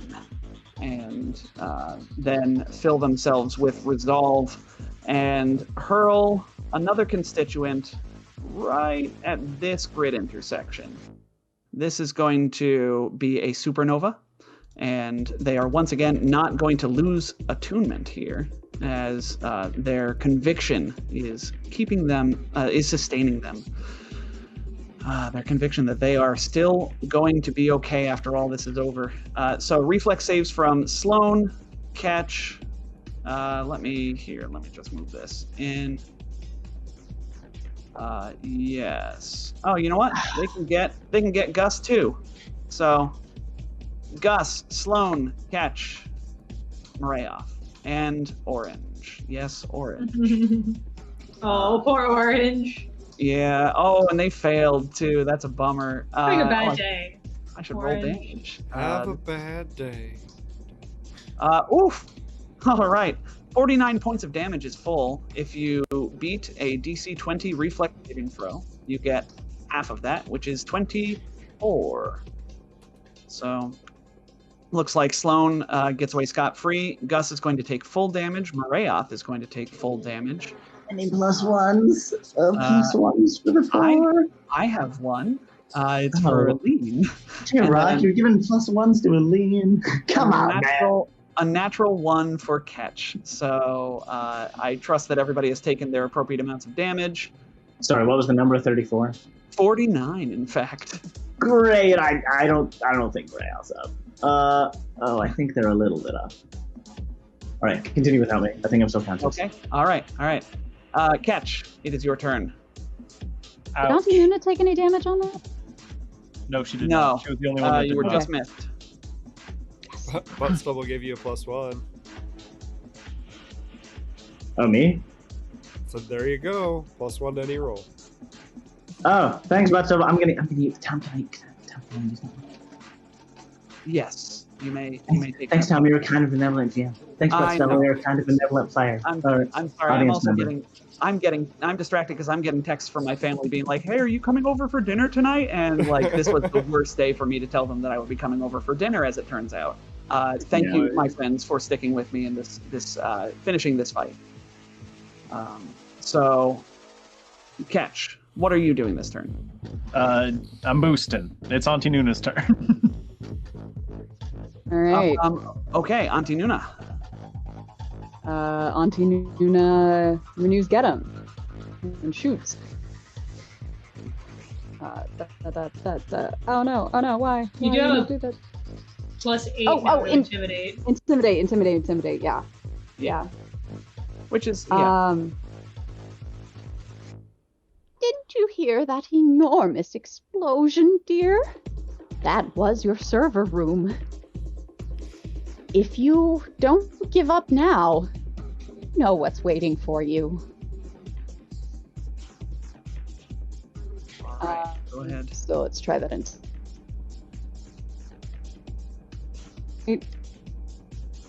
How do we do? Come on. All right, 20. 25 bad here. plus 4. 7? Plus 2. Plus 4 is 29. Plus 2 is 31. Reyes didn't aid. Oh, Marayoth. You know what? I'll count a Marayoth aid. Marayoth has been spitting straight fire. I've been spitting straight fire this whole fight. Yeah, exactly. It's a free action. It is. Yeah. Yes, you're right. That was absolutely a taunt.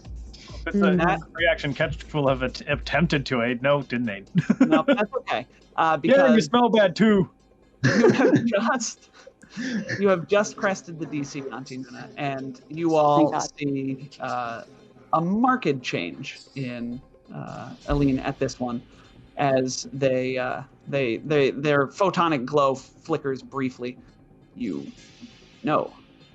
can't have. We had so many precautions. We cannot let this stand. Even as they say it, their resolve seems to waver. They don't seem like they're ready to stop just yet, but they do seem shaken by your words. So that is that. Let me roll a d4 for no particular reason. And all right. Auntie Nuna, you get 'em and you taunted. Station security Orange is patting out fire on her suit as she will take a swipe at Marayoth. Her boss may have blown her up, but she's still going to fight. 21 versus KAC is probably going to be a miss.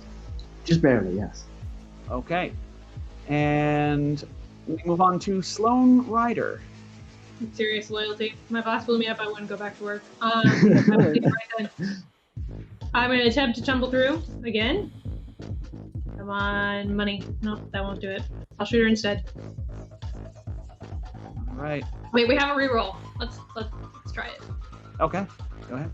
Unless you guys protest to using it for such frivolous how things. hard is it? We got a 2. Yeah, that seems worthwhile. And flanking's good. And then she can't get away. Which I can stop with hampering, but gosh dang it! Oops. You're rolling like me. Good for anyway. Pattern First today. of all, I tried to use the power. It didn't work. All right. Shooter. We'll keep hampering so she can't step away. It's 22 versus flat-footed EAC. That will not hit them. What? Rude. Well, they are an armor Solarian of CR12. Oops, did I say CR12? Gus, it's your turn. Hold on. Gus is adjacent, so it should have coordinated shot, right? Yep. Oh, yeah. And Still is it not get enough. him? Yes, still not enough. At 24? Correct. Yeah, so 25 with coordinated shot plus get 'em versus their... Oh, you know what? Versus What did EAC? flat-footed EAC That will meet their flat-footed EAC. Yes! Ah, So their magic number is 26, friends. it's not, it's 27. You've Well, got a 24 versus flat-footed EAC would not hit. coordinated shot plus get him. Coordinated shot's a +1, and Get us 2. and get him at +2. So +3 is Oh. 25. I was doing my math wrong. Yep, you're right. right. So that's 36 points of fire damage. 36 points of fire damage. And still Minus cannot one. take no guarded steps. No guarded steps allowed. No, none of that nonsense. Goss, Barrett, Sinclair, it is your turn. Sense my motive. We blew it the heck up. And then I try and drill into it. Oh, man.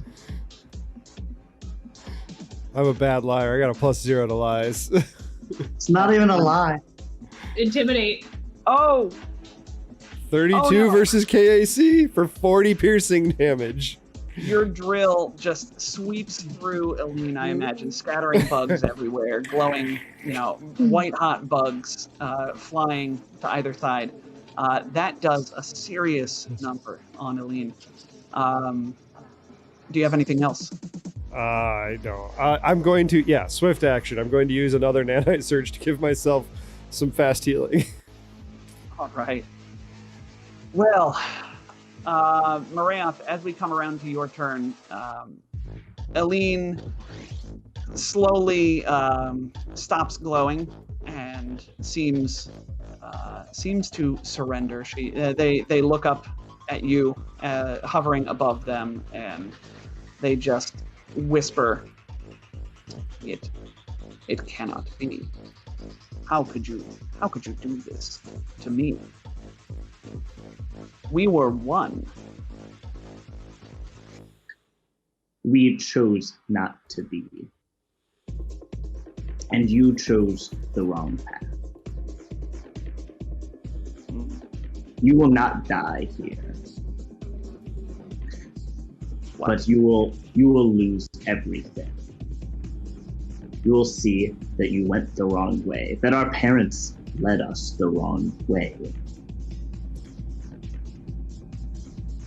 They seem shocked and sort of go quiet. They go silent, and that will be the combat. Eline surrenders and turns themselves over to you. Darn right they do. Yes. So, at the end of all of this, once they surrender, Orange, of course, also surrenders. Seeing their boss give in, they do not. She does not continue. So, yes, that thus ends the reign of Executive Vice President of Evgenia Jameson Corporation, Eline Resora. After that, you all, I imagine, where do you put Eline? I know we are super duper over on time, and I have a way for us to finish this episode on a good note. What do you all do with Eline? So obviously Marayoth is amenable to being overridden by Sloane, but Marayoth would prefer releasing the information that will ruin Eline's career to the entire world, so that both EdgeCore know, and also EdgeCore is hurt because it is known that they had a corrupt executive like this. And then after destroying their network and making sure making sure that all of their assets are frozen, dropping them off wherever they want to go. Okay. All right. So you will be able to do all of this. You'll be able to upload the data package that you retrieved from their Immortality Server to the Pact Worlds. Any news outlet you want, anywhere you're sending it in the Pact Worlds is going to take the standard 1d6 hours because it's traveling via the drift, so to speak. But it's data as opposed to physical matter. So you'll be able to send that out easily. As you go to leave this station with the severance package, I suppose you all will need to make arrangements for one person to fly the rust bug, or I don't know, tow the rust bug behind the severance package. However you all want to do that, we will hand wave that. The important thing is, once you... where did it go? The kitchen, right? Oh, yes. So you all go through the ship and find that much has been done. No. Your personal belongings were stripped from all areas on the ship. As you look around, you find them in large boxes marked for incineration. You can guess that Eline did not have the ship for long, and as the coordinates plugged into the console will tell you later, the bridge, are for the Horseye orbital plate, you can imagine that they wanted to head there to show the board of directors urgently, and so ordered a quick cleanup of the ship, sort of shove things into closets, etc., etc.